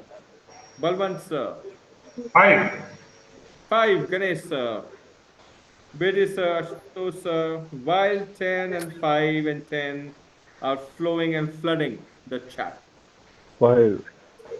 Okay. Now, my question is again the same. Let me tell you about this research. The same research was conducted in some foreign university with youngsters, and most of them gave the wrong answer to this question. They all gave 10 as the answer. The idea here is not to check on your mathematics, but we often fall prey to simpler situations, as they appear on face. And then we end up identifying that we have made the wrong decision or opted for the wrong answer. How? Okay. As the context, they look easy and straightforward, we accept it. The correct answer to that question is actually 5. Okay, but that doesn't matter here.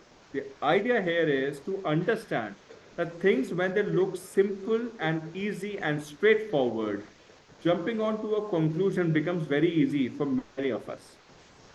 As a leader, it's very important to step back and reflect whether the decision that I'm opting for is actually that simple. Is the situation that simple? I must pause and reflect again and think, could I be looking at a bigger question or thinking differently at this situation? Okay, so this is how we can overcome the bias of simplicity. So did we understand that this is the second bias, the most common bias that comes across? Simplicity bias हमारे current situations में भी हो सकती है. May I request all of us to mute ourselves? There's a disturbance coming from somebody's microphone. Very politely, I'll request if we can mute ourselves so that it's easy for everybody to listen to the session and participate. Thank you very much. It's all right. So unmute only when we are participating and keep yourself muted for the rest of the while. Thank you very much, sir. Answers. So border situation में simplicity bias हमारे पास कैसे आ सकती है? We might feel that हमारे को एक apprehension था. It's just out of my understanding of BSF. Or my past experiences from here. One of the instances was there was an apprehension that smugglers are going to take certain route. And we ambush them, we catch them. And we figure out, okay, this is the most common route that the smugglers take. हमने जाके ambush करके पकड़ लिया उनको, and we feel happy, simple, most common route. But probably there could be something else going in the behind. वो common root की जगह जो अनकॉमन रूट है वहां से ज्यादा बड़ी स्मगलिंग हो रही होगी शायद. So even that smugglers understand कि ठीक है 2 लोग यहाँ पकड़वाते हैं 20 लोग वहां से निकल जाए. Could be one of the ideas. So simple things as they may appear, it's very important for us as leaders to not to just go on the face of the situation, but step back and reflect. Okay, ready to dive in? तीसरी बायस पे चले, समझे? Can I get a thumbs up if we are? Yeah, great. Thanks for confirming. This participation is amazing from you, all of you. The third bias that is most common is the activity trap. Let's understand this through this activity. These are 9 dots. And what you have to do is connect all the 9 dots with only 4 lines or lesser lines without lifting your pen or pencil, whatever that you're doing. And you have to connect all the 9 dots. Once done, let me know.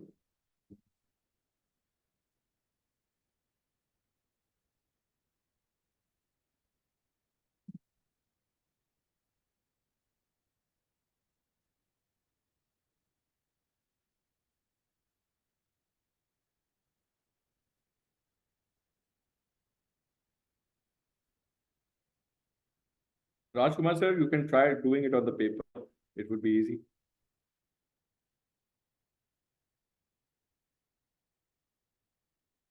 Done. Okay, Sinha sir, you mentioned done. So Minder sir also. Wow. Balwant sir, you've mentioned a G. Wait. Let's understand how you did that. I'll give you, all of you, 20 more seconds to try come up with the answer or the solution to this once you are done. Okay. It was a fall. No problem, sir. It's a sign that we are trying. British sir, done. Wow. I'll ask you to tell other people as well.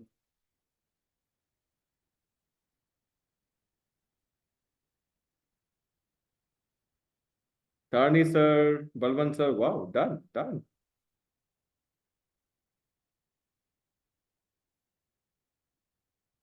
All right, 5, 4, 3, 2, 1. Let's stop right here. Okay, I wish we had more time so I could give you more to explore this. Who would like to tell how did you do it? Balwant sir, would you like to try and tell everybody? Please unmute yourself, sir. And I'll do as you are directing me. Balwant sir, you are muted. आप mute पे हैं sir.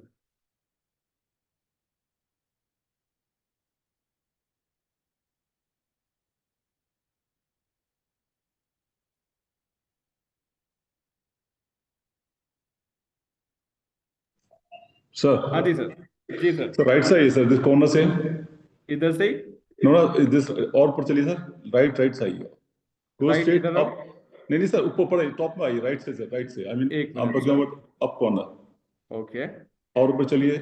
Come to right. Right corner से sir. From the right corner. You start from right corner sir. इससे और आगे चलिए sir. कि जहाँ से स्टार्ट किया था अभी क्लोज किया उससे और आगे चलिए. एक मिनट सर. लेट मी यहाँ से जाऊँ इस वाले रोड पे. सर और सीधे चलिए. हाँ, go straight. आप और चलिए. Right. और राइट चलिए सर. जी सर. यहीं से स्टार्ट करिए sir. You start from here, जिस लाइन पे आए उसी पे वापस आइए सर. यहाँ पे?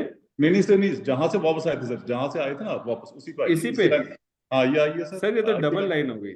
नहीं ये छोड़ दीजिए सर. लाइन आपने खींचा ना वो गलत है. मतलब रास्ता बता रहा हूँ मैं आपको. अच्छा, मैं पहले यूं आया फिर यूं आया. यस और यहाँ से वापस गया. यस ये स्टार्ट करिए सर. पहला हाँ कॉर्नर में आइए. सर ये तो डबल लाइन हो गई ना? नहीं डबल लाइन नहीं सर. लाइन नहीं है ये. स्टार्ट यहीं से किया आपने सर. जहाँ से आपने अभी किया था ना वहीं से स्टार्ट कर रहा हूँ मैं. अच्छा ठीक है. जी हाँ, तो अब नीचे आइए सर स्ट्रेट. जी हाँ और नीचे आइए सर. यहीं से राइट आइए सर. राइट आइए सर. ऊपर जाइए. गो स्ट्रेट अप ऊपर जाइए. Then right. Okay. Then down. कितनी लाइनों में सर? 1 2 नहीं आप लाइन बोल रहे हैं, जी बोल रहे हैं. मैं तो उसमें इनिशियल स्टेट ना विदाउट उठाए बिना उसके पिक के में करना है. तो आपने लिखा था जी. 4 lines or fewer. Okay, well tried sir, well tried. Let's have a clap. Actually sir मैं जी लिखा था शुरू में आपको जी. अच्छा. Okay, I understand. But sir जी में भी हमारे कर्व भी अगर हम लेते हैं so the curve is not a line and वो 5 लाइनें हो जाएंगी sir. Yes. Anybody else?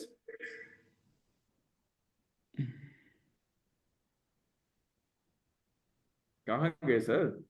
I saw a lot of things, a lot of chats saying done. Yes.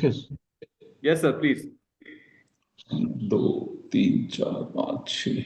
I have given the solution.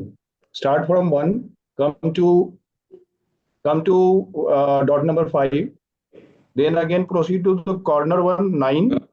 Sir, and then annotate move कीजिए up. ना. Okay, let me do it or you do it. You can annotate as well, I think. Otherwise, I'll do it right here. इधर से जाऊँ? No, not from here. Start from first upper one, left side. This one, extreme yeah. left. Then move diagonally to number 5. Yes, this. I have given number 5. Then the extreme corner right one 9. This one. Move upward. Okay. Number 6. Then 3. 3. This one, yeah. 2. Okay. 1. Okay. Come downward. Straight. Okay. More. Next. Yeah. More. down, Yeah. and to right. 5 lines. So 5 lines. 1, 2, 3. Oh, sorry. 5 lines. Very easy to Don't be, do. sir. It's okay. It's okay. It's absolutely okay. Ramesh sir, if you are talking, you are muted. मैं सुन नहीं पाया आपको.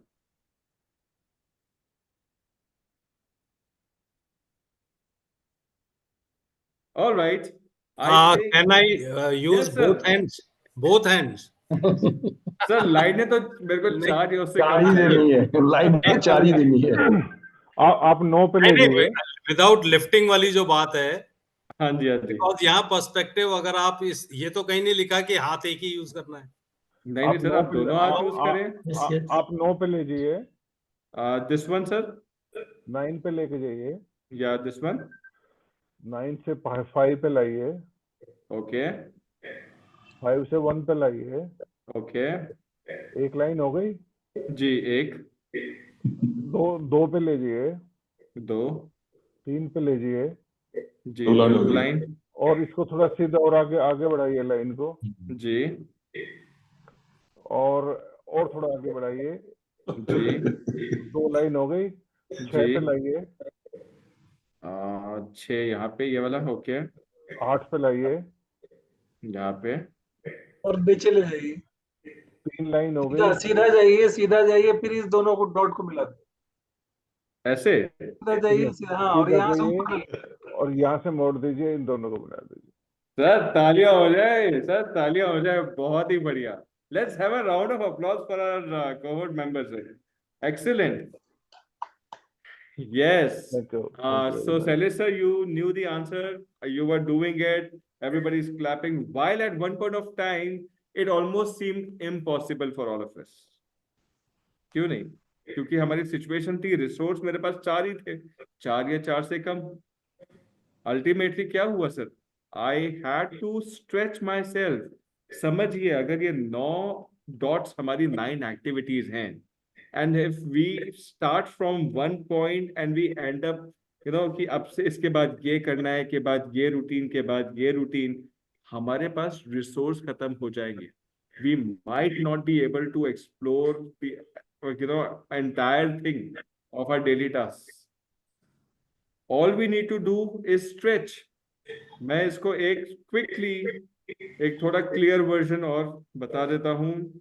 Bye doing it, what I did, मैंने जैसे यहाँ से एक routine लिया, and if I get stuck into a routine, मेरा एक भी काम खत्म नहीं होगा, कोई ना कोई एक काम रह जाएगा.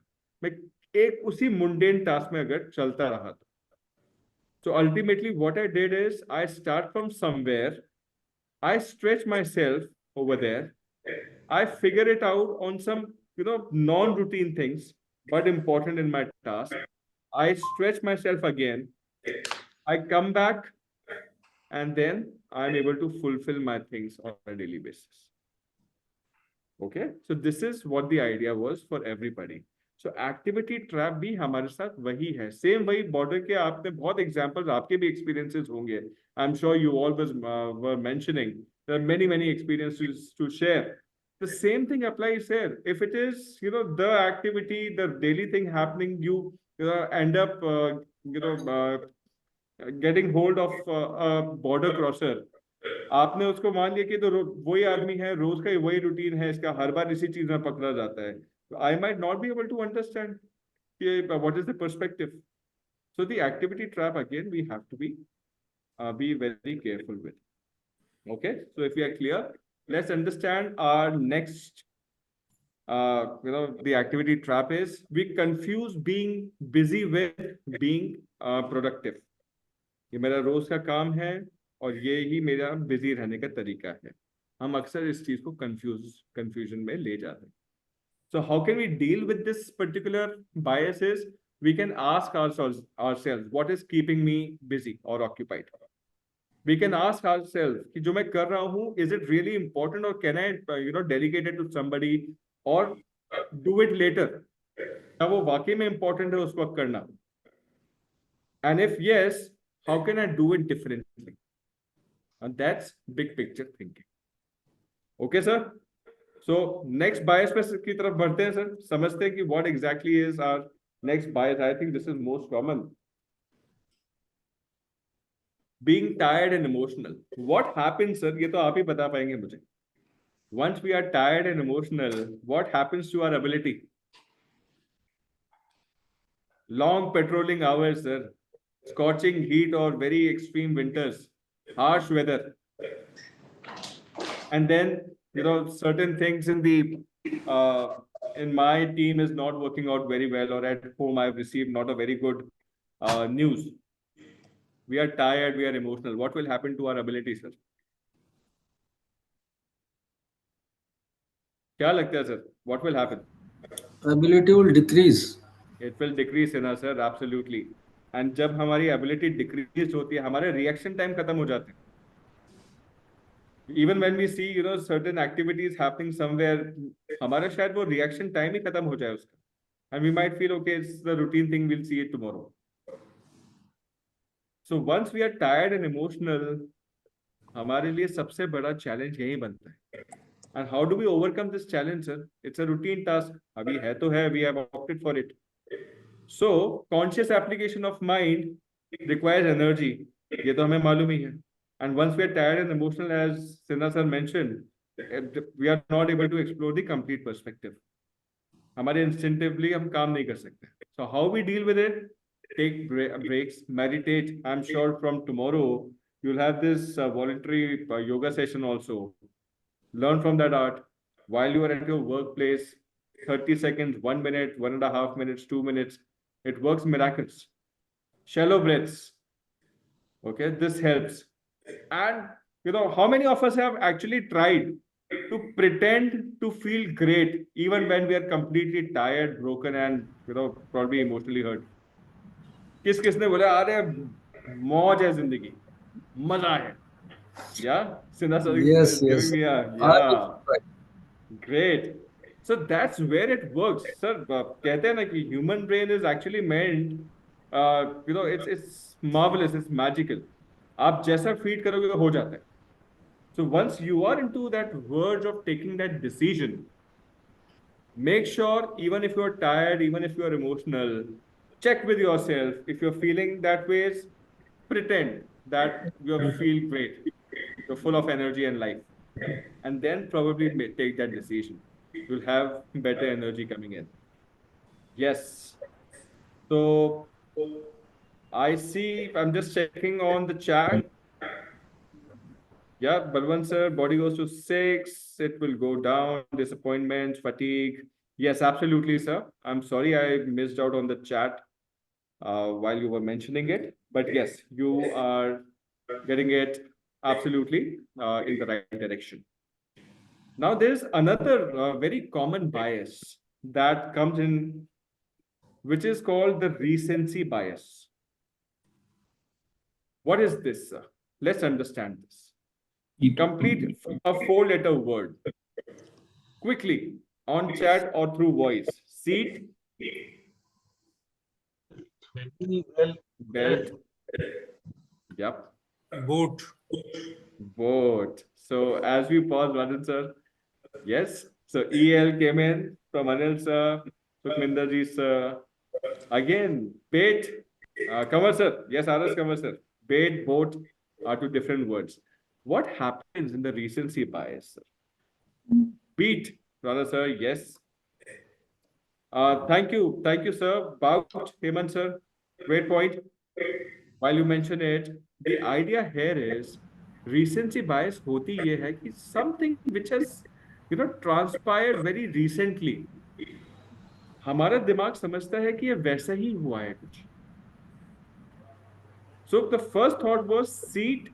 As the sound came in, the next was कि सबसे recent क्या है? Belt. So that comes to our mind. The same happens in the, you know, real life scenarios also. We might not pay attention. Drone activities हो रही हैं, drone attack हुआ, एक ही जगह से हुआ. So we understand कि यहीं से हो रहा है. Let's put all our resources right here, क्योंकि यहीं से होता है. And there could be a bigger activity happening somewhere else, or a planning could be going on somewhere else.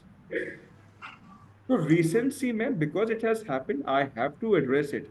But as a leader, I have to think beyond and understand. So how can I deal with it? Check in on your understanding of the new situation. अच्छा ये drone यहीं से क्यों आ रहा है बार-बार? Could be one of the question you could be asking. Okay, is it trying to distract me?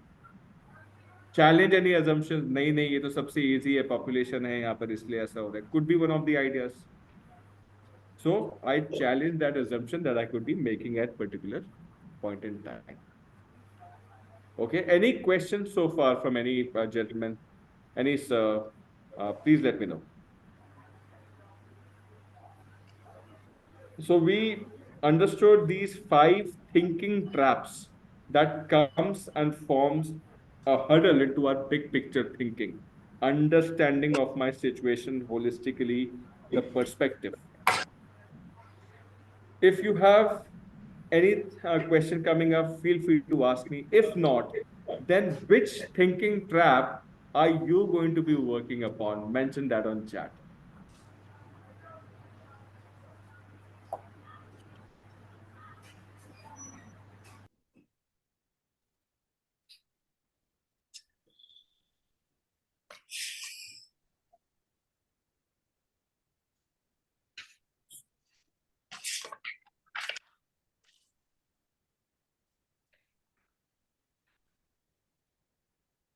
So we understood these 5 thinking traps: illusion of attention, simplicity bias, activity bias, tired and emotional, and recency bias.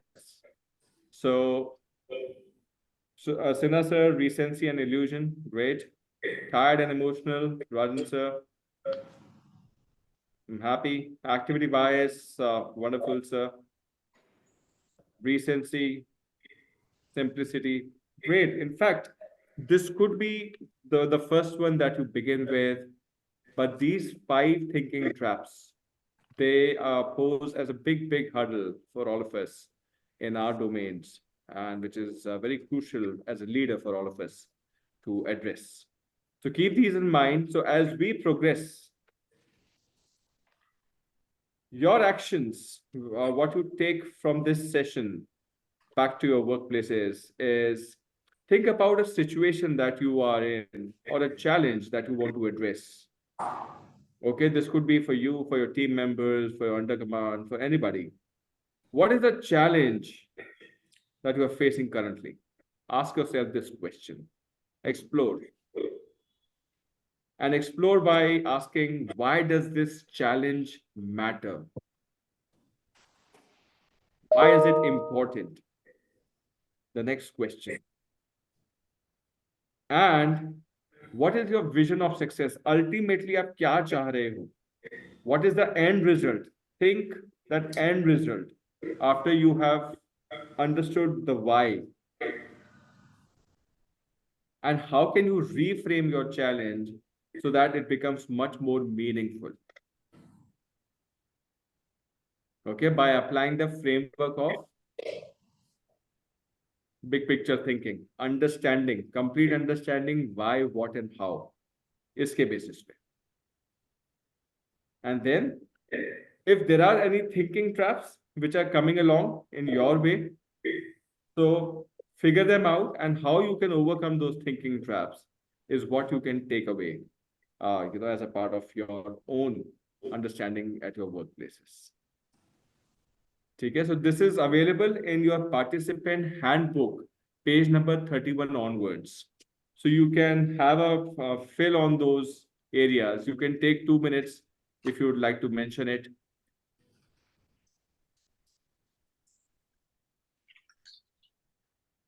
Page number 31 onwards is thinking big picture. Use your, it's recommended that you use your participant handbook at your workplaces after every day. And once the core leadership and management development program concludes, even after that, it will keep you reminded, it will keep you updated, and might give you better insights on different situations as you face. So let me thank everybody who's mentioned their thoughts on chat.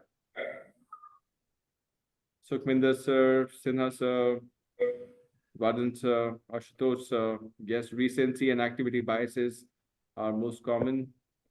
Yes, Harinder sir, Vikram sir, Monglang sir, Tarni sir, Bidi sir. Great, Rana sir. Thank you. Yes, Sinha sir, please. Ravi sir, this particular slide which you are showing, Yes, it is sir. not there. It is not there in the workbook, I think. Sir, capture a screenshot of it if it is being missed. I am requesting this particular slide which you are showing. Yes, sir. It is not there in the workbook, I think. Okay. Give me a moment. Let me check if this has been missed out. Yeah, no, sir. This is here, 34. Page number 34 is there. Page 34. Your Okay, action okay. plan. Yes, your action. Okay, thank you. Yeah, welcome, sir. Okay, let me come back.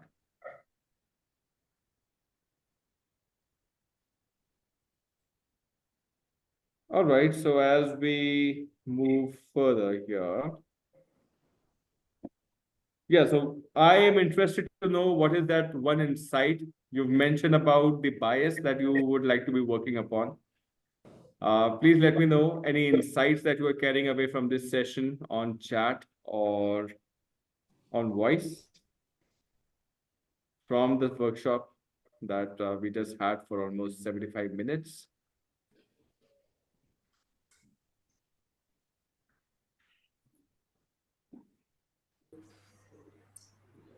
If you permit, sir, can I speak? Yes, why not, sir? Sinha, sir. Whatever I could get, it is that whenever we are concentrating on something, there will be number of things which may, a number of points, things surrounding us, which may try to deviate our concentration. Absolutely, sir. And therefore, our mind should be alert so that we can observe the surroundings. And if there is something hidden in the situation or the people around us, that also we should try to judge ourselves. I think I can get it from this particular interaction. Thank you. Yes, Sinha, sir, absolutely. Thank you very much. In fact, it is the responsibility of the leader as the theme goes in, sir. आज मैं सुबह general sir का भी वो सुन रहा था session. The idea was it is about exploring the perspective, and it is the responsibility of the leader to explore that. A leader becomes much more recognized once he is able to explore perspectives. Routine task है वो ही अच्छा हो रहा है, great, sir. But a leader becomes great once he is able to understand and create an impact for a longer term, changing things, processes, ideas, balances, everything. So keep an eye from this framework that we understood from the session, as in your leadership, in your workplace, how exactly can you solve the current challenge situations, which could be, your expertise already, but can you do it differently? Is there a better solution to it? Is there a more economic solution to it? Is there a more permanent solution to it? Figure it out as a part of your leader, sir. Okay, so I see a lot of insights being mentioned here. Thank you.